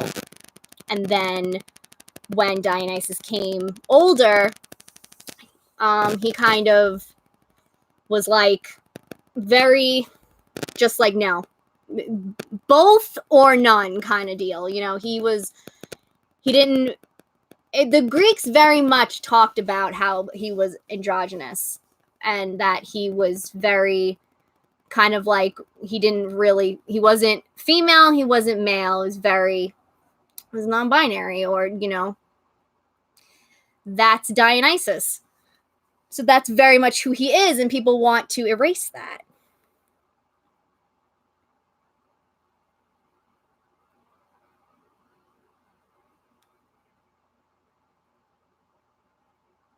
Yeah, Dionysus helped so many people with their gender identity because he really is. It's kind of amazing when you look at it, because it's like the ancient Greeks were in some way exploring a little bit gender identity, you know, in a way that made sense for them.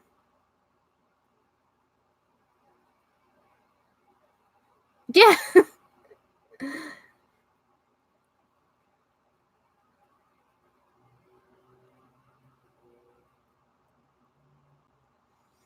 Yeah, Dionysus and Aphrodite really are the ones who I always recommend to help with gender identity or even sexuality.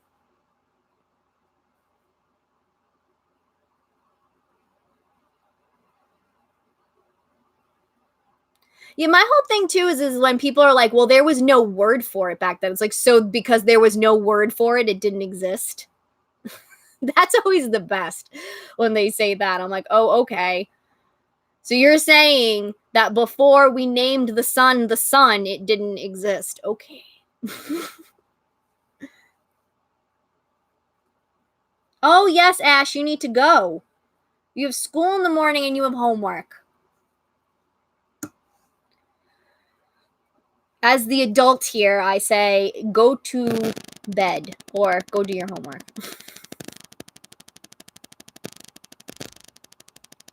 That we were talking about Dionysus.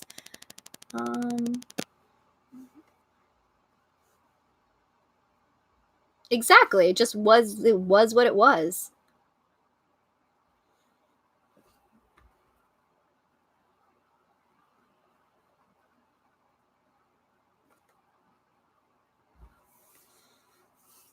Oh, I remember being a senior. Yeah. You stopped caring after that point.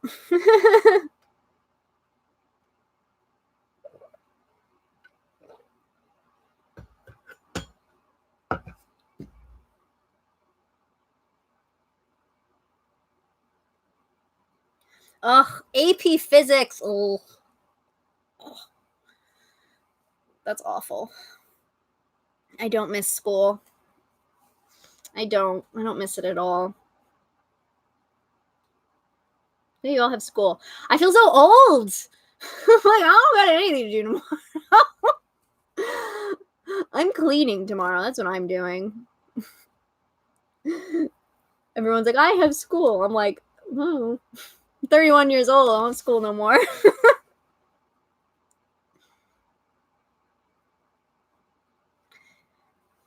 I majored in history. I have a history degree. I personally, I loved it. And history degree is, you know, it can be very helpful. You just have to make it work. You gotta actually do stuff. But I loved taking history classes in college. Oh, good. I'm not the only one not in school. Yay.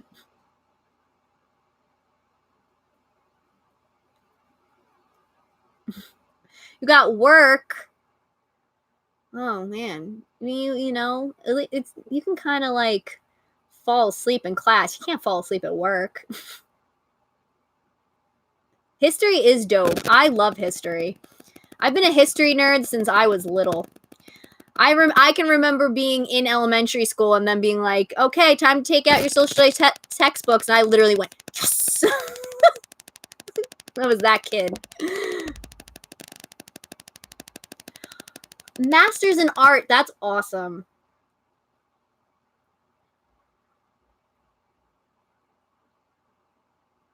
Oh, how's college going for you, Jamie? Is it good? Do you like it?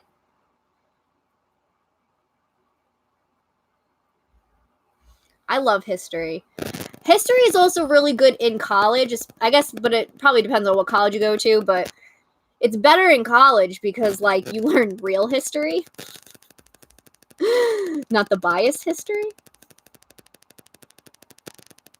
Like, most of my stuff was, because I'm really also into Japanese history, so I learned a lot about, East Asian history.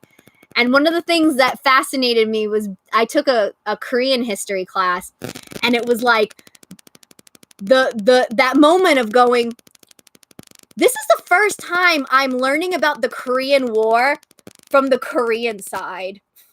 When it was the Korean War was really, North versus South.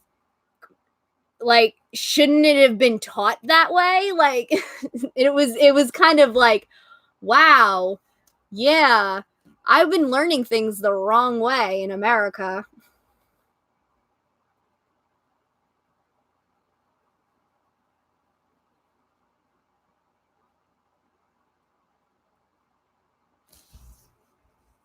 I hated math.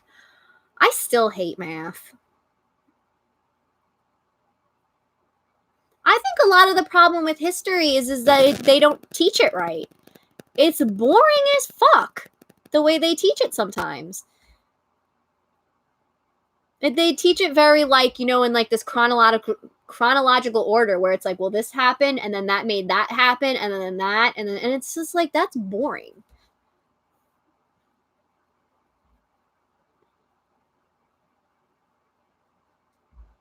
Like, what I remember, I took a World War II class, which was fascinating as all hell because how he taught it is we didn't learn it from just one side. He taught, at one point we would focus on what was going on in Germany, and then we would focus on what was going on in Italy, and then in America, and then in Britain, and then in Japan, and then go back to Germany, and it was like you got more of a scope of everything going on, and he gave us really fun little facts that make history, like, funny and interesting to learn. That's kind of like one of the things I've always wanted to do was present, like, history in a way that it should be, where it's accessible. Like, I hate it. I hate how a lot of academic writing is, where it's like, this is just too many words for what you're trying to say, just because you want to sound smart. It annoys me so much. Which is why a lot of, like, what I try to do is to make it much more accessible and use, like, common language and make things fun and joke around and bring pop culture into it. Math is the worst. My thing with research papers, okay, I like research papers because I love researching. I freaking love researching, but I hate writing the paper. I hate writing the paper. I'm good at writing, but I hate it. I can't tell you how many breakdowns I had in college trying to write papers.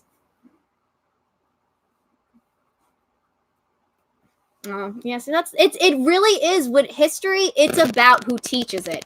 100% it's about who teaches it. Who teaches it and what exactly they're teaching you.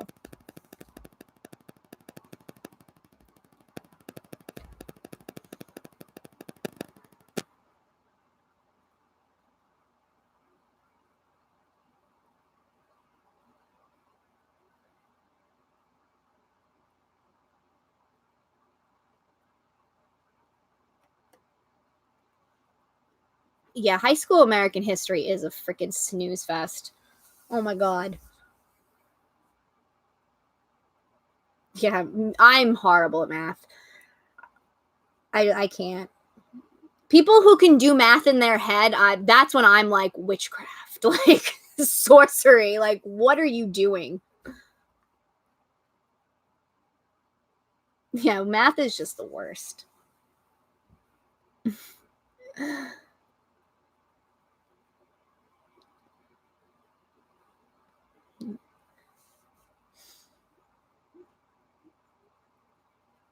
I like one of the things that made me like math a little bit more is in Mean Girls when she said that she likes math because it's the same in every language. I was like, that is beautiful. Still hate it though.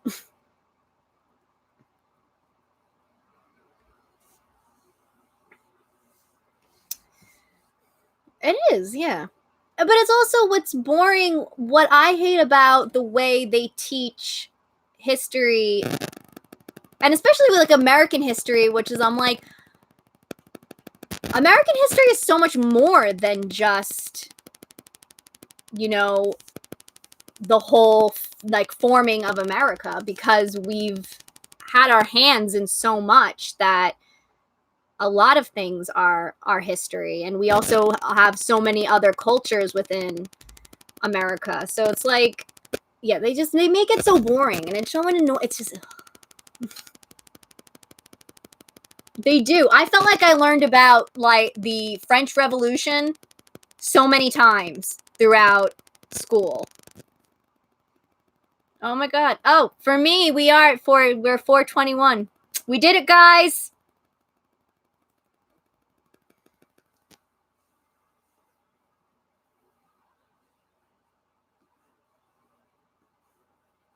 We did it for Dionysus and Hermes. We did it. Everyone's laughing.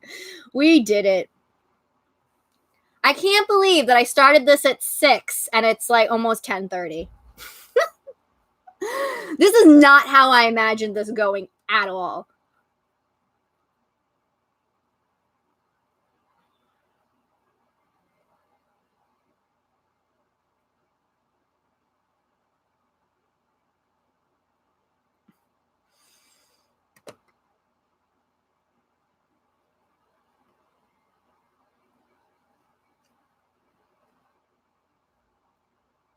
We did it. We did it. We did. Yeah, we did it. I love Dora the Explorer. Well, I'm glad that everybody is enjoying themselves. I was very nervous. I was like, oh my god, what are you doing?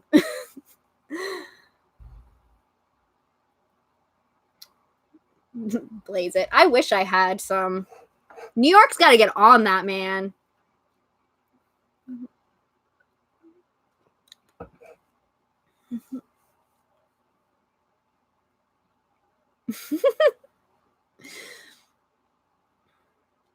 Dora was great. I loved Dora. I want to see the live action movie because it actually looks really cute.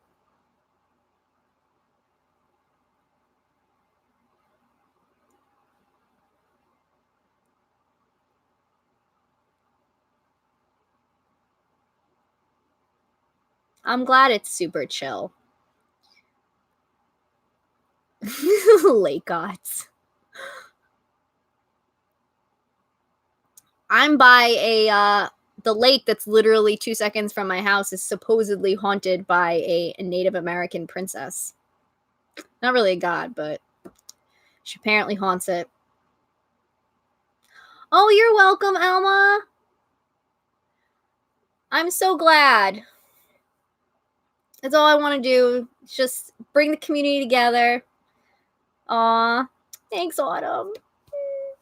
That's all I wanted to do is just bring the community together so we could, chat and hang out and talk. Oh my god, Hispanic Lara Croft. I mean, pretty much. I loved Lara Croft. That was definitely one of the indicators that I wasn't straight.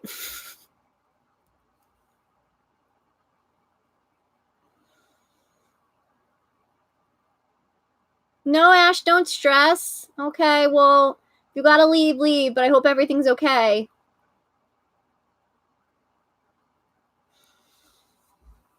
Yeah, I have a lot of haunted places by me. Like one of the most famous is the Amityville Horror House. That's on Long Island. We also have the abandoned psych asylum.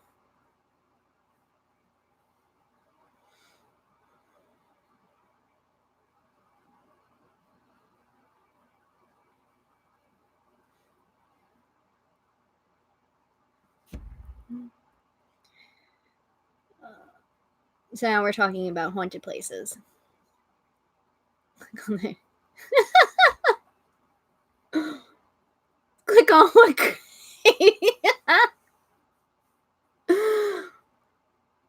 Oh, me too. I'm all about haunted places. Like, I'm a huge horror movie nut. I love haunted anything. I love ghosts and spirits. I am just all about that stuff. So much so. Oh, you live in Maryland, Luna. I have a friend who lives in Maryland. I think there is, yeah. There's a lot of haunted places in New York, which really makes sense because, you know, New York is very populated.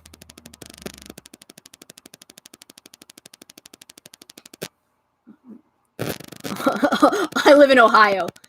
Ohio. All right, Autumn.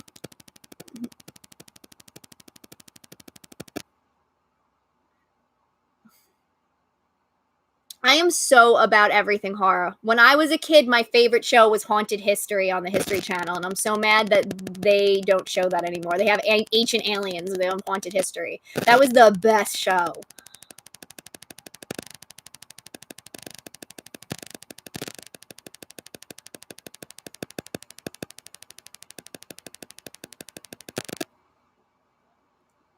If you're tired, Autumn, you should go. Don't worry. We have the Discord still going, and we'll do this again. So don't worry about it.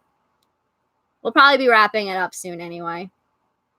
Oh my god! Someone else knew Haunted History. Yes! That show was the best. It mixed my two favorite things, haunted stuff and history. Like, what? You can't beat that. No, I've never played Outlast. Has anyone played Fatal Frame? Fatal Frame, man. The second one?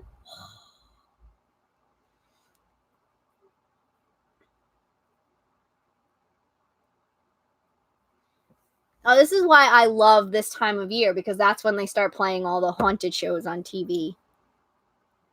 Yes, I remember Ghost Hunters. I'm definitely going to do this again, Autumn. Don't worry. I had so much fun, and I know everyone liked it, so yeah. You go get some rest, okay? Thank you so much for being here and participating. Have a wonderful night.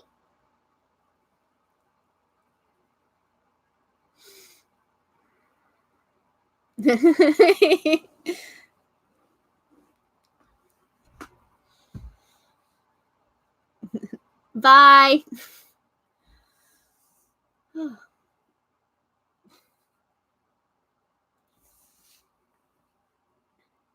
I think maybe I should do Twitch. Yeah, I was thinking about that. Someone else had mentioned me doing Twitch. I'm thinking about it. Considering how this is going, I was thinking Twitch might be better for that. Because, you know, we're kind of just chilling and hanging out.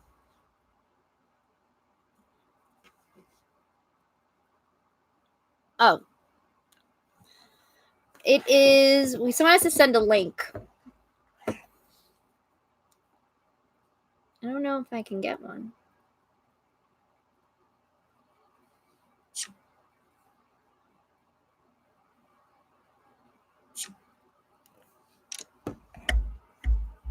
Okay. If Twitch is a better alternative, then I'll definitely look into doing that.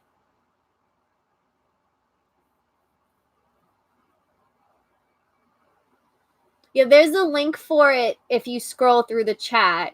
You just find me because I've only linked 2 things, so you just have to find me. I linked it.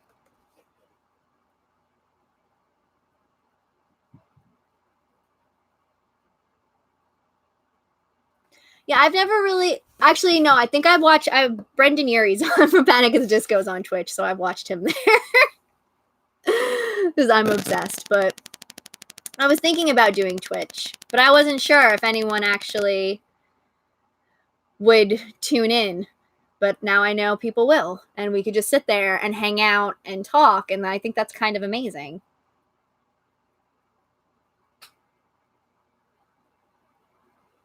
Yeah. What time is it for you, Mary? Oh, okay. You're the one that's just chilling right now. You're like, guys, it ain't even 5 yet. Oh, you all are talking about going to bed. Yeah, it's 10:30 here for me too. Oh, that's good. I can ban people? Okay. I like that. Considering I wasn't expecting all those trolls. I really didn't think. Oh. So, yeah, I'll definitely look into doing this on Twitch then. I did YouTube just because I figured since I have the channel and everything, I could post the videos there, but yeah, Looney did miss some trolls. They apparently had nothing better to do with their Sunday night. I kicked them out, though. I banished them. I Spartan kicked them.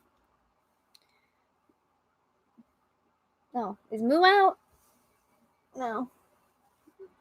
I'm really surprised Moo has not made her presence known.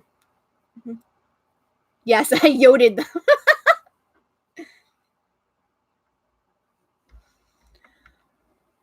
Oh, is that what mods do? Okay, you guys, I'm your elderly grandma. Is that what mods do and things like? Because I didn't even know you could have mods and stuff like this.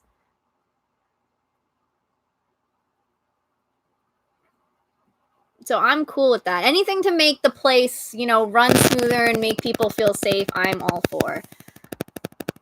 Because it's like, Athena Smite, yep.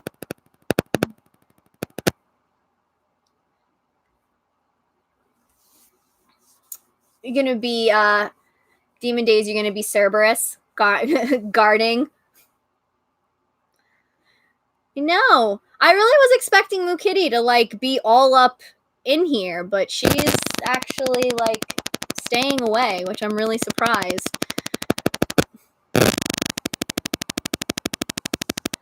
Oh, mods enforce the law. I like that. Okay. Oh, yeah, I'll definitely look into that. I think I can do that on here. I just was like, I don't know. I don't know what that does. What's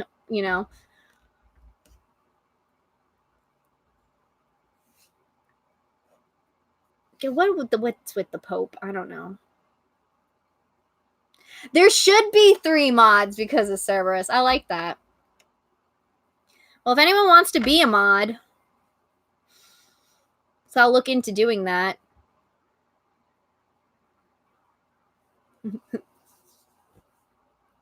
I'll definitely be open to that. I like... I am the law. I like that. So, yeah, I'll definitely look into doing it on Twitch instead of here. Is that kind of what the consensus is of everybody? I don't know. Maybe I'll look into it at least and see. Because this was, it wasn't a pain in the ass, but YouTube tends to be a pain in the ass with everything. Oh, Moo, there you are. Come here. No, she's mad at me.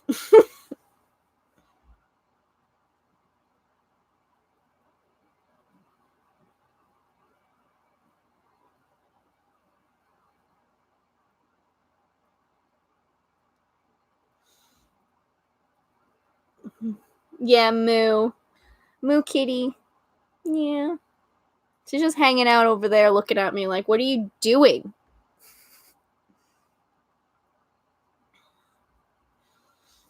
You probably could do that. You could make it a devote being a mod in the stream and dedicate it to Athena and Ares. Yeah, exactly. Ares is about civil order, so you could. You absolutely could. Little bitch. I just don't get trolls. I'm like, what is the point? Go do something productive with your life.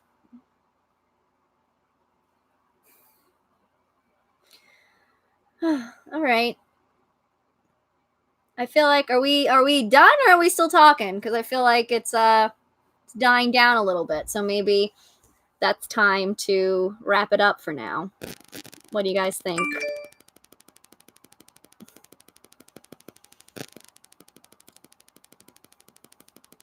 Yeah. Okay. Yeah, it's like 10:30. And I have a book I want to read. Okay, so I hope everyone enjoyed. I definitely did. And yeah, we will definitely be doing this again. I promise. Yeah, people have school and they have homework to do.